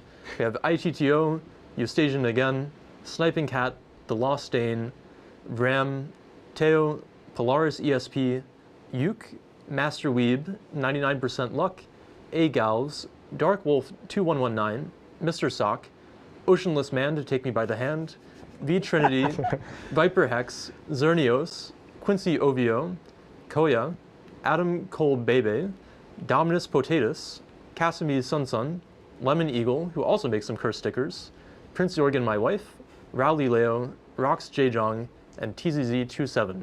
Killer Bean should be jealous right now. I have a lot of names to read, okay, guys? You just went through this list flawlessly. And again, as Robin mentioned, we have a phenomenal amount of people around us who are the video team, the production team, to bring us the replays, and of course the stream production. So thank them for taking their weekends here to give you King of the Sea 16. Also, all the community casters who also cast the games, to see all the games that we might miss and devote their time to covering the teams and the games. Thank you to the Twitch mods for curating the copy pasta spam that you might see. Thank you to the teams for signing up and playing and bringing us such a phenomenal show. Thank you to the various wargaming teams as well behind the scenes who make COTS possible. So I think that's everything I have to read out, unless there's something I missed, but I don't think so. So we'll go, oh, am I getting a note? I don't think so. Okay, so I think that's it from us for today. We hope you enjoyed King of the Sea 16 and the absolutely phenomenal run we saw from all the teams today, and especially Rain and Shaft. And we hope that you'll tune in next time in the spring for King of the Sea 17. Thank you and bye-bye.